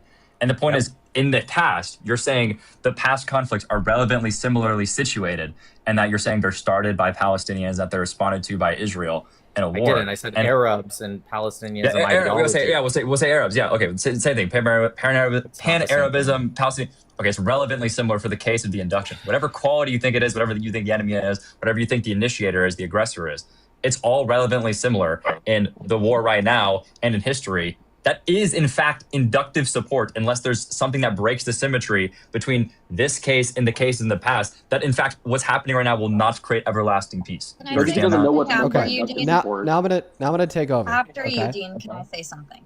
Well, actually, maybe. But here's the thing. So when we started this conversation, what was the claim being levied? The claim being levied is that it is the most moral position to take that generally Palestinians need to suffer more. We clarified that this was the claim being levied after 5 minutes of dispute, particularly from Nick, as it related to certain words such as generally, such as all, or such as deserve. I had the opinionated girl affirm this claim, then I had Nick affirm this claim. Well, then what happened in like the 5 minutes that followed them affirming that claim? Nick then says that it's ridiculous to debate if that's the most moral position, and it's possible that it isn't. So there are 2 options. I'm either going to kick you guys from the panel, because now we're just kind of debating on feels and vibes or something other than the claim being levied, or, okay, I know that Breege and Robert would love to talk to you guys about abortion, so you could debate them on abortion, just so we know a claim that's being levied. That's a completely different Okay, topic. so I'm Well, gonna. Can I the respond topic to that real changed quick? the moment that Nick said that it's not- ridiculous to discuss if it's the most moral position being made. Can I Specifically, respond to the that, claim being please? levied was changed. The Okay, can I moment that you respond to that? changed the claim being levied and then everything became just what you wanted it to be instead of the claim being levied for the debates, everything just became Because I'm feelies and trying vibes and to whatever we respond want. to his So exact the two thing options, about the it two being options are to either debate and accept the exact claim that was levied that I gave, that I had both of you guys give a verbal yes or no to, which was, is this the most moral position to take, or debate abortion? There's two options there. I guess the third option is to leave. If I can just respond to this real quick, because that's just not accurate, and anyone can go rewatch the live. So a couple things. One, you were correct about the deserve thing. I challenged that because I was like, I don't remember her saying that, and then you proved yourself wrong when you played the video. That's actually what happened. So let's be honest about our talk. And then you said, okay, Nick, she did say need, not deserve. Do you agree with that? And I said, yes, without the absolutes, which I 100% said. Again, anyone can go back in the live and hear me say that. Yeah, and without you the confirmed absolute, that without the absolute, if it is the case that this would apply to all Palestinians compared to okay, general but you Palestinians. Confirmed that I said that because you said, okay, fair enough. Yeah, about all But / general Palestinians, not about if it's the most moral take. Clarified. Okay. And then, what Maddie said was, can we, in the context of the entire video, not just take the first sentence by itself, but also in context to what was said in the rest of the video? She clarified and repeated what she has said in the rest of the video with the context of it will end the war quicker, and that would be for the betterment of the people in the land, including Israelis and Palestinians. And I chimed in and said, yes, I do agree with that. And then we actually started to finally continue with the conversation. We finally got out of the semantics. Robert started saying something, I was responding, and then you cut in just to go backwards in the conversation and say, I don't want to debate this anymore. I want to debate abortion. Okay. That's not true at all. 100% I have reasons why that's false, but Robert wants to hop in here first. Go ahead, Robert. Yeah, Nick, is it okay if I call you Nick? That's my name, so yeah. Okay. Nick, I want you to really feel this in your soul when I tell this to you, that you're systematically confused about what happened here, and that entire ramble that you gave was inaccurate. What in fact had happened, and in fact, there's proof that this has happened, when by all the witnesses that saw you just absolutely misrepresent what just happened, but also it's eternalized on the internet now, so you can watch this back and learn from your mistakes. What had happened was... One moment. Maddie, just relax, okay? But I'm about to get too passionate, okay? You don't want to see me get mad. But here's the thing. What happened here is that after Maddie came up here, I'm so right? glad that you guys think it's funny. Okay, you're so passionate. Just calm down. You have too much fire in your heart. Just stop. You actually have too much fire. Just relax. Okay. Anyway, proceeding with what I was saying. Look, what had happened, right, is that after Maddie had come up here, she was gung-ho, ready to defend the claim. She enlisted the help of Nick here to help defend the claim that she made. Now, look, maybe Dean said deserve and it was wrong. Well, then what happened? Dean played the clip on his phone. We all remember the crazy echo. We fixed the crazy echo. We heard the claim. And what was the claim? It was that it's the most moral that Palestinians need to suffer. Now, after that claim was played, guess what happened? We go, Maddie, would you defend that? She goes, yes. And we go, Nick, would you defend that claim? He's like, oh, you were wrong, Dean. Yeah, I'll defend that one. Now, after we made very clear, explicitly, we said, is this the claim? Oh, I'm sorry, but you're wrong. I'm sorry, you're wrong. And so look, here's what happened. After you assented that claim, we made very explicitly clear, is this the claim? Yes. And then the stuff about how it's necessary in order to bring about the defense of Israel and stop the Palestinians, right? That's the support that Maddie offered for the claim that you agreed to defend. And then after immediately we pushed back on how this wouldn't actually successfully prove the claim that was attempted to be argued for, you then immediately started doing this preemptive moving of the goalposts where you said, well, actually, what I'm really interested in defending is the meat and potatoes of the claim, where we talk about Israel-Palestine, whether the war is justified and just war theory. Look, you immediately tried to pivot the claim because you knew full well that if you continue this line of dialogue, calm down! You don't want to see me get mad. And look, if you continue down this line of dialogue, what would happen is you would not be able to successfully defend the claim, which is exactly what I foretold. And guess what you did? Like a moth to a flame. You could not resist yourself. You immediately tried to retcon when you came up here to defend. In front of everybody. In front of me and God himself. You lied in front of everybody. Wait till Judgment Day. You might be lucky. The thing is this. But hold on, I'm not done. But okay, I know you're passionate. Just relax. Okay, look. Here's the thing though. Okay, this was established. What happened is you lost on all fronts. You said you would defend a claim. You didn't defend. Now you're trying to get your way out of it. You're trying to say you're not blazeworthy. I have one question for both of you. How does it feel to lose? So isn't the meat and potatoes of a debate exactly what you're supposed to do? Like, I don't understand. How does it feel to lose, bro? And the potatoes. All right, let them speak. Just let this guy ramble. Let me speak for a second. Yeah, let her speak. We gave Robert his time. We'll give her time too. So he debunked himself because he said, oh, Nick was trying to get into the meat and potatoes of her sentence. Yeah. So the main part of my sentence is what Nick was trying to debate, as you just pointed out. So how does it feel to look ridiculous and go back and debunk yourself, right? Because Nick wanted to get to the main point of the argument. That's why he was trying to cut away the noise and these grandiose gestures and the jokes and actually get into the real debate. I'll be hopping after this. Just one second. Just let it know. It's okay. I know you're going through a hard time with your breakup with Puss Puss. But that was so unfunny. Right? As I was saying, if you look, you're trying to make these claims. You're sitting here saying, oh, well, there were 5+ wars in the past, so you don't even know the basic history of this land that you're trying to debate. So why didn't their suffering then end the war? Probably because Israel was never allowed to actually fight to win a war. They always had to stop preemptively before they had total victory in a way that no other country has been held back by. America a little bit, and that's why we stopped objectively winning, because we haven't been able to have an all-out victory. Israel has not been allowed to have an all-out victory. Palestinians always start these wars, and then as soon as they started to get their asses handed to them, the international community steps in and You're goes, no longer responding to what being... Robert said, so I'm going to second. interrupt you. Wait a You're second. no longer responding to what Robert said. I am. You're talking about Palestinians and war. That's what he was talking about. In international communities. Before you got into it, he said that I want to debate Israel-Palestine. This is kind of getting insane. So real quick. You literally said that why hasn't this happened in the history with the other wars if it was going 30 to seconds. make it stop? Thanks.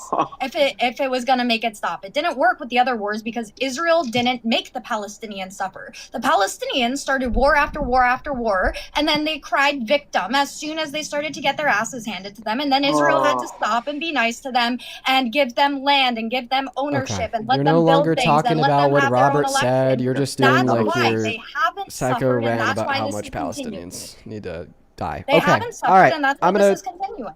I'm gonna hop in here. Okay, so what Robert said was absolutely true. What did Robert say? He said that you guys affirmed a claim, and then less than 5 minutes later rejected the claim to talk about something other than the claim by calling the first claim ridiculous. Well, then that opinionated girl responds by just completely fucking ignoring the fact that Robert was totally correct. And then you want to go on to talk about the new claim, not the first claim that you made for the debate. But, whatever. You disagree with what Robert is saying. I would highly recommend that you and any other member of the audience that cares goes to my YouTube channel, Dean Withers, goes to the live stream either right now or when it is a VOD, and then you go to around the 3-hour mark.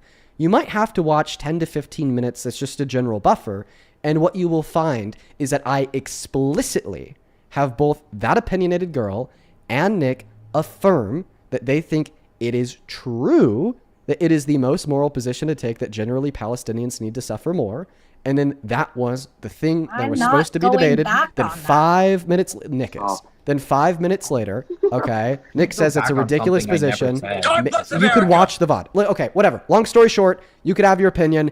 Anybody could go watch the VOD. The point is, people are getting bored because you guys are so clearly obfuscating from the point. There's two options here. One moment. Stop, Nick. There's two options here. Either you debate abortion or I move on.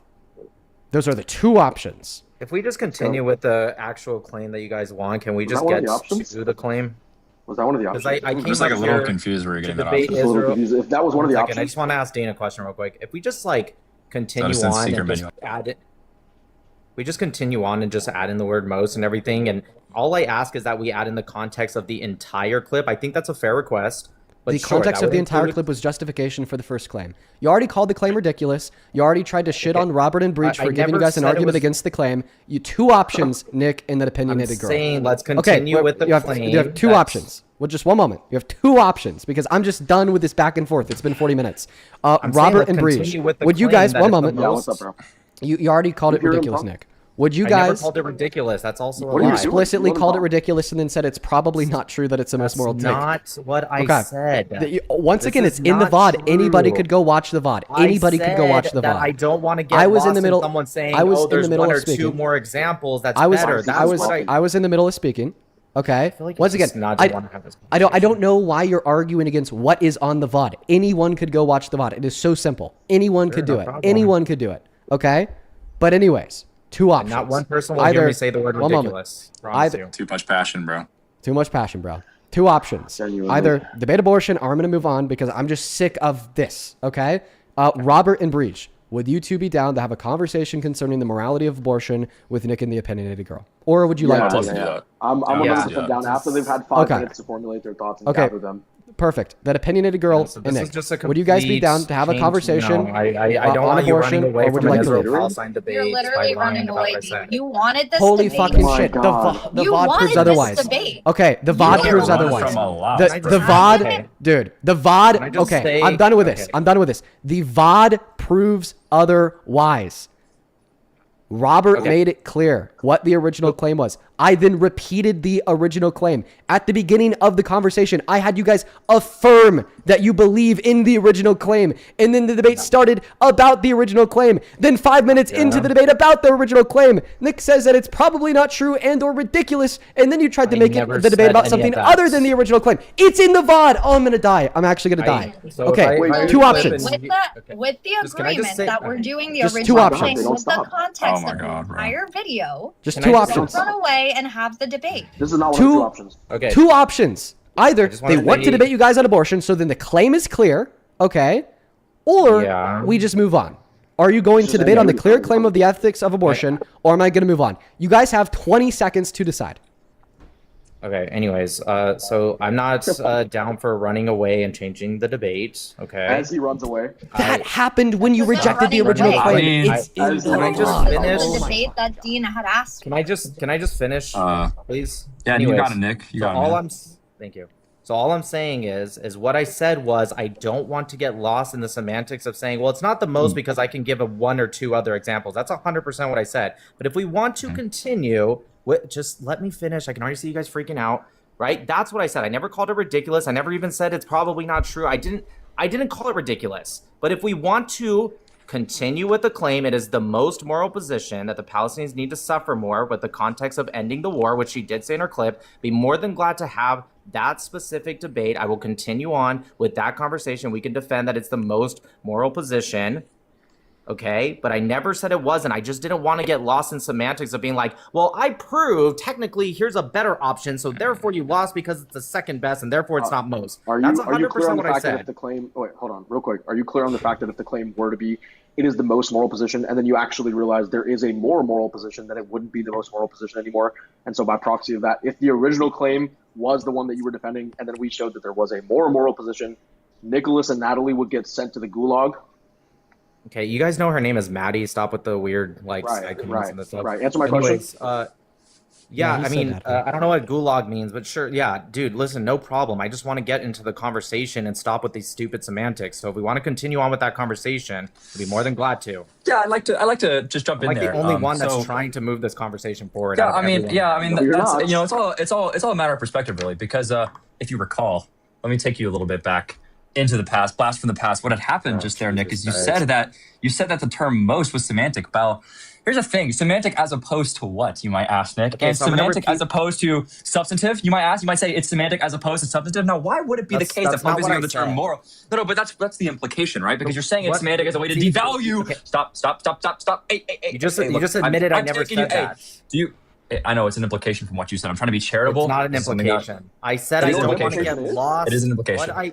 Oh my You're already God. You want to get You're lost? lost You right said, now. you said, yeah. I said, it doesn't matter, bro. You're too I hard. said I You're already don't lost. want to opposed to get what? lost in the conversation by saying Dude. just You're lost in the only conversation focusing right on now. that one word instead of Yo, focusing on Nick, the bro. whole clip.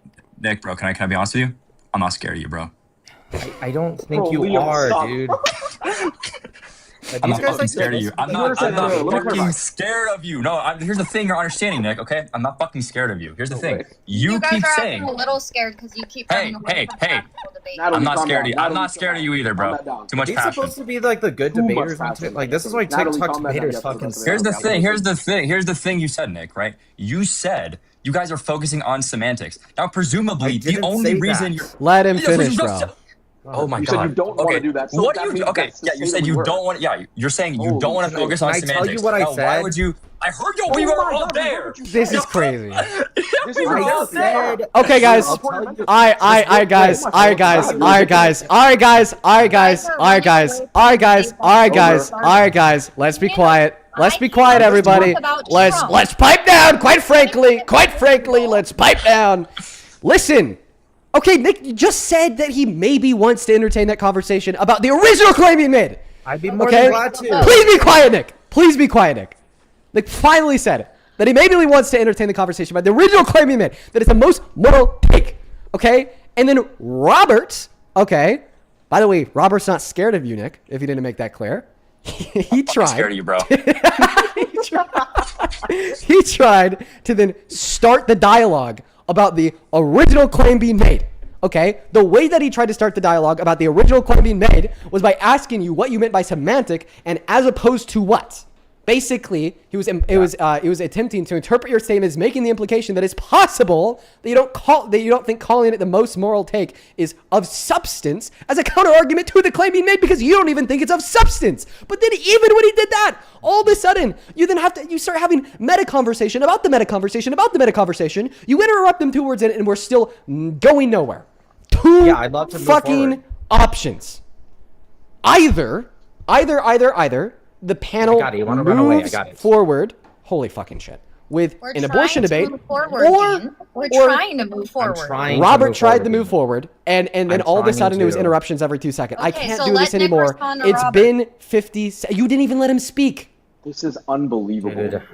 Listen, Okay, listen. either you I'd be more than move glad to forward move with an the abortion debate, conversation. or I kick the panel. That's all. Oh my Hey, God, then please. just kick the panel because it's just running away at this point. Listen, I have no problem moving forward with the wants to kick original him? conversation.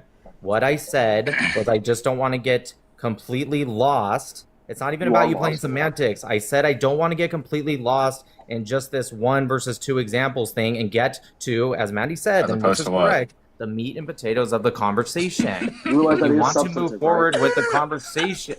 You guys keep interrupting me after You're aware that complaining that is about substantive, interruptions. Okay, let Nick finish. I grant that.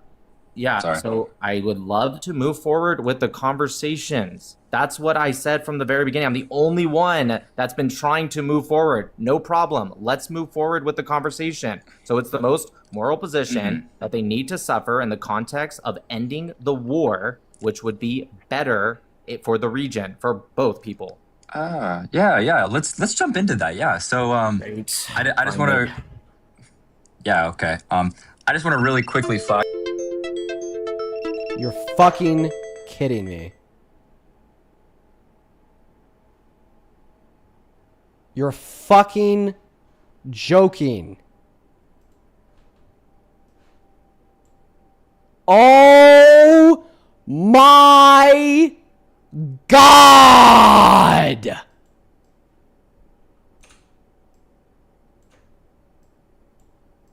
There's no fucking shot. There's no fucking shot.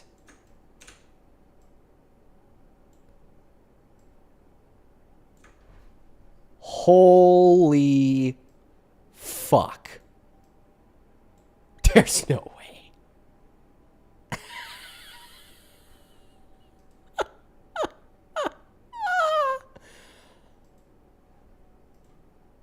Oh my God.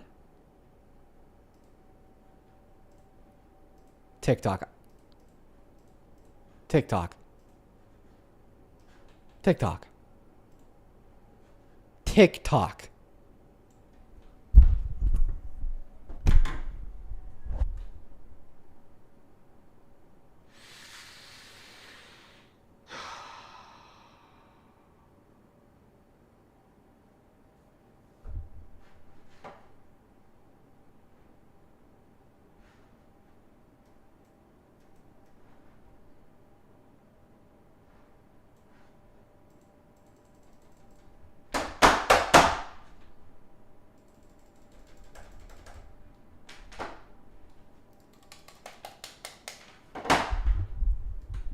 What was the ban for?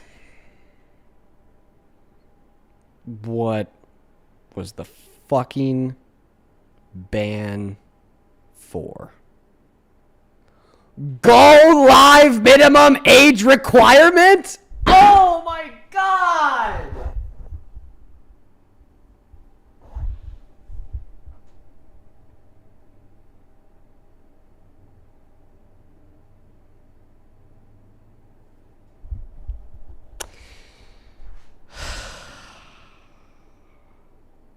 You're fucking joking. 40 minutes for that? You're telling me You're fucking telling me that I just went through 40 minutes of hell for that? I'm actually tweaking, bro. I'm actually tweaking.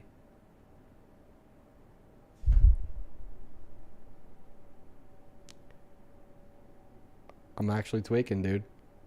I'm actually oh my god, I'm actually tweaking, dude. Wow. Wow. Fucking wow, TikTok. This is a new low. How the fuck? Are you joking? Is this a joke?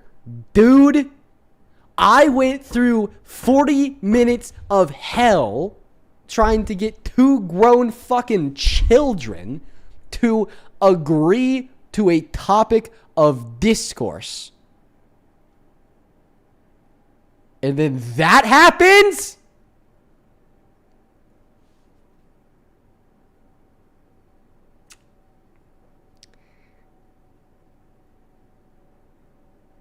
Holy fuck.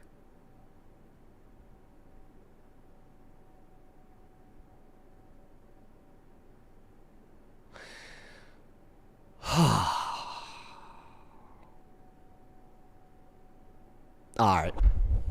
That's crazy. I'm sorry, folks. I just needed a minute. I just needed a minute after that shit. Oh my god, bro. I gotta change platforms, man. I gotta start doing debates somewhere else. I cannot sustain debates on TikTok. Legit.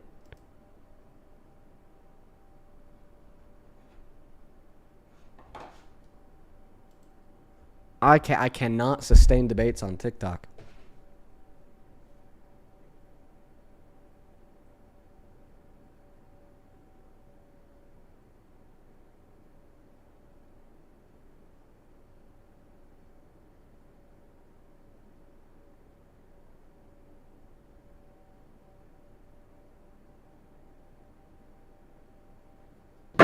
We got a couple people to thank. Huge shout out to Brogan for the $20 who says, I'm going to college for meteorology. It's wild that people don't believe in climate change, and I really hope that Trump's cutting of funds to the National Weather Service doesn't jeopardize my life. I'm so sorry to hear that. Don't worry, man. I think that that'll be fixed by the next administration, definitely. Ben, I appreciate you for the $25 who says, yes, the timeless peace strategy traumatize people until they adopt the desired worldview, at which point resentment presumably evaporates forever. Appreciate you for the $25, Nick. Autumn, thank you so much for the $25 who says, I'm too poor to do 500, but happy 500th episode. Keep up the good work. You're so appreciated. Well, thank you so much, Autumn.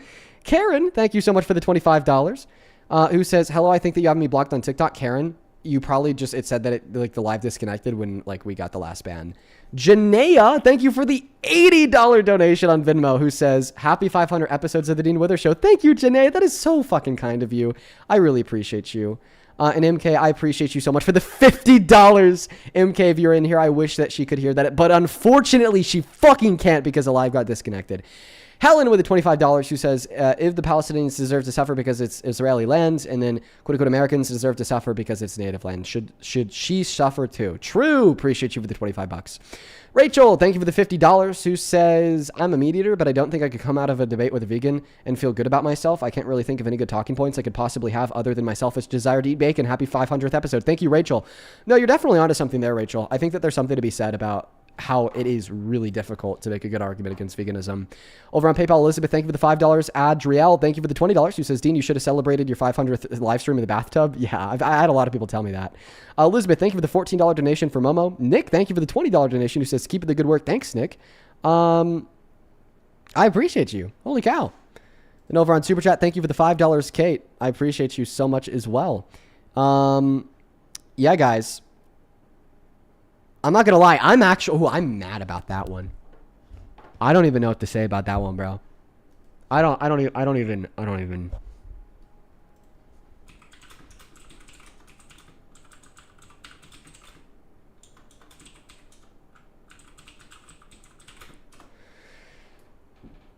even know what to say about that one. I don't think I've ever been this like impacted from a ban. I don't think dude. Like, I think it's the case. Like, the reason why I'm so impacted by this is because it's not even the first ban of the day. It's like the third. It's for something that I obviously didn't do. I'm not fucking 13 years old. Okay. And further yet, on top of that, like, just the timing of it was so fucking terrible.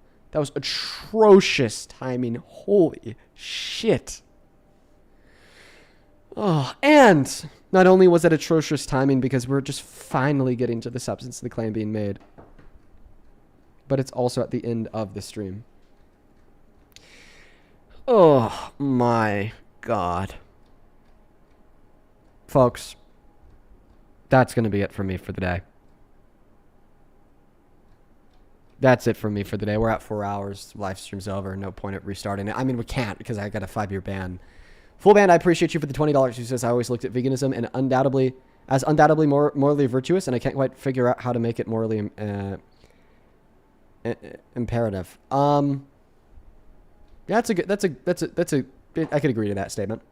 Kyle Allen, thank you so much for the $50. Who says love everything that you're doing, keep it up, bro. Well, thank you, Kyle. Let's get 500 Kyle W's. That's very, very kind of you. I appreciate you. Thank you so much for the love. Huge shout out to you. I'm going to get off. What a way to end the 500th episode. Really on brand. How anticlimactic. Hit that sub button on your way out. Oh my God, I'm really mad, so I'm going to go to the gym. Peace, love, good night, and goodbye.